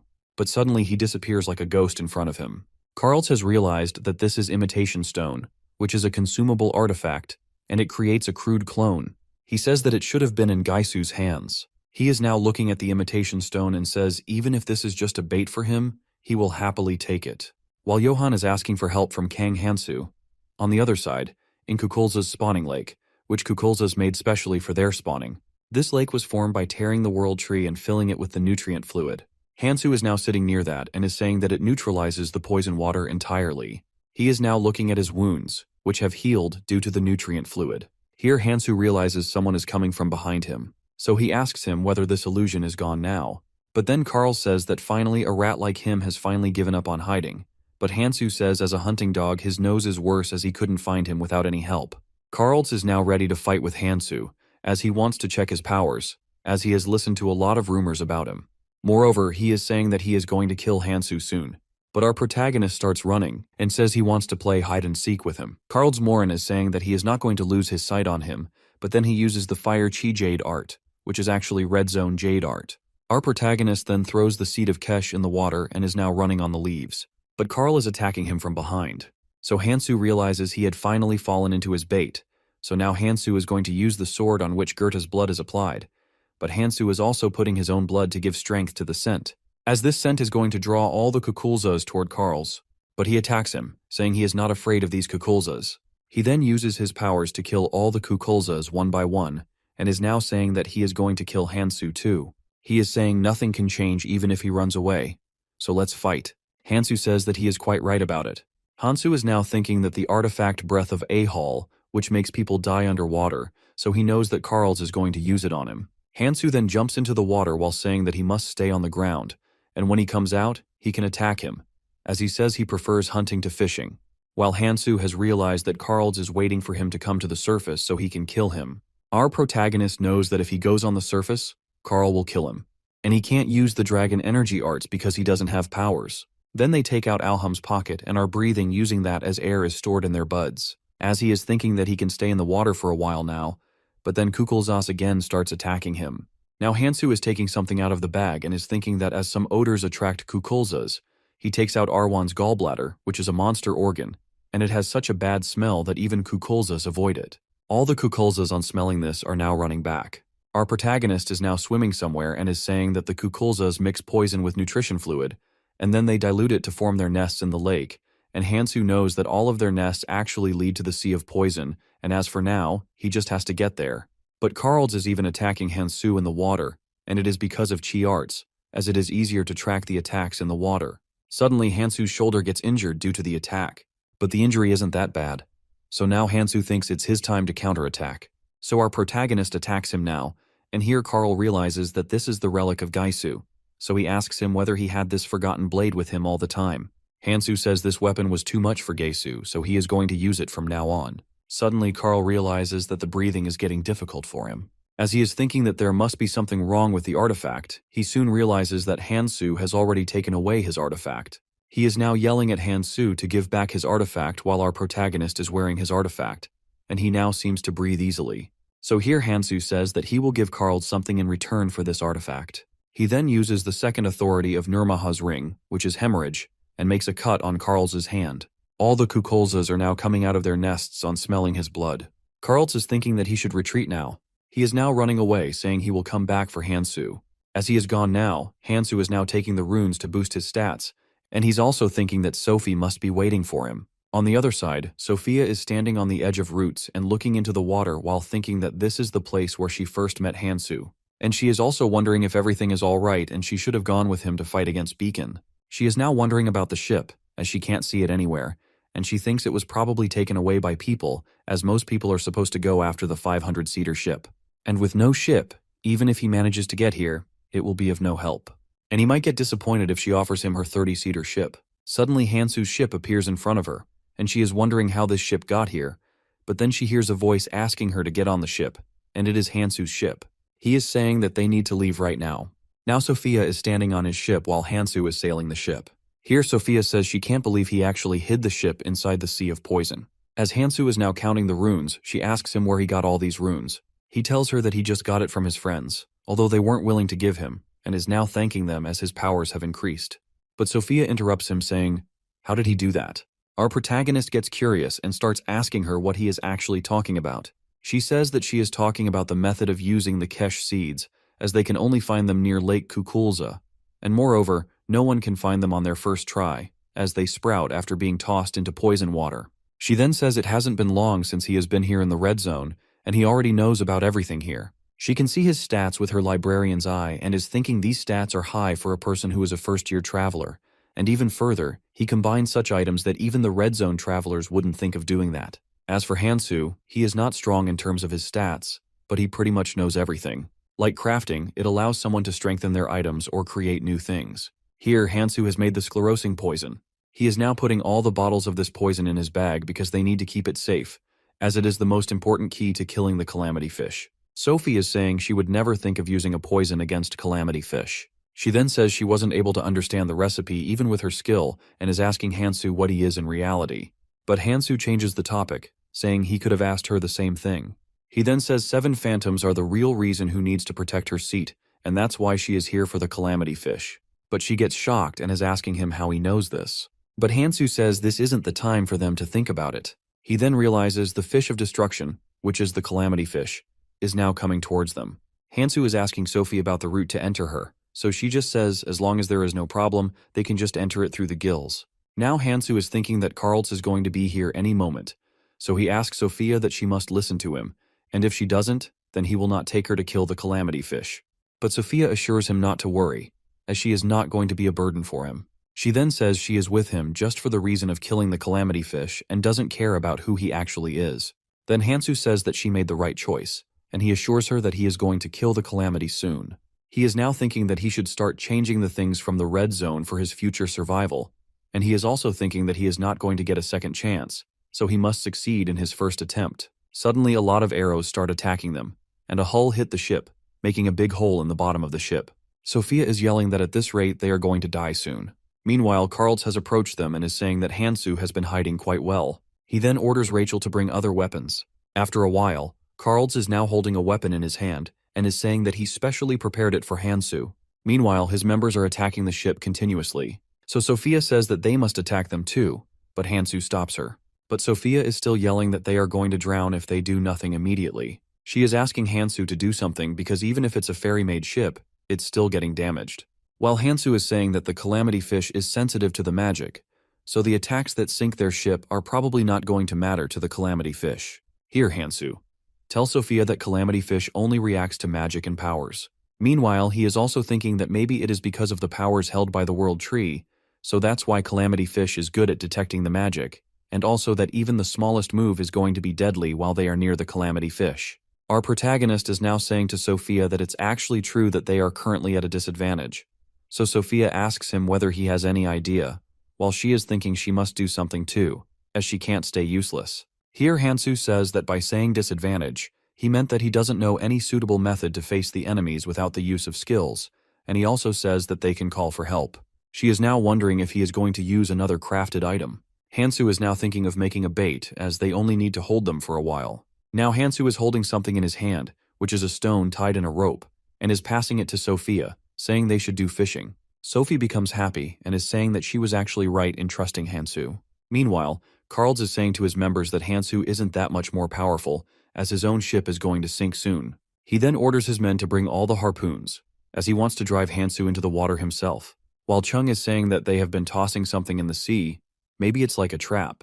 But Carls orders him to attack them. He is asking them to make sure they must die today. On the other side, Hansoo is asking Sophia to wait for a while, as the boxes they threw in the sea are now breaking, so Hansoo says that it must have taken the bait. Suddenly a creature named Kraken comes out of the sea, and everyone is shocked to see it. Carls is saying that a Kraken doesn't normally come to the surface. While looking at it, Gaisu is saying if they don't stop it, then the calamity fish will go back into the depths of the sea, so they need to get inside its gills before this. Moreover, they can't lose Hansoo now. Here Carls is now fighting with Kraken and is saying that he will handle it. He is now ordering Rachel to move, as they have wasted quite a lot of time. While he is thinking Kraken's sudden appearance is not a coincidence and is actually done by Hansoo, they are now entering the gills of the calamity fish. And Carls is saying that even underwater creatures' gills are keeping them dry, so Gaisu is telling him that the inside of the calamity fish is imbued with a mysterious power. He is now asking Carls to look inside at the passage of calamity fish's gills. Here Carls has been asking Hansoo if they just need to keep going down. So Gaisu is assuring him, saying they will be there as soon as they pass through this passage. He is now telling Carls that a giant mass of flesh that acts like a door is going to shift noticeably before they close them. He then asks others to stay alert and quiet. But Rachel suggests he prioritize the tour and keep Hansoo second, and they must turn the useful travelers into the members of Quadratus. Here he says to Rachel to not rush things, as they will do everything gradually. Moreover, Hansoo doesn't even know the inside of the calamity. He hopes he doesn't die before they find him. Now they are inside the intestines destroyer, where it stores all the remaining things after eating as a massive island. And it's more like a dungeon. Carls Morin is now thinking that the distorted flow of magic inside the calamity fish is keeping his tracking skills from working efficiently. One of the men is asking Gaisu whether these destroyed ships and all the corpses are Quadratus. But guess who says they don't seem to understand that this is the blessing as it is inside the calamity fish itself? He then yells, "This is actually the highlight."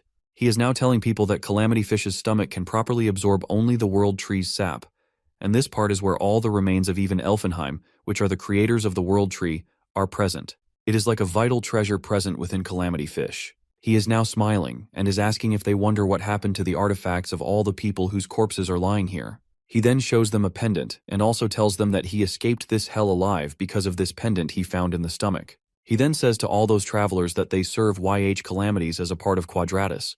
Then everything they desire will come into existence. He is now praying for the blessing of calamity fish and is saying to travelers that Quadratus will always welcome them. As he is talking with them and is suggesting they not talk loud, as corpses might wake up, Hansoo is actually hiding behind Gaisu. As he is about to say the guidance of Quadratus, suddenly Hansoo appears from behind, saying by talking loudly just how much he actually meant. He then suggests not to worry about it, as even something as loud as an explosion is not going to stir the corpses. As Hansoo says, if they are talking about an explosion just like this, and then suddenly Sophia makes an explosion with her magic, all the travelers and even Gaise and Carls start moving backwards due to it. As Hansoo is now appreciating Sophia with her perfect timing, Carls is saying to our protagonist that Hansoo came willingly to die with his hands. While Gaisu is yelling, "This isn't right. Corpses are now waking up." Gaisu is thinking that these corpses are actually the forces sent by Elfenheim to defeat the calamity fish in the past. They are called the Cursed Army of Galadriel, which are Phantom Knights. These corpses are now attacking the travelers, and while fighting them, they are yelling at Gaisu, as he told them they just need to get the artifacts inside the stomach of the calamity fish. Then Carl orders his members to attack the corpses. He is now going to use his Fire Jade QI art to burn them, and after a while all the corpses have burned into ashes. Now all the travelers are appreciating him and saying he is actually Beacon's assault commander. But Gaisu is thinking and is worried that the corpses are not going to go down this easily, as they are watchmen of calamity fish and possess the cursed body, which allows them to fight till the end. They will remain alive until the calamity fish is alive. Now the corpses are again fighting with them while Gaisu is thinking of escaping, as they need to save his life first. But then suddenly he realizes Hansoo isn't here, as he is thinking whether he is here for the same purpose Sophia wants. On the other side, Hansoo is running and is thinking all the things are happening the same way Keldian told him to keep the Phantom Knights, the calamity fish's first life of defense, occupied.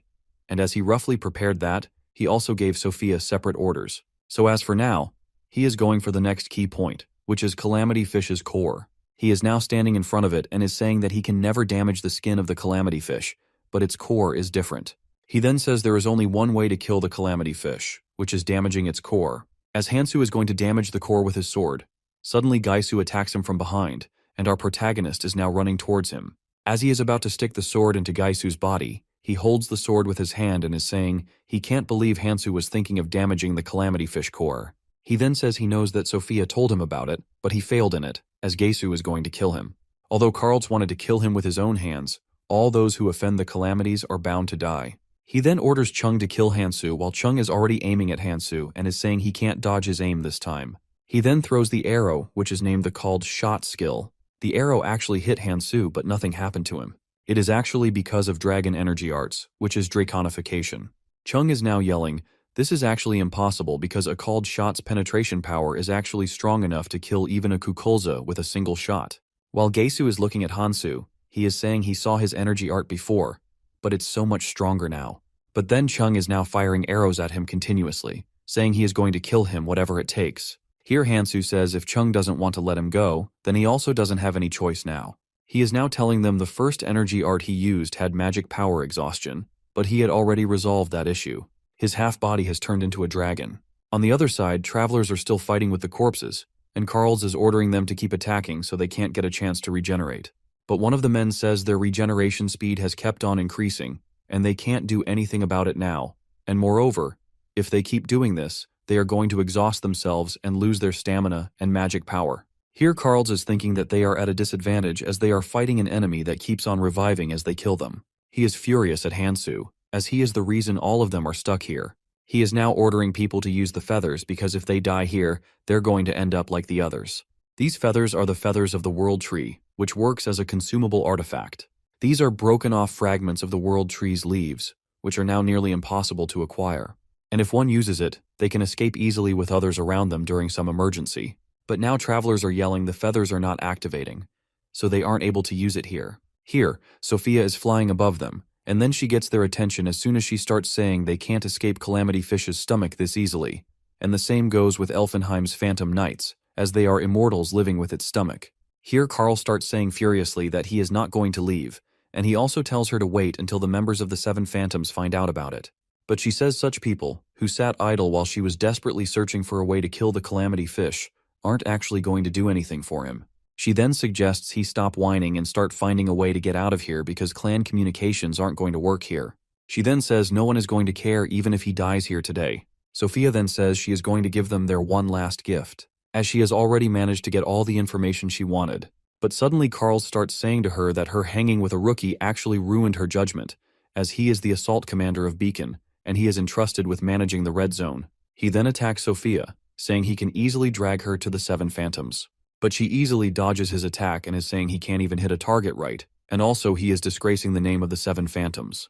But then suddenly all remains and other things that were present start falling. They realize the entrance is now closing. Here Sophia starts laughing, saying she was actually finding a way to close it with her library skills, but Carl actually helped her a lot doing this. Now Sophia is flying away, saying she hopes they aren't going to meet each other again, while Carls is yelling at her that he is going to kill her. Then he orders his members to get the ship as they need to leave as early as possible. He is now looking for Gaisoo, as he was supposed to guide them in finding the Quadratus. On the other side, the Phantom Knights are coming towards them again. He then orders Rachel to provide some support, as they need some time to just reach near the gills, and then they are going to open again, so they only need to hold the corpses only until then. As people are now running to follow his orders, he is thinking that he is going to make Sophia regret it. He then starts using his Fire Jade QI art while saying he is Assault's commander and he can't lose. He is now going forward and is ordering others to follow him. But suddenly Hansoo appears in front of them with Gaisoo, who is barely living. While looking at it, Carl starts yelling at him, but Hansoo interrupts him, saying he feels like a villain for showing up at such a time. He then drops Gaisoo on the ground and says he had to do it as they don't listen to him anyway. Carls is very furious at him, and he is saying he was thinking of killing him without any harm, but he has changed his mind. But all of a sudden, Hansoo starts running towards him, saying he doesn't need to worry about it anymore. He then kicks Carl and he falls behind his back. But Carls couldn't get over this disgrace, and is thinking about whether he became stronger by consuming the runes of Quadratus's people. But still he thinks Hansoo doesn't stand a chance in front of him. He then gets up, saying he is going to kill him and take back his breath of alcohol. which our protagonist actually stole from him. He is now running toward Hansoo with his sword while Rachel is saying from behind him that they are going to assist him. But he says he isn't weak and he can kill him alone, so he doesn't need anyone. So he orders her to keep holding the Phantom Knights instead of this. Hansoo asks him not to worry, as he was actually planning to clear everything in his way while keeping the sword in front of Karl's. But he furiously starts yelling that Hansoo is nothing, just a newborn pup, and then he attacks Hansoo with his sword while Hansoo is trying to fight using his sword. Here Karl asks him whether he is really this capable, and is also thinking that he knew it. This newbie can't become stronger than him, and also he can't lose to him. Karl then yells, "This is the end," and passes the sword through his heart. He then says to our boy that he should have just accepted the offer of becoming his subordinate, so he wouldn't be dying here like this. While holding the sword in his hand, he is saying to our protagonist that he is dying because he is weaker than him. But suddenly Hansoo starts smiling while grabbing the sword in his left hand, and says he is going to say this right back to him. Karl is looking at him with shock while he says that the artifacts of knights are quite good, as they are actually sharp enough to break the scales of dragon energy arts. Our protagonist then thanks him for the delivery, but Karl couldn't believe in it, as he was sure that he aimed at his heart. He is wondering maybe it is because of body modification, but Hansoo says it's too late to realize it now. As he is saying this, suddenly Hansoo takes out his dragon hands and sticks them right around his heart and makes a hole inside his body. It is such a big hole that someone can see through it. Karl's body falls on the floor, and then Hansoo takes that sword out of his heart and throws it aside. He is now saying that it was doable as he pushed himself to create 3 dragon hearts. He lacks healing stones, but he doesn't have any other option. The special ability of energy arts is specification, which is imitation of the abilities of the real owner. So it means Dragon Art's ability literally borrows the abilities of real dragons. He is now saying what really changes with this ability is the body, as the human body is very inefficient compared to dragons, so the damage after the transformation is very severe, as our protagonist himself is still suffering from these damages, and even his stats are at 35%, as his proficiency is lacking, so it's difficult for him to maintain this form. But he thinks this is only a matter of time and he needs to move quickly, otherwise he is not going to make it in time. As he is running away, a third eye on Gaisu is seeing him, and a voice behind this eye says he is never going to forget him. He is now again going towards the core of the Calamity Fish, but the core is very high and he can't reach it on his own. But soon a platform is going to form as it reacts to Hansoo when he tries to damage the core. A Calamity Fish lacks an external threat defense mechanism, but it has a very special internal defense mechanism, which is not only Calamity Phantom Knights, but also a proper defense system. So it means any approach to the core is taken out by physical attacks. But he then says they seem simple, so he can easily cut them down. But then he realizes the Calamity Fish's regenerative speed is very high, so simply cutting the tentacles is not going to solve anything. So in order to stop the regeneration, as he is thinking about it, he takes the sclerosing poison out of his bag and says there is only one way to make a decisive hit on the Calamity Fish. He then throws the poison all over, as this poison doesn't just harden things, but it also solidifies a large area that it comes in contact with, and thus it also prevents regeneration. He then puts the poison on his sword too and is now ready to kill the Calamity Fish. He is now cutting them, which are protecting the core of the Calamity Fish. So even Calamity Fish is screaming in pain and is making a lot of fuss. On the other side, Minchul and Aaron are standing outside the sea and are talking while looking at the Calamity Fish, which is swimming around the ocean here. While Aaron says all the nearby helpers must stay close to the sea and keep watch on the Calamity Fish. Then Minchul says he has never seen Calamity Fish making a fuss before. He says it feels like the fish has swallowed fire and is now thrashing in pain. But then Minchul realizes something is coming towards the root, but Aaron suggests they scout the area as they don't have time. As Minchul is about to say that they don't have time, something hits Aaron's head, and he falls on the ground unconscious. It is Sophia as she falls on Aaron. As Minchul is shocked seeing Sophia, he is about to ask her where she came from, but she says they need to move immediately as they don't have any time. He then asks her where they actually need to move, as the Calamity Fish is thrashing harder than before. While Sophia is looking at the Calamity Fish, she is thinking that she has never seen Calamity Fish like this before, and it feels like it is actually in a lot of pain. She then says everyone might treat it like a fantasy, but she is angry by the fact that she wasn't able to do this. She is crying and is thinking that she is going to be free from the guilt. She realizes that Hansoo has really kept his word while Calamity Fish is rushing towards them. So then she grabs both Minchul and Aaron by their collars and starts running away from the Calamity Fish. The fish is now throwing up all over, so they are wondering what it's actually eaten, so it is throwing up now. So Minchul gets suspicious of Sophia and is asking her what she actually did with the Calamity Fish. So she says it wasn't only her, but Hansoo also took part in it, while she is thinking that Hansoo actually succeeded and fulfilled the promise he made with her. She is still running while grabbing Minchul and Aaron and is saying they don't have time as they are going to be swept away, so before that, they need to get away from the root tips. But they are asking her to let them go. On the other side, between the travelers, a boy named Michael is wondering what is happening and why the calamity fish is acting like this. But then he realizes it must be the doings of Sophia. As he is thinking about it, a girl comes towards him, saying they must do something, because if the fish's rampage gets furious, the damage is going to spread to their area as well. Then he asks her whether she sent the report, and she says that she just sent the carrier pigeon saying they are keeping track of the calamity fish's state.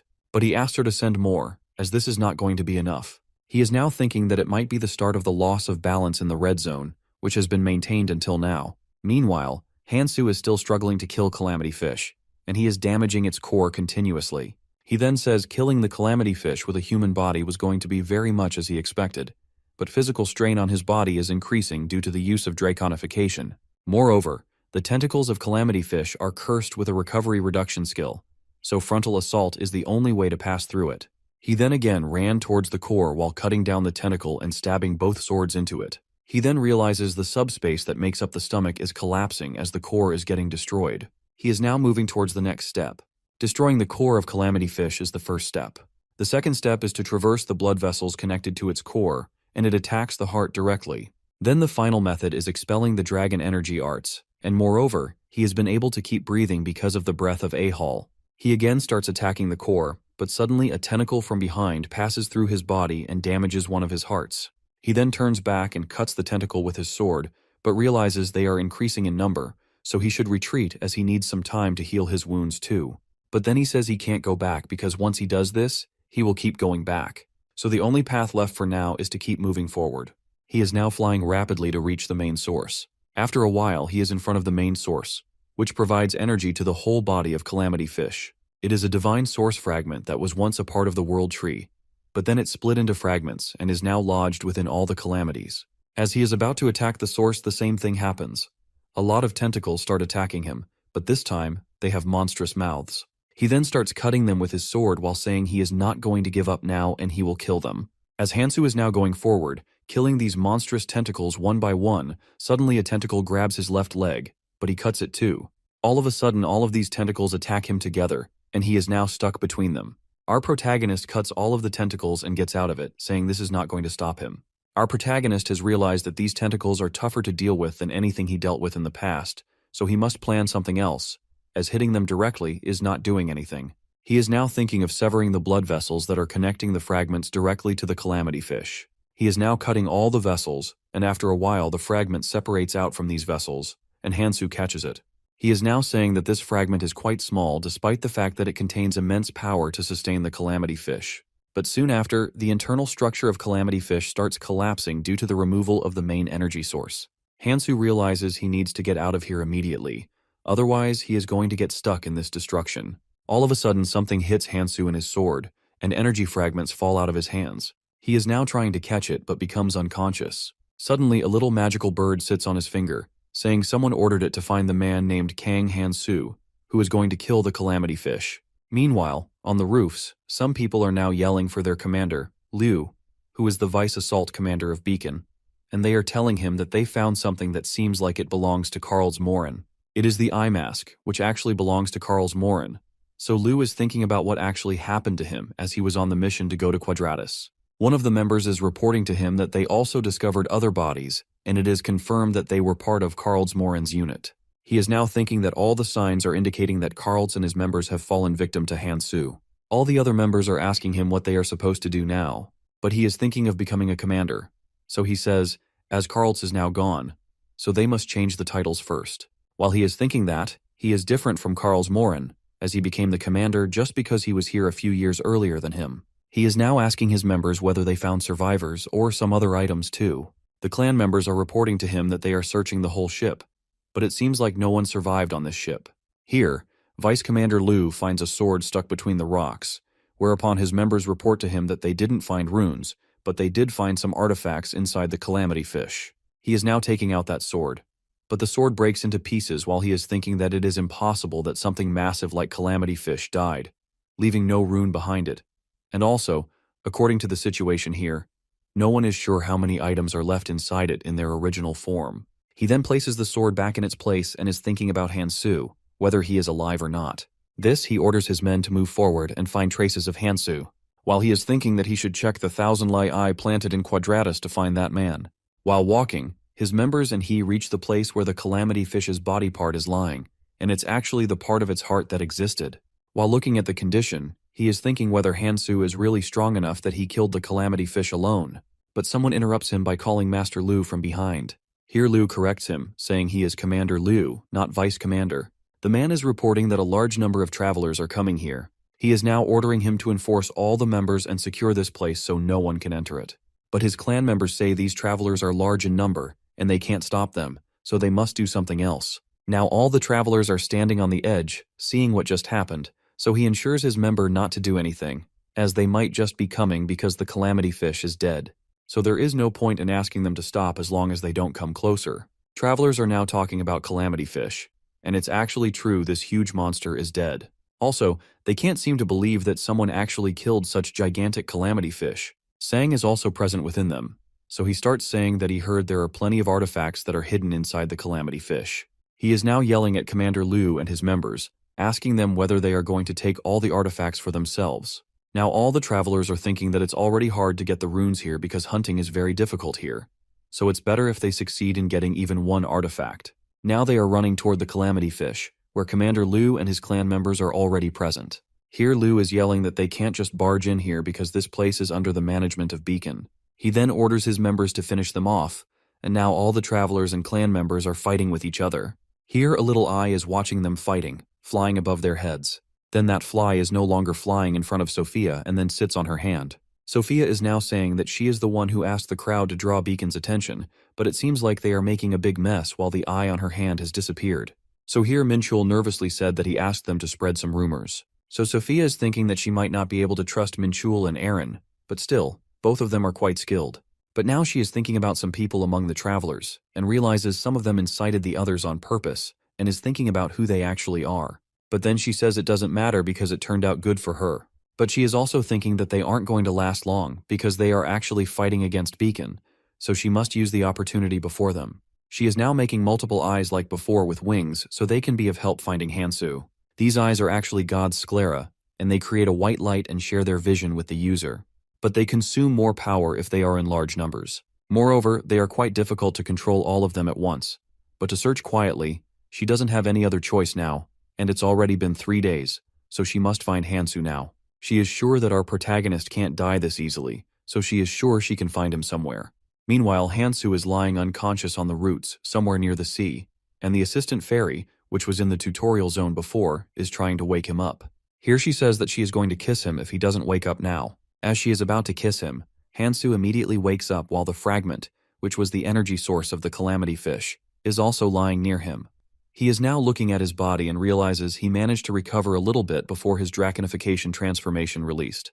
Now he is looking at the fragment and is grateful that he didn't lose it. Here he realizes the one who woke him up is actually no one but the assistant fairy.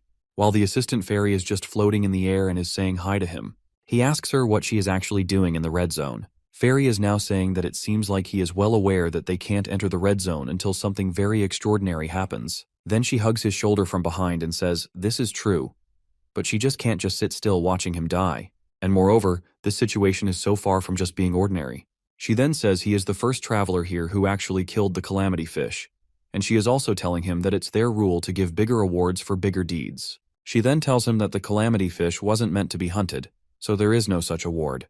But not giving him an award would be very shameful, while Hansoo is getting annoyed because of her. She is now thinking that he must not have come here with good intentions, as he seems to enjoy the cruel and difficult situations. She is now saying that they gave a lot of thought to what they should give to him as a reward.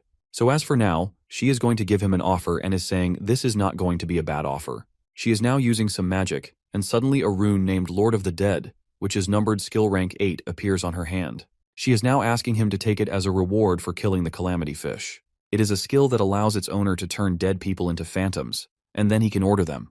Moreover, it even has a special effect of magic strengthened QI, and then she says she can't even tell how much more powerful it is. So Hansoo is thinking that for someone like him who can only acquire 7 skills, this would be a very advantageous reward.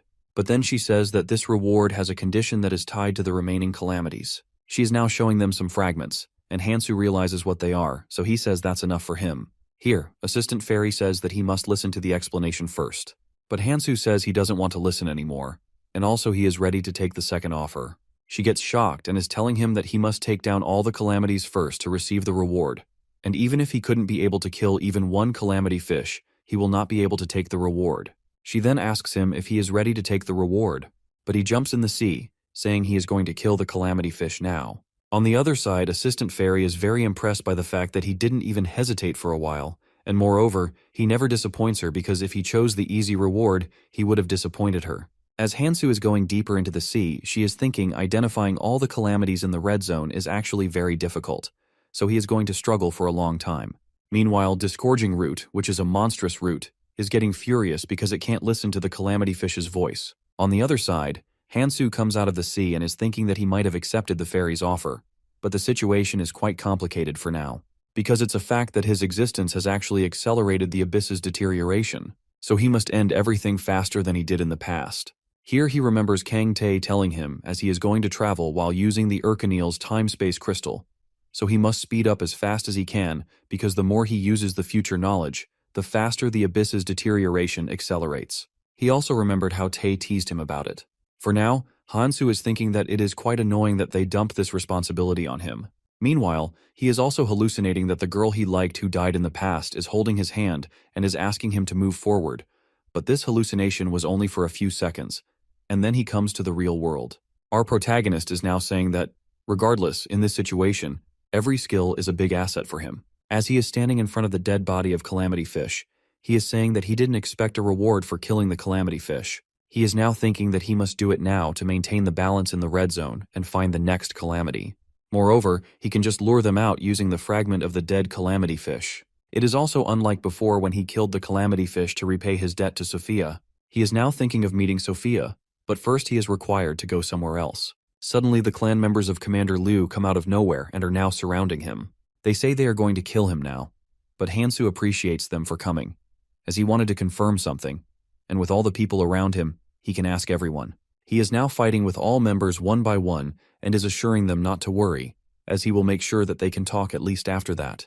After a while, all the people are lying on the floor unconsciously, while he is grabbing one of them by his collar. He is now looking at the sky and is thinking that 3 days have already passed, so it means all the other calamities must have begun to move. He then says he can't believe he was unconscious for this long, and now he is running fast.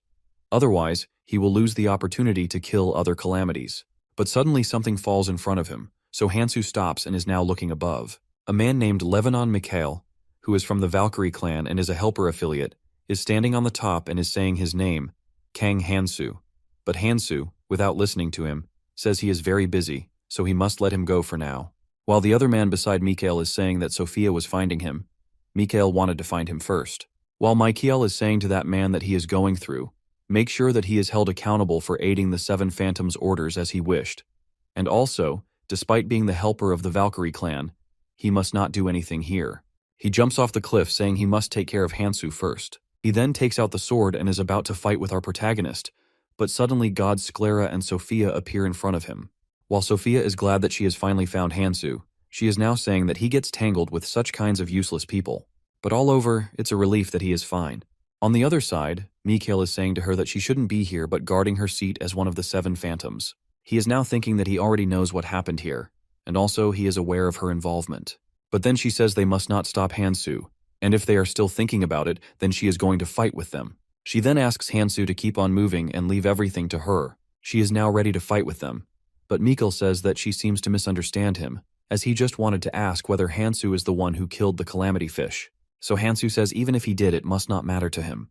Mikhail then says if it's the case, then he must do what he needs to do, and then he moves his right hand towards Hansoo while everyone is looking at him with shock. He then asks Hansoo to take his hand, so Sophia starts asking him what he means by that and if he wants to cooperate with them. Here our protagonist is telling him that he is not going to gain anything from him even if he takes his hand. So Mikhail says, unlike Sophia, he assures him that he will get direct support from all the helpers, and he says, it seems like a good offer for you. As for Mikhail's own benefit, he says he wants to change the red zone because it has been like this since the day he came here, and Hansoo is the only one who succeeds in making a change in it. Hansoo is now thinking that he actually needs someone like him, and then Sophia is whispering in his ear that he sounds suspicious and is asking him whether he is going to accept the offer. So he then says to her that there are still people left who wish for the change. So Hansoo accepts his offer. As Mikhail is about to say something to him, suddenly all the floor starts shaking. Hansoo is now asking everyone to dodge. Then something tears the land apart and comes out of it. The thing that comes out beneath the earth is a demon's mouth, and they are wondering what this is. This is a stem of the disgorging root that belongs to one of the calamities, but it can easily suck in everything in its surroundings, and due to its durable body, haphazard attacks won't even faze it. Moreover, they are in plenty of numbers, so people are now running for their lives. They are also wondering if this monster doesn't reach up to the roots normally. The monster is now sucking the people into it, and as they are members of Mikhail, they are asking him to help them, but he is running away, saying he will die if he stays near to it. But then Hansoo holds him, saying he wanted to help him, so R asks him to go together. So he asks him where they are actually going. But Hansoo just tells him that they aren't going far, and then he takes out his sword. He then holds Mikhail and starts running towards the monster face, saying, "Let's go in it." But as Mikhail is about to say that cutting it would be a lot easier, Hansoo pulls him into the demon's mouth. After a while, Hansoo is standing in the demon's mouth, saying it looks just like the way he expected. And then Mikhail falls behind him, so Hansoo teases him, saying he is quite bad at landing. But Mikhail starts yelling that he is the one who dragged him here without even asking.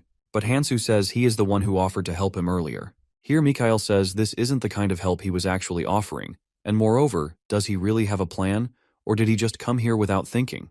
While Hansoo is looking at liquid that is present on the floor, he is saying that it seems like a nutrition fluid. He then says that all the calamities share one thing in common, and he then asks him whether he knows about it. As Mikhail is still thinking about it, the inside of the demon's mouth starts moving. So then Hansoo asks him to get ready as something is about to happen. So they realize all the monsters that are present in the red zone are here, and now they are coming towards them. So Mikhail is now thinking of running away, as it is very difficult and dangerous to fight against all these monsters. On the other side, Hansoo is telling him to keep in mind that all the calamities are that you must keep looking forward while he is going to use the skill of dragon energy arts, which is invigorating. He then says there is no path to go back and then starts running towards the monsters and is now killing them one by one. While Mikhail is looking at it and wondering how he is doing all this alone, because no matter how strong someone is, they can't move forward alone like he does. Therefore he asks him whether he is scared or not. But then Sophia appears from behind, saying to Mikhail that he can't understand it because he just met him. She is now yelling at Hansoo that he shouldn't disappear like this without any word. As she is furious at him meanwhile, Hansoo says that he is very familiar with her personality, but she interrupts him, saying he hasn't even known her for this long. While Mikhail is getting scared and is asking them how they are so calm in this situation, moreover, they must do something if they want to get out of here. But Sophia says she is here to help Hansoo and to fight with him, and if he is scared, he can just run away. Here Mikhail is saying that they are crazy, because this place is going to generate all the monsters endlessly from the red zone, and this isn't something they can resolve alone. As Hansoo and Sophia are fighting with the monsters, Mikhail is also fighting with the monster using his artifact, which is Wind Path, and also says that this is actually very foolish, but he is going to help them, as he was the one who gave his word. He then says to Sophia that he will also get to see the true strength of the Seven Phantoms, and above all, he will get to see the strength of Kang Hansoo, as he is expecting even more changes in the red zone from Hansoo, as he is the one who succeeds in making a change for the first time in a while. Meanwhile, Sophia is thinking that he can easily tell after a little while that Hansoo actually has that kind of strength that everyone talks about, which is the strength to change everyone and to lead everyone. Now 3 of them are fighting with all the monsters. After a while, Mikhail says that they are actually holding out for now, but it seems like they are being pushed back, and moreover, they don't know till when they are going to hold these monsters out. But Hansoo says that he is sure the number of monsters is actually decreasing, which means the first wave is almost over. He then asks Sophia if she can see it too, so Sophia agrees with him, saying since she came here, she has been observing it with her library skills. And moreover, she knows the approximate location, and he just needs some time to find it. She then orders the god Sclera to go and find it, because if the disgorging root of the next calamity fish is similar to this calamity fish, which just died, then attacking it from the outside is actually pointless. And the demon's mouth is a mouth-like organ for disgorging root, and moreover, the only place that can be damaged is inside it. Moreover, the true body of the disgorging root is under the world tree. It is deeply hidden and is even harder to damage, but if someone succeeds in entering it from the demon's mouth, then there will be a hole from which all the monsters pour out, and that place is only its weakness because it is connected to its inside. On the other side, the god Sclera has reached that place, so Sophia is now yelling that she has found the place from which all the monsters are coming out. But then suddenly she lost her connection with the god Sclera, because the monsters are pouring out of it continuously. Moreover, she says it's very far away, so killing all the monsters while going towards it is going to be very difficult. But Hansoo says it's not a problem because he's going to use Dragon's art skill, which is draconification. And then after a while his half-body turns into a monster. Then our protagonist says he just needs a few minutes to kill all the monsters. As Hansoo is now ready to kill the monsters, Sophia is thinking that his transformation energy arts has gotten quite stronger. While Mikkel is saying that he even has an energy art skill, he is also capable of transforming his body. But Sophia is telling him that the transformation energy art isn't going to last long, so they must get there in one shot. But then she says to Hansoo that considering his strengths, he is not able to handle all of the monsters alone, so she must open up a path for him. Here Mikkel tells them that he requested help from his clan members on the surface. Even he doesn't know how much time they are going to take to come here, but he is sure that they will come here. He then says he can't just stand and watch both of them fighting with the monsters, so he must do something. Although they don't know if they are going to hold the monsters out until some help arrives. Looking at them, Hansoo is now remembering the time with Keldian and others, and is thinking that this feels so nostalgic. He then puts his hand on his bag and says he needs to use up what he earned before. He then takes out the fragment from his bag and is neo-crushing it. So Mikkel asks, what's the purpose behind crushing it? So our boy tells him that he is not simply cutting it. Instead, he is going to use a part of it. He then stuck the forgotten blade which he got from Gaisu and made a path with it. He then says Gaisu does have an eye for good stuff. They are now standing in front of the path that Hansoo just made. He then asks both Sophia and Mikkel to hold out their weapons. He then uses the magic power resonance on their weapons, which is an artifact inherent skill that allows one to lend their magic power to a specified target. He is now thinking that this is the original use of this relic, which is Galadriel's relic, and it is one of the most sought-after relics among the forgotten relics in the Red Zone, and moreover, it is meaningless if it isn't awakened by a divine stone fragment. They are now running toward that specific space while killing the monsters. But on the other side, a lot of monsters are now coming out of the demon's mouth towards the upper root. So Minchul is now ordering people not to back down and keep on fighting with them. Meanwhile, he is thinking that this is the first time he is seeing all the monsters swarming together. But then Mikhail's carrier pigeon appears in front of him. As he is about to grab the pigeon, Commander Liu suddenly appears out of nowhere and is now holding the carrier pigeon in his hand. He is now saying to Minchul that he was wondering what all the rats are doing in his territory, but now he realizes it was not only the common travelers but these guys too. He then kills that carrier pigeon and says to Minchul that he is sure he notified them that he is looking for Kang Hansoo. Moreover, he says that this is Beacon's matter and he should stay out of it because all the things related to calamities are specifically under that person's jurisdiction as well. So Minchul and his helpers must back out now. He is now going back, but Minchul yells from the back that they can't get away now, but Liu says that he seems to misunderstand what he just said. As he says, he can only deal with the small fry on the surface, as Liu has bigger things to take care after all. After a while, Commander Liu and his members are also inside the demon's mouth, and he is now calling for Lebanon Mikhail. But he asks Liu Hong what he is doing here, so he replies that if he dares to do anything in his territory, then he, as a commander, must take all the responsibility. He then orders him to get out of it, as this place is under their jurisdiction. But here Mikhail says that they are going to regret it. Then they realize the entrance from where they came is now getting closed. All the walls are now moving, so Liu says he never heard about a demon's mouth moving like this. But then Mikhail says that there is an even bigger problem here, which is that it's even harder to use the skills here than outside. He is now saying that he never thought his carrier pigeon would call for such an important person. And moreover, he says if he wants to get out of here alive, then he must fight with them. As Liu is about to say something to Mikhail, Hansoo interrupts them by saying to move quickly, otherwise they are going to die. As Commander Liu is seeing Hansoo for the first time, he is thinking that man is very strong, yet he never saw him before. He is now thinking about whether he is really that man who killed the calamity fish. Moreover, as the entrance is blocked, using his strength here on Hansoo is just a waste, so he realizes he doesn't have a choice now. Thus, he orders his clan members to go and kill all the monsters.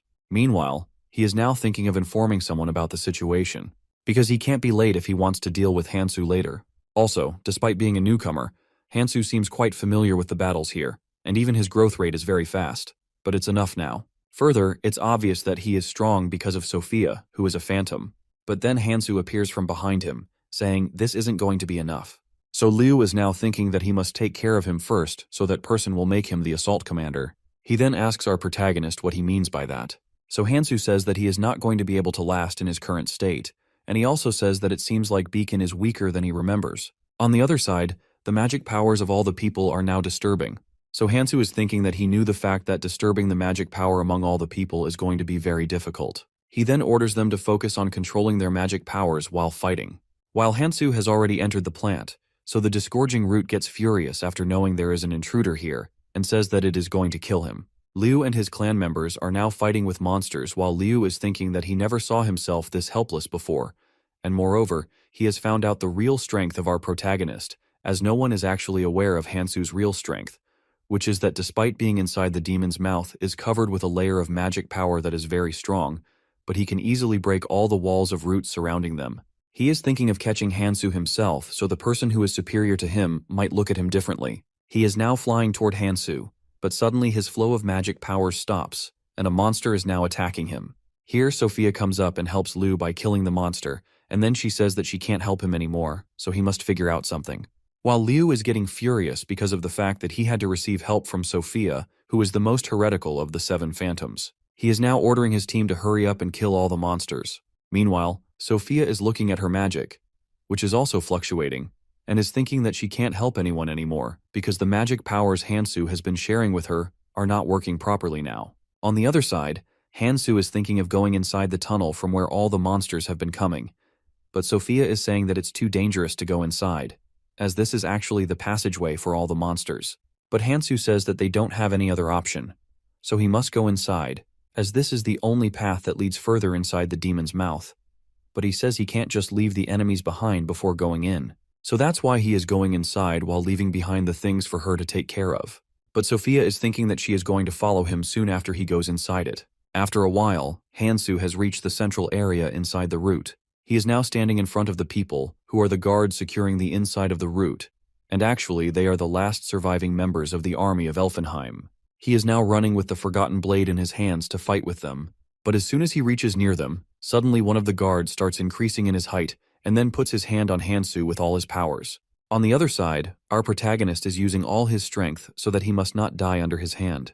Our boy is thinking that his movements are different because his body is still living, so to fight with him, he must use the Nurmaha's powers on the top of the relic awakened using the fragments of the divine stone. He is now going to use the first authority of Nurmaha's ring, which is destruction. The attack actually worked because the monster actually puts away his hand. But here Hansoo realizes his wounds are actually shallower than he expected, so he must concentrate on his strengths. Here Ekadron, who is also from the army of Elfenheim, steps forward, and Fabian, who was fighting with him before, is again coming towards him. Meanwhile, Hansoo is thinking that they are 2 dead generals of Elfenheim who are now guarding the disgorging root. Moreover, the authority is not even helpful in damaging them, because they are using a relic to block it. These were actually the protective devices of Elfenheim used for guarding the plant, and moreover, it's been a long time since Elfenheim has fallen, but they are still active. Even more, their attacks are incredible, as mediocre attacks won't do such a thing. He is now thinking that his right arm shattered in the last attack, so his growth rate until now is not actually bad. He is now looking at his stats and is thinking that despite the fast growth rate and also the use of a red rune, he still wasn't able to completely block the damage. Moreover, he distributed his strength among Sophia and others so they can clean up the things behind him. All these things are according to his plan. Now there is only one variable that is left, and it's the fact that the generals of Elfenheim are excellently using the relics because, as for himself, he used the fragments of divine stones to awaken the relics. But utilizing them perfectly is a different thing, so he must draw out as much strength as he can from the divine stone and the relic. As his target is not only the generals of Elfenheim, he is now looking at the disgorging root behind them, and is saying that this is his real target, which is providing strength to the generals and the calamities too. As he is thinking about it, a crowd of corpses starts getting out of a hole, which are actually Galadriel's army, and he is wondering if the second security device has actually activated. Our protagonist is now looking at them and says that it's a battle of numbers, but he also has something prepared for it. As Hansoo is now fighting with these monsters, on the other hand, Sophia, Mikael, Liu, and other members are coming out of the hole and are running towards him. All of them are now fighting with these monsters while someone says that they just got rid of the monsters to come here, but now they have to fight with the army of zombies here. Moreover, they are very strong. Here Sophia is looking at the army and is thinking that the Galadriel army is actually being controlled inside the stomach of the Calamity Fish because originally they were an army to protect this place. Meanwhile, Liu is thinking that he didn't realize the battle was going to be at this scale, and moreover, he says it doesn't seem like things will go according to his plans, and is wondering how much further Hansoo is going to take this battle. Meanwhile, Hansoo is trying to damage the root, but realizes it's actually recovering way too quickly. Moreover, the two generals attacking him simultaneously is also a big problem here. He is now thinking that his body isn't going to last long if he keeps using the dragon energy arts at this rate, because he is forcing the draconic strength to heal his body while also utilizing the magic power, so that's why he feels like his internal blood vessels are about to burst. He then plans to aim for only one thing, which is the central heart. Elfenheims were the army that once ruled over the Red Zone in the past, and to control the ecosystem, they created this world tree, and they created a plant too, which they hid beneath the world tree, which is actually the foundation of the world tree, and also creates all the life in the Red Zone. But over time, the plant ceased to function because of calamities. Then the disgorging root was created to support the plant, but then it became a being of calamity, which explains the reason why the plant is now berserk.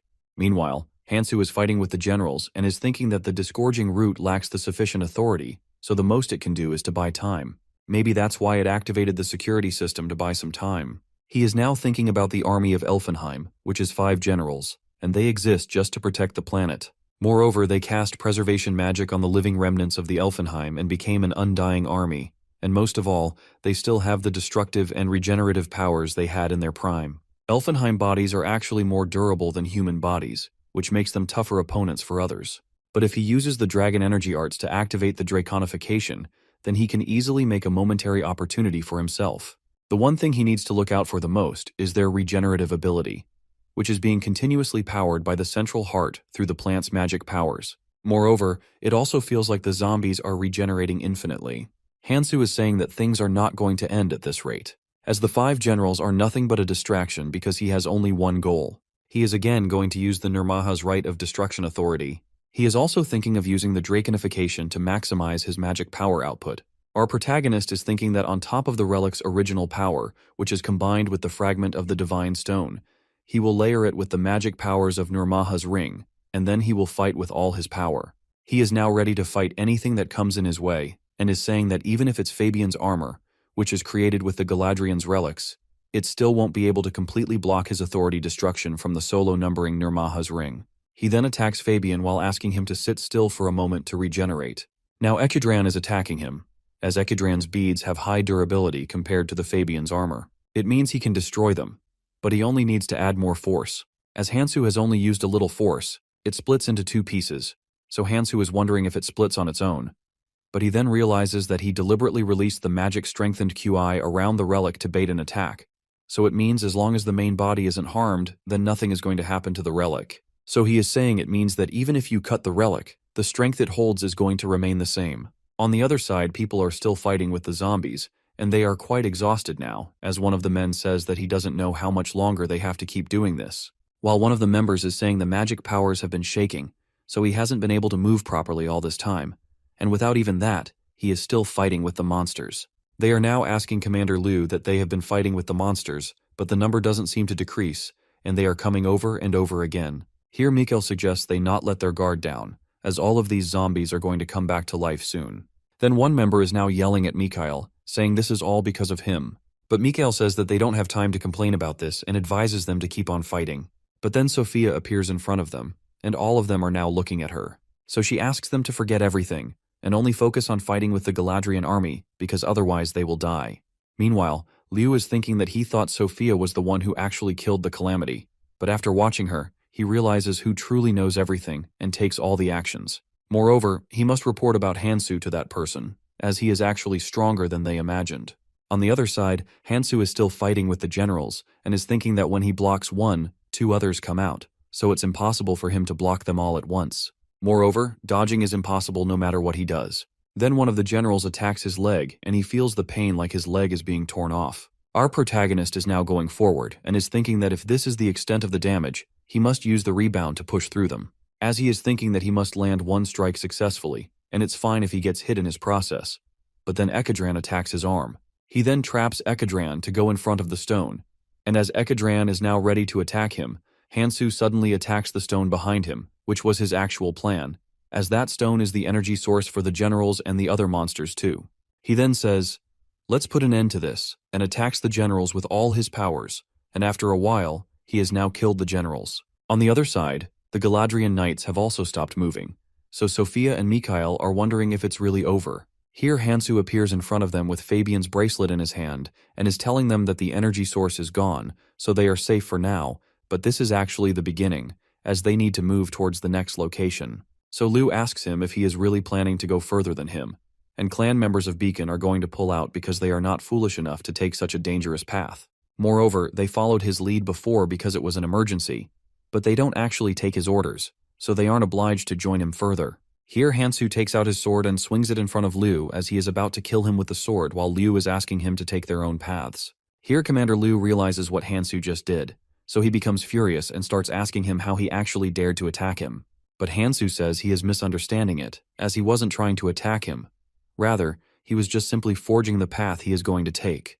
He then asks them if they can hold their breath as he points behind their back. As all of them turn, they realize all the seawater is actually coming towards them. Now all the members and even Commander Liu are drowning in it.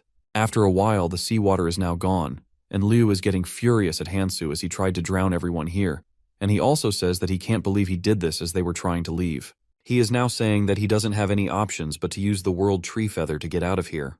But when he takes out the feather and is about to use it, he gets the message that he can't use it here. Commander Liu is very confused and is saying that he can't use the artifact here, which is actually used to go anywhere in the real zone. Meanwhile, Hansoo is standing quite near with his back towards him. So here he says to Liu that he seems like he still doesn't understand the red zone, as he can't use any artifact or even a feather inside the calamity fish or the world tree. More precisely, it means that as they are not inside the dungeon, these artifacts won't activate. It is because a fragment of divine stone is restricting its usage. He is now standing at the place where the disgorging root is parasitizing the world tree, which is inside of the world tree's roots and also the center of the red zone. While looking at relics of 5 generals in his hands, he says that they are closer to the place where the plant is present. He then said that he brought the relics of 5 generals, so he must awaken them using the fragment of a divine stone.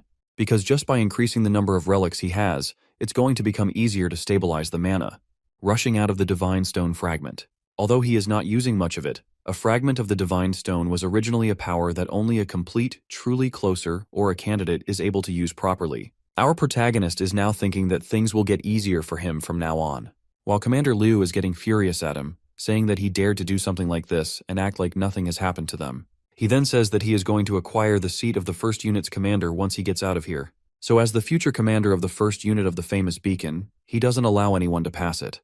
But our protagonist interrupts him, saying if they want to leave, they can, because it's actually faster to take down the main body. Moreover, everyone here possesses formidable resistance, so they are actually able to hold out against the poison quite well. After listening to our boy, one of the members says that it's actually better than being burned. On the other hand, Commander is now yelling at Hansoo, asking him not to talk back to him, as he does not allow anyone to give him orders. But Hansoo just turns away, saying he can do anything he wants, as it is not going to change anything. Moreover, it is going to be less dangerous, so it's up to him if you want to follow him or not. But then he says it's a better choice to follow him, because then they will be able to leave this place safely. Hansoo is now assuring people that he is certain the red zone is going to change in an unprecedented manner. Mikhail and other members are now listening to our protagonist carefully, so he advises them to not miss the opportunity of following him. People are now wondering if the red zone is actually going to change, as all of them wish for this place to change into a better one. Here Mikhail is saying that the red zone has never changed since the day he came here, and Hansoo is the one who succeeds in changing it. Therefore, he says he needs a gale to shift the stilled tides. Thus, they actually need someone like our protagonist. Meanwhile, Hansoo is now just walking forward. So Mikhail says from behind that this is the reason everyone should be careful about what they wish for. But Liu says that Beacon is going to act indifferently, and he is also saying to Hansoo that even if he asks them to lend their strength to him, they are not giving him because it's already too late now, and he says he is going to make sure Hansoo suffers for daring to look down at him. Here Hansoo simply says, "Yeah, sure," because he can't just simply drag them with him. Meanwhile, he is also thinking that he was acting up to Eris's expectations as much as he could, but there are always some exceptions. Commander Liu is furiously asking him if he is going to keep looking down at the beacon while he is looking at Sophia, who is standing quite far away from them because she is looking somewhere with the god Sclera and is whispering that something is strange about it. She is saying that Hansoo might be wrong this time because she is sure that her observation skills have detected movements in their vicinity. Meanwhile, on the roots, people are still fighting with the monsters. Meanwhile, Hansoo is thinking that these are malformed monsters and wondering if the plant is going berserk, as these creatures don't look like complete beings, and it feels like they weren't meant to live in a proper ecosystem. Moreover, he is sure that they are going to die once they exhaust their life force. But until then, they are going to consume everything in their sight. Hansoo is also wondering how the disgorging root lost its control over the plant. He is now saying that such haphazard measures aren't going to stop him, and here he is also wearing that Fabian's bracelet. Meanwhile, on the roofs, helpers are giving their reports while travelers are saying that they need more supplies. On the other side, someone is ordering a boy named Johan to bring the nutrition fluids. He is now going around doing all the heavy work and is saying that things have been a total mess over the past few days, and is saying that the story that someone killed Calamity Fish was nothing. Just an absurd story. But he realizes this is actually true. He is now thinking that when he first encountered the Calamity Fish, he still remembers how his hands were trembling, and is wondering when Hansoo actually started his planning to kill the Calamity Fish. Meanwhile, Sang is listening to all this, and he is now standing in front of him and is asking him whether he met Hansoo before. He gets very scared as he remembers what Carls did with him before, and is thinking that he might be another group that is looking for him. And moreover, he doesn't even know where Hansoo is this time. So Johan says that he doesn't have anything to say to someone he doesn't even know. Moreover, the place is full of helpers, so he says that using force on him is not going to be a good idea. But Sang says that he seems to misunderstand him, as he is not here to fight with him. He then apologizes to him, saying he forgot to introduce himself before, and he then tells him his name, which is Choi Sang-jin. Then he says that he is curious about Hansoo, as he is his friend. So Johan says that he actually took a while to come here and it seems like he finally made it here because of Hansoo's help. And he then says that it's the same as on the boat, as Hansoo helped him a lot too. He says he realized Hansoo is actually different from others the moment when he brought that boat and asked everyone to get in it. But then he stops and says he wants to ask Sang-jin something. He then asks him what Hansoo is actually aiming for. Sang says that if he is asking him for the specifics, he doesn't know about it. But Johan asks him if he is really his friend. Here, Sang starts telling him that Hansoo always has some plans that he doesn't tell anyone, and moreover, he is not the kind of person who explains the little things to people. But Johan is looking at him and is thinking about Hansoo. That's why he does this. Meanwhile, Sang is thinking that it doesn't matter anymore, as he is going to resolve everything himself. Here he remembers the time when he asked our protagonist to use him, and also the fact that he was actually saved by Hansoo. He then says that this is the reason he decided to follow the same path that Hansoo is taking, so that he can help him whenever he needs it. But the key lies in whether he is able to keep up with him. And the reason Hansoo is not looking for his help. He is in the red zone because he is lacking somewhere. But then someone yells Sang's name from far away, saying they need to go now.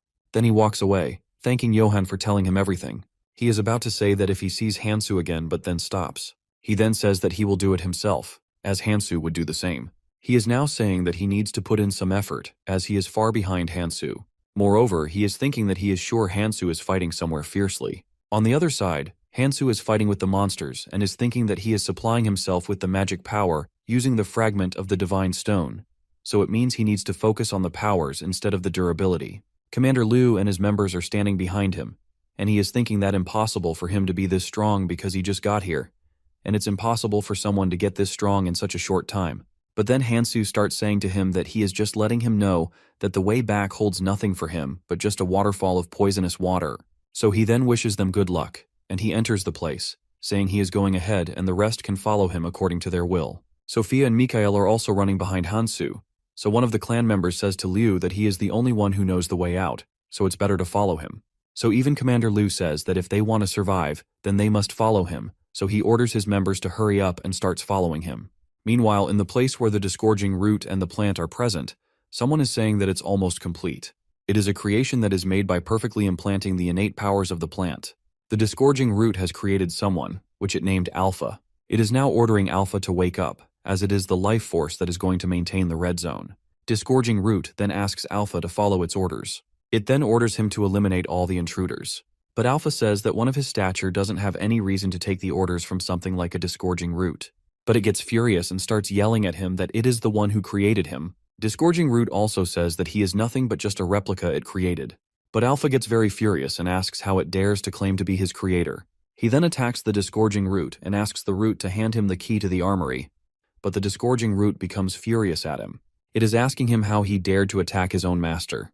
Here, Alpha calls the root a fool and advises it to ponder on the situation as it is continuously pumping out the monster to defend itself, and due to this reason, it is not able to restore the plant. Moreover, this is the reason he is asking it to hand over the keys, as he is the one who can fight with them. Meanwhile, Disgorging Root is thinking that although it was shocked by the sudden attacks, it seems like he is still following its orders. So Disgorging Root opens up the place where the key is present within the Divine Stone. Then Alpha reaches his hand to pick the key, but all of a sudden he starts pulling the Divine Stone. Here, Disgorging Root realizes what he is actually doing and starts yelling at him. But after a while he snatches the Divine Stone out of the Disgorging Root, and the root dies on the spot, as the Divine Stone was the main source of energy. Here Alpha says that he is going to keep his promise and will surely resolve the matter. On the other side, Hansoo and others are fighting with the monsters. Mikhail is asking people to not stop and keep on fighting, as he thinks there must be an end to all these monsters. But then all of a sudden, plenty of tentacles start sticking out of the floor while tearing it apart. They are now growing large and are also attacking all the travelers. So people are yelling at each other to watch out for them, while our protagonist is running from one place to another in order to cut the tentacles as much as he can. Even the monsters are also attacking him simultaneously. Meanwhile, Hansoo is thinking that this internal defense system is quite weaker than the Calamity Fish's defense system. And even the monsters are weak here. And above all, they are becoming weaker and weaker as they keep growing. On the other hand, Liu and other people are fighting with the monsters, so Hansoo is thinking that he should leave these monsters to them and keep moving forward towards his main objective. But suddenly all the tentacles start lying on the floor, deadly, and people are wondering what just happened to them. On the other side, Hansoo is also thinking of the reason while looking upward, but suddenly he starts running. Meanwhile, Sophia is calling for him. He is now entering the part where the Disgorging Root and the plant are present. He is now standing on a cliff and is wondering what happened to the plant, as it is powered off. But suddenly someone calls for him to come down the cliff.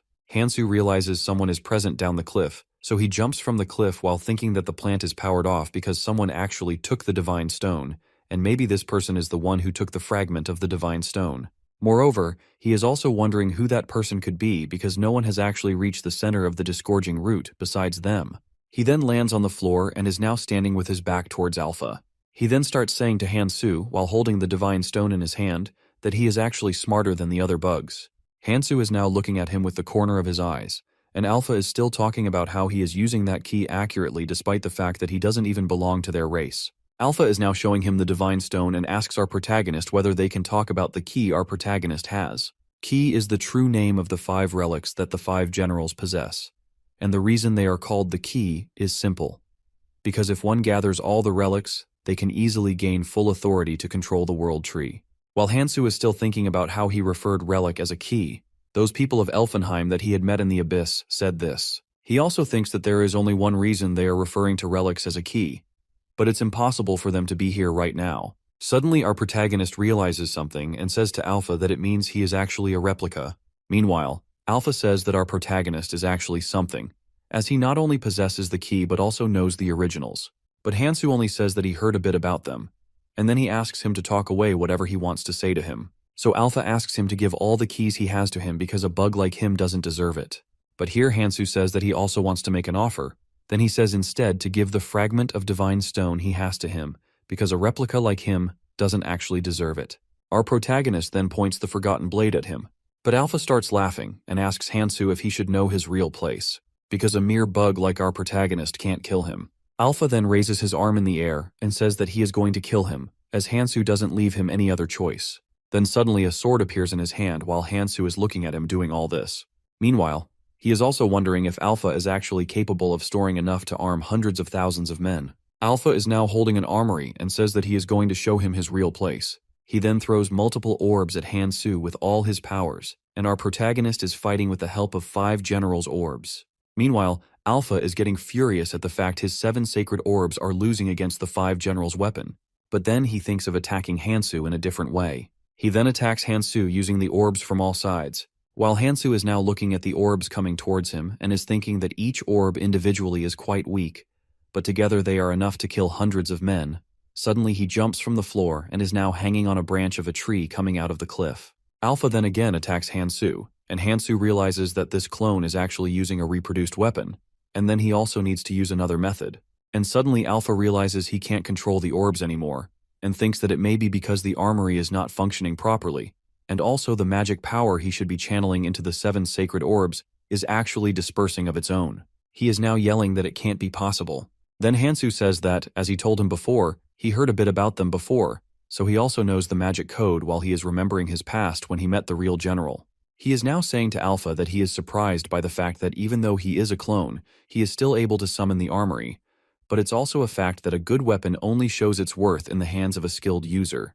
Hansoo then jumps towards Alpha while holding his sword to attack Alpha while saying, if this is all that he has got. He is now about to kill Alpha with his forgotten blade, while the clone is thinking that this is his end now. But suddenly he dodges our protagonist's attack and is now about to attack back on Hansoo. But our protagonist attacks his face using his elbow, and when Alpha is yelling due to the pain, Hansoo attacks his neck using his weapon, and he starts bleeding. Then he again attacks him using the 5 Generals' weapon while saying that he is not going to let him go as Alpha is running away from him. Due to our protagonist's attack, Divine Stone falls out of the clone's hand, and he tries to catch it but can't, so he is now running away without the fragment, and is also thinking about our protagonist, that he is quite good at controlling the magic, and also wondering how someone like him is actually controlling the key so perfectly, without any risks, because even if he is using the fragments of the Divine Stone, it is still quite impossible, and it feels like he has decades of experience in controlling the magic powers. Alpha also thinks that if they calculate the magic to control them, it feels like Hansoo is actually on his level, and then he suddenly realizes that no, Hansoo is actually a lot better than him. He is now getting very scared because he thinks that Hansoo is going to kill him any moment, as he is stronger than him. He is now remembering his past life, and then says that he is not going to fail this time. Moreover, Alpha asks himself if he must survive this time to complete his goal, while Hansoo is coming towards him again to attack. But as soon as Hansoo attacks Alpha, his body becomes invisible, and our protagonist's attacks do nothing to him. It is solo numbering 6, which is Heavenly Soldier armor, and it is an invincible set of armor that consumes armaments to grow, and it displays impenetrable resistance to any weapons it consumes. Now our boy is saying to Alpha that he has another reason now to take him down. Hansoo is now attacking him again and again, but his attacks aren't doing anything to him, and our protagonist is getting annoyed due to it. Meanwhile, Alpha is thinking that this solo numbering is not able to absorb all the force, but it's still guarding his life, and losing the situation is quite tricky, as he is not able to use the armory now, because if he can use it together with the Heavenly Soldier armor, then he can win easily. Moreover, if he doesn't do anything now, then it's just a matter of time before Hansoo succeeds in killing him. But then he realizes he can actually use the weapons in the armory because the armory is disabled due to the magic power code while the weapons still exist in the armory. He is now thinking to concentrate all the weapons in the Heavenly Soldier while Hansoo is running towards him, saying he is not able to use the armament production now. But then all the weapons start coming out of the armory, and Hansoo realizes that this is actually Weapon Eater. Alpha is now laughing while saying that it is too late for him to realize it, as he is going to show him the true powers of armament production now. Here our protagonist is thinking that he is not able to withstand this attack with his current state, while the clone is also thinking the same. Hansoo also says that he doesn't have any time to deal with him now. Here Alpha holds Hansoo using his powers and says that he is going to transfer the authority to control the Heavenly Soldier to him. Meanwhile, Alpha is saying that it's actually pointless, because the chances of him dying from gaining the authority over the Heavenly Soldier armor are actually 9 to 1. It's not plausible in the beginning, but soon after having all the Heavenly Soldier armor and all the weapons inside the armory, the succession test becomes more difficult. Meanwhile, the clone is also thinking that Hansoo would have been consumed by the Heavenly Soldier armor by now, but he is rather holding out pretty well. Alpha is now thinking that he is not going to be able to use Heavenly Soldier armor after the protagonist dies, so he should just leave him here and go to the World Tree first. Meanwhile, Hansoo is struggling to fight with the powers within him, which are actually trying to kill him. Then Alpha says to Hansoo that he will come back once he is dead. On the other side, Hansoo realizes that he transferred the authority to him because he knows that a human body will not handle it. Our protagonist is now thinking that this is very dangerous for him, as he will die even with one mistake. He is now thinking of a plan, which is if he raises his Dragon QI arts to the maximum, but it is also dangerous for his life. But this isn't the time to think about such things. He is now actually using the Dragon arts to overcome it, and after a while he finally succeeds in overcoming the power. And as the pressure of utilizing the Dragon QI arts was very high for his body, he is bleeding from his mouth now.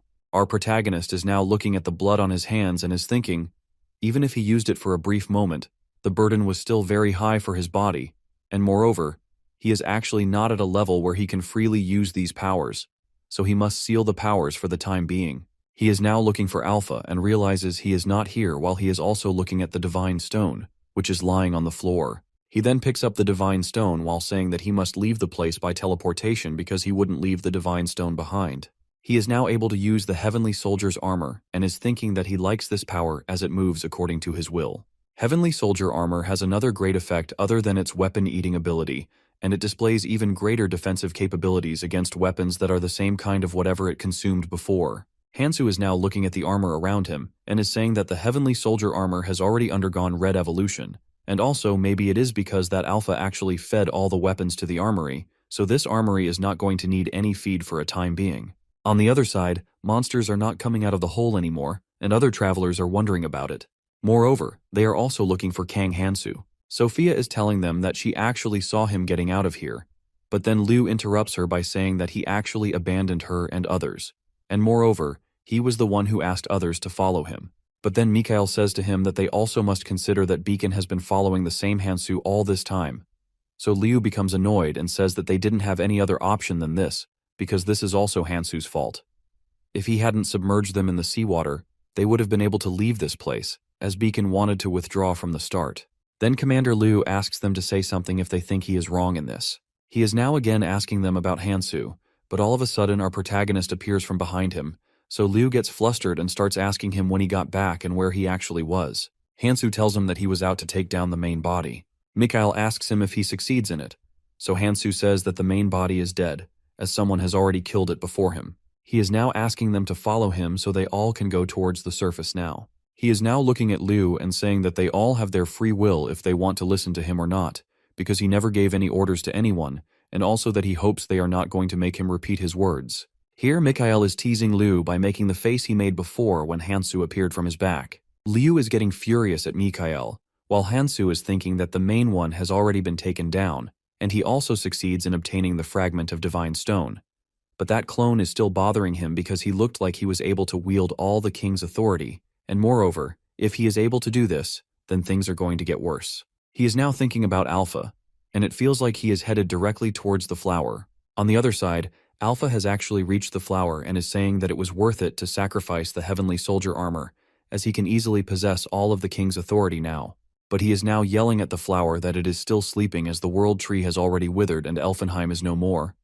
And then he says, "Are humans really going to replace them?" Moreover, he must correct the errors he made in the past. To revive his kin all for the Acheron, he must correct the mistakes now. He is now walking away from the flower, saying to his king that he is so cowardly that he failed to save the kin and even failed to save the Elfenheim. And at the end he even lost himself, and he also says that he is going to everyone. He is now thinking of Hansoo, that his first step is to get the key he possesses, and he also must recover the Galadrian's sword, Echidran's beads, and Fabian's bracelet from Hansoo. As Fabian and Echidran existed as two yet one, so he must possess both of their belongings, and after recovering the administrator's authority, he must enter the flower.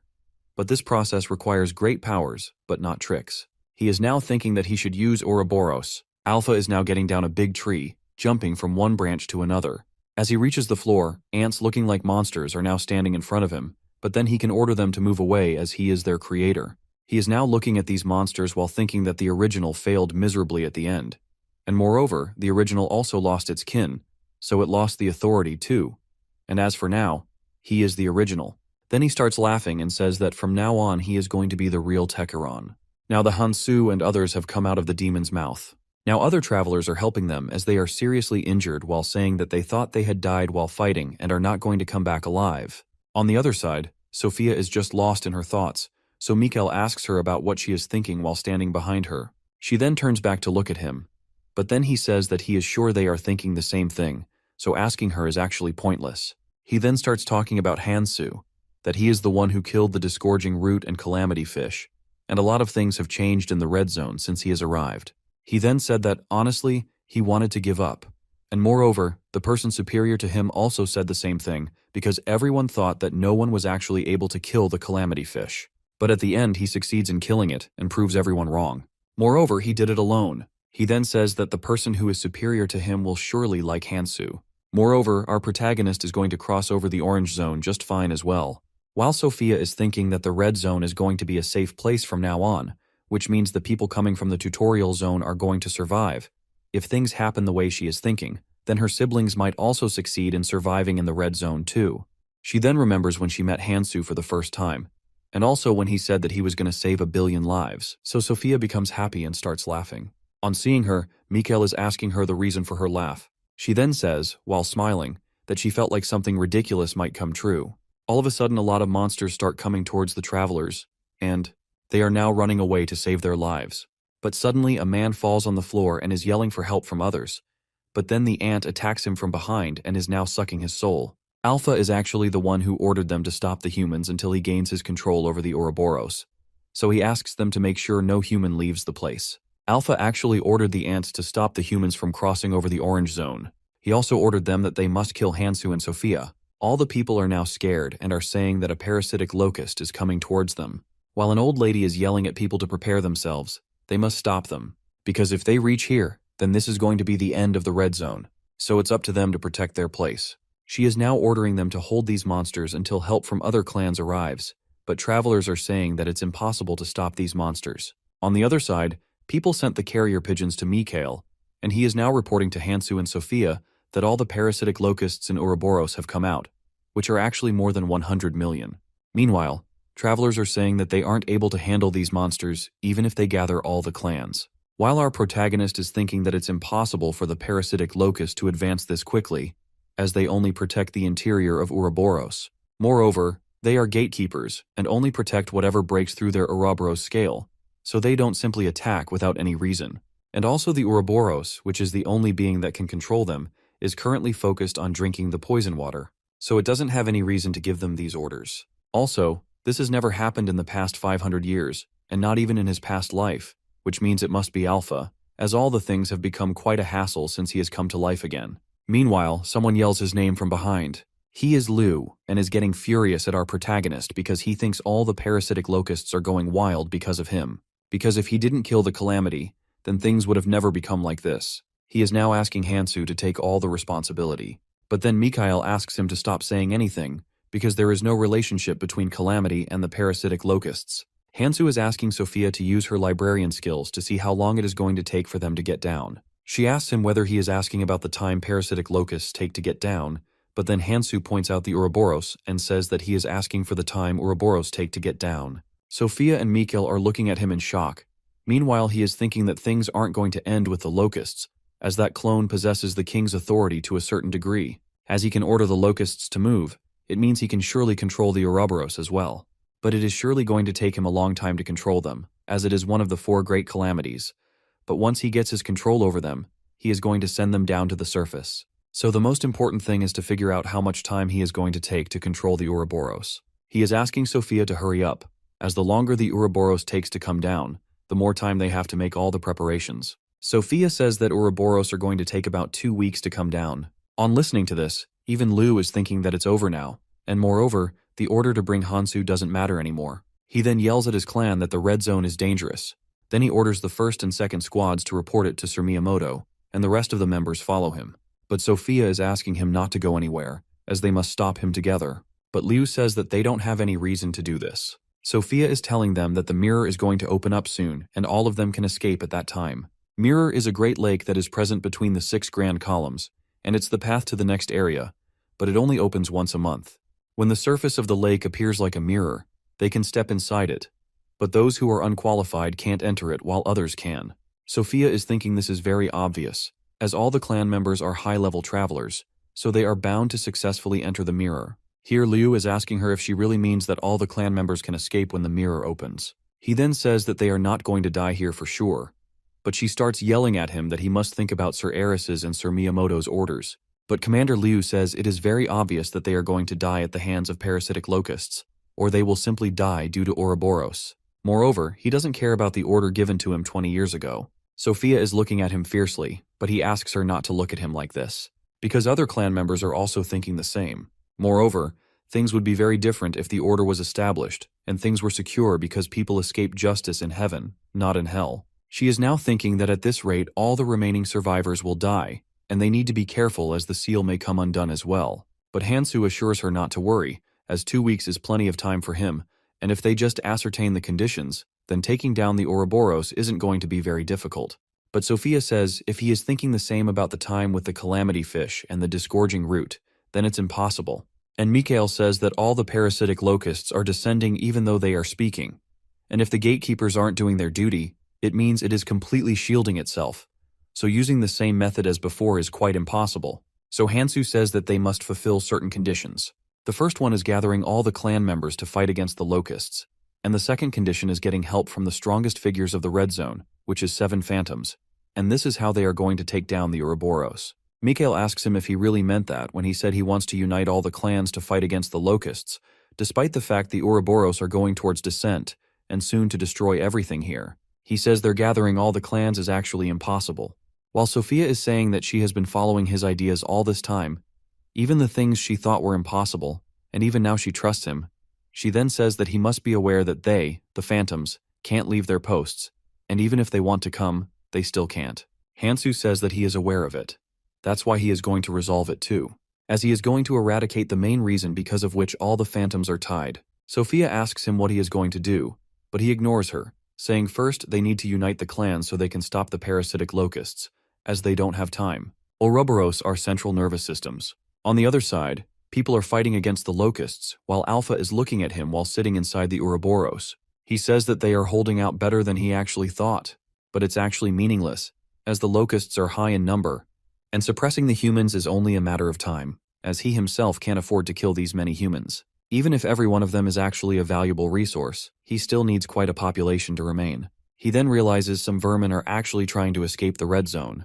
Alpha says that they aren't good, as they are trying to kill their kin in order to survive, and he is now going to give them a divine punishment. Meanwhile, Liu and his members are standing in front of the lake, which is actually the portal for the next zone. He is now looking at the people who came here with them, who are folks from the Celestial Association, 6 unaffiliated, and even the Chimera clan's monarch, so he realizes that except for the Valkyrie clan, which is fighting to hold out the locusts, all others are now here. He is thinking his judgment was correct all the time, as even the strongest people are here to run away. He is now ordering them to find a spot nearby so they can depart as soon as the mirror opens up. His clan members are now running according to his orders. Meanwhile, Jeokums, who is the Hecarim clan's leader, is mocking Liu by calling him a man who stole the dead Klarsmoren's seat, and is asking him whether that person gave him the permission to leave this place. But Liu says that he doesn't have any reason to tell him about this. But Jokma says that he thought he would have been able to see them for one last time, as they have been so busy that he doesn't even remember what they look like now. Liu is murmuring that this clan leader is performing a great duty unlike others, so it's natural, but suddenly he becomes silent, as Hansoo appears in front of them, saying it's great that all 6 clans are here, but Liu is fiercely asking him why he is coming in his way again. But our protagonist says he is not here to do this. Instead, he is here to share his plan, which is actually very simple. The plan is these 6 clans are going to stop the parasitic locusts. Meanwhile, he will stop the Ouroboros. Meanwhile, the members are murmuring if he is really asking them to stop the locusts while he can take down the Ouroboros. They are wondering if he has gone crazy, but Mikhail puts his hand on Hansoo's shoulder, saying they aren't going to follow his plan. Here Sophia steps forward, saying everyone is so irresponsible here, as they are meant to protect the roots and red zone, as this is the will of Lord Erez and Lord Miyamoto. Here they realize they have been referring to Miyamoto all this time, as he is already dead in the abyss, but until his death he helped a lot of people. But here Liu asks phantoms to not cross the line. He asks Sophia if it doesn't matter even if she is also one of the 7 phantoms. She still can't use the person's name. But Mikhail and Hansoo are thinking that he ignored that same person's words by trying to run away. But here, Jokma is referring to Hansoo, saying that he is quite crazy, and he also says that he wants to give him one advice. Jokma says that he heard about him as he is the one who killed the calamity fish. And also, this is actually a shame that he is not fighting, but a clan actually acts for its own benefit. He then says they would fight at a loss, as they only need to hold them out for 2 days, and then they can go to the orange zone, and as every person can only save itself, so let's not come in each other's way. But then Hansoo says he already knew that he wouldn't be able to get through him, as they are coming, so it's better for him to experience how harsh the world actually is. The group then starts shaking, and people are getting terrified. But Jokma asks them not to be scared. They only need to hold out the locusts for 2 days, and they can go toward the next zone. But Hansoo says this is exactly not what they are thinking, as the movement is quite strong. He is saying that there is only one thing that can cause such movements on the roots, which is Ouroboros. It means they are now moving. The Ouroboros are now attacking, and Liu is yelling about what is actually happening, as they were supposed to come down in 2 weeks. But Sophia says this is now the Ouroboros, which is coming, but it's only moving the tail. People are getting scared by the fact that the ground is moving to this extent only when the Ouroboros is moving its tail. Then what will happen if it actually comes down? Hansoo says that the Ouroboros are trying to block the mirror. People are now running around as the Ouroboros is moving its tail back and forth. On the other side, Sophia is making a shield above her, Hansoo and Mikhail, while Hansoo says that he has another request, so Sophia asks him to speak away. Now the tail has fully covered the mirror, and as for now, they can't even go to the next zone. As they are still thinking about this, someone yells, "Commander Liu, the parasitic locusts are now coming towards them." He is ordering his members to retreat, and they must run away as fast as they can. Other clan monarchs are also ordering their members to move quickly, while Jokma members are asking him to give them orders. While he is thinking that the Ouroboros' tail has already blocked off the mirror, an infinite number of parasitic locusts are coming down to attack them, and if they want to go to the next zone, then they must kill all of them first. However, it's impossible considering their numbers, but they have no other options. His members are now asking him whether he is trying to get them killed. Meanwhile, Sophia is making a large crystal so they can't run away and instead fight with the locusts. Liu is yelling at her to stop doing this, but she says there is no point in running away, and they must stop the locusts if they want to stay alive. But he says they are going to die anyway 2 weeks later when Ouroboros descends. But then one of the members yells they have an emergency now as the locusts are quite near to them. Then Hansoo appears in front of them, killing the locusts, and asks all the clans to follow his plan because they can only survive like this. But Liu says that they are absolutely insane. He also says that they aren't some hero, so doing it is not actually going to do anything. Liu is saying to Hansoo that he has been talking about taking down the Ouroboros, but must know that Ouroboros are on another level than other calamities. So Hansoo asks him if he is planning to run away with the tail tucked between his legs. Although doing all is the only possible way for survival.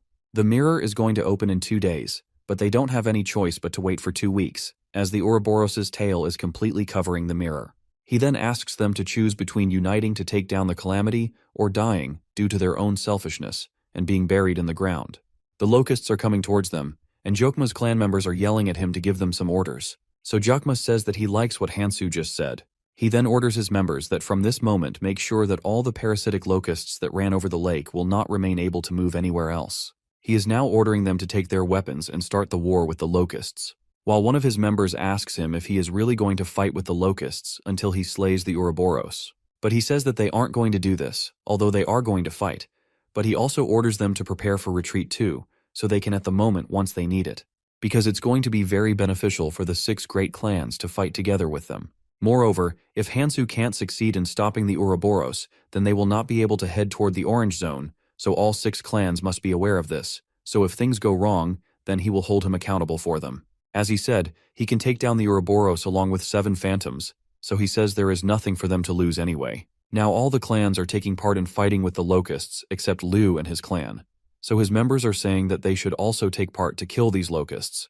But they realize Commander Liu is not there. On the other side, Liu is running alone somewhere to hide while thinking if he knew things were going to turn out like this, then he would have done a better job, and he is thinking that all of them have lost their minds as they are thinking that they can stop these endless locusts and can also stop the Ouroboros, which is actually impossible.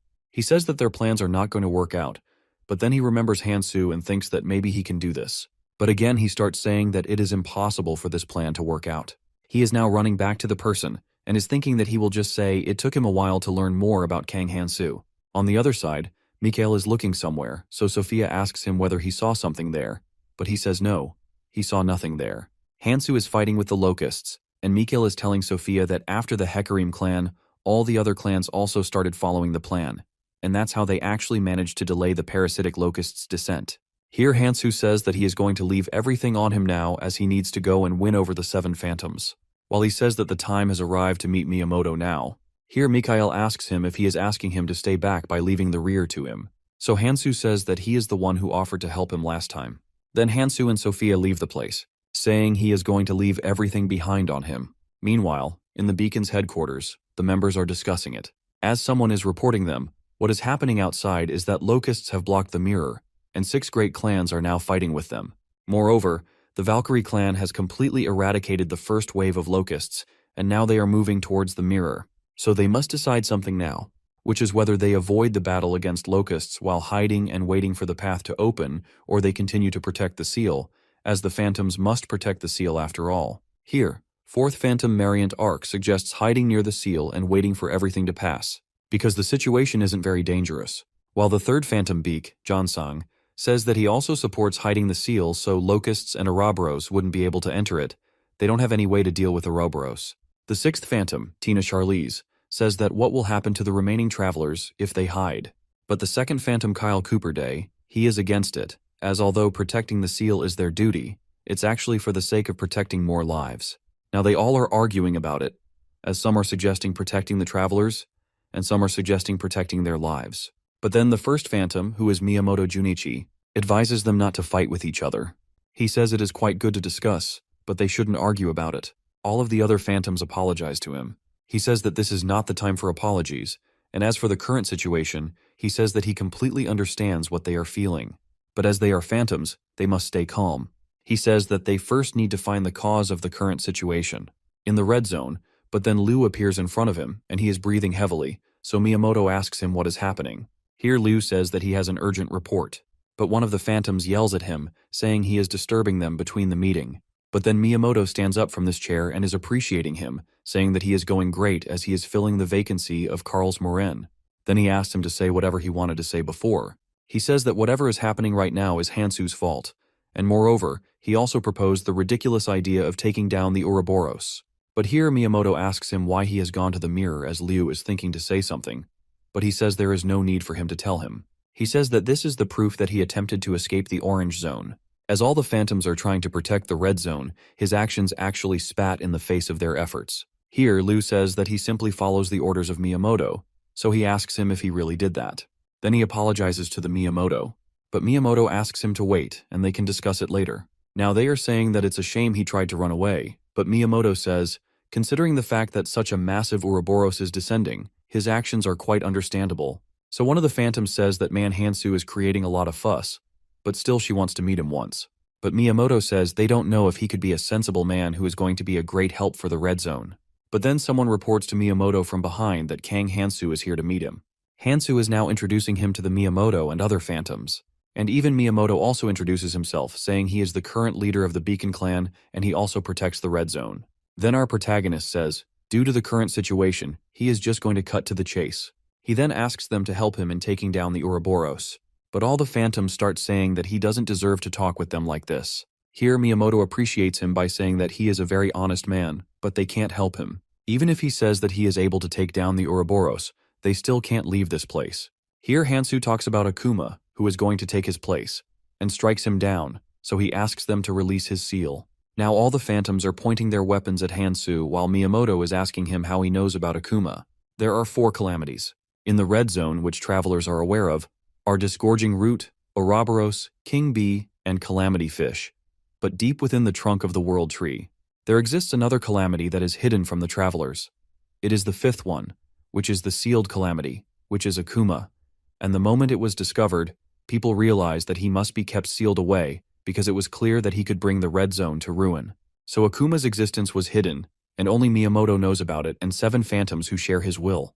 Miyamoto asks him even after knowing everything he still wanted to open its seal, and Hansoo says yes, it's because of the relics he has, which are the chains of Ekin and Karghorn's spear, and in order to take down the Ouroboros, he must need these. Miyamoto is asking Sophia whether she told him everything, but she says that he knew everything before. Miyamoto says that it's very strange, as it hasn't been long since he came here to the red zone, and he even knows about Akuma. While other Phantoms are suggesting to kill him, they think his goal is to take the relics and take down the Akuma. They say that he is full of greed, and that's why he killed the Calamities too. But Sophia says that she believes in him. She says that he is the one who killed the fish and even took down the Disgorging Root all alone.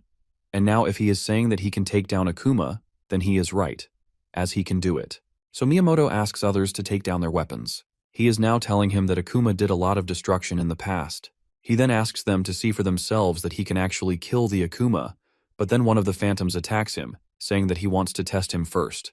While fighting, one of the Phantoms says that he is definitely stronger than a normal traveler and is worthy of being called a Phantom. He is now using the Heavenly Soldier armor and holding the Phantoms with it, and says that they are perfect for him to test the Heavenly Soldier armor. He remembers when they were talking about Miyamoto after his death in his past life. As one of the members told him that he was different from others, he led everyone else without showing that he was actually the leader.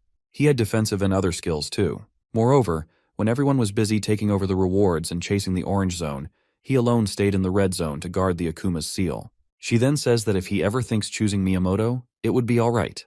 As phantoms are fighting with Hansoo, he is now yelling at them not to waste each other's force, and they will fight with the Ouroboros. He then asks Hansoo to put away his weapon eater. He then says that he knows about Hansoo's strength, but he still can't condone it, because just even approaching its seal makes someone realize he is so overwhelming. He is now asking Hansoo whether he has any plan. Our protagonist says that he has 5 relics of Elfenheim, and 2 of them are being used in the seal, and as for himself, he possesses the other 3. He is now wondering if it is possible to pass Akuma's strength through those relics. Now Miyamoto is thinking that he is very brave, and is ready to put his life in danger without thinking about it, and also that he has never seen such a traveler before in his 20 years of being here. He is now thinking that he resembles Ares, while other phantoms are calling for his name. He says that he wants to ask him some questions, so Hansoo agrees. He then says, let's suppose they follow his plan and agree to unseal the Akuma, but what if they fail? Ouroboros is currently doing its movements, and what if Akuma also gets out of their hands? They will destroy the red zone. That's why they can't take this plan, as there are going to be flaws in whatever plan they make. But Hansoo says this is the reason he made this plan, which is using the relics in the seal. As if they use these relics, then they can strengthen the seal, and it would be no problem if Ouroboros descends to destroy the red zone. Then the phantoms will move freely, and they can also take care of the locusts that are blocking the mirror. Then they can freely help the travelers, least they can support them while passing through the mirror, and before Ouroboros descends, they can take everyone towards the red zone. Then Miyamoto asks him if this plan is good, as all the phantoms are now appreciating him for coming up with it. Hansoo says that this plan is logical, but he refuses, as relics weren't made to be used in this manner, because these relics must be used again elsewhere. So Miyamoto asks him where they can use it again, but Hansoo assures them, saying that he can take down the Akuma and they shouldn't worry about it. Miyamoto then gets up from his chair, saying that he is going to put his faith in Hansoo and also telling our protagonist to follow him so he can guide him towards where Akuma is sealed. But first he asks Hansoo to change into new clothes, which are Goethe's leather armor, which is very light and reduces air resistance. While Sophia is saying that it's a relief, Miyamoto agrees with him. He is now remembering 20 years ago when a lot of victims fell prey to Akuma and became stone. And even now the energy that was exuding from him still remains here. That time, Ares and others realized that the seal was getting weaker, and they must do something about it. That's when Ares suggests that she can fight with Akuma, but Miyamoto suppressed the seal using Weapon Eater power and thought that it might supplement the existing seal. He is not going to break this seal, but for this, they must stay here to maintain the pressure of the Weapon Eater on the seal. So that's when Miyamoto thought that he should remain in the red zone in order to protect humanity and protect the seal too. Then one of the phantoms calls him from being, and he says that he is just thinking about his past. Hansoo then asks him to open the seal as they are running out of time. He is now using his Weapon Eater to open the seal while Hansoo is thinking that he must feed a lot of weapons to his Weapon Eater. Then after a while the seal breaks and Akuma comes out of it. He is now standing in front of one of the phantoms while she realizes that she can't move her body due to fear, even though it's only released its killing intent. Yet it feels very dangerous. Akuma is about to attack that phantom, but then Hansoo runs forward and starts fighting with him. Our protagonist then asks everyone to ensure their own protection, as he is also going to do the same thing. He is now running towards Akuma while saying that he is going to fight with him alone.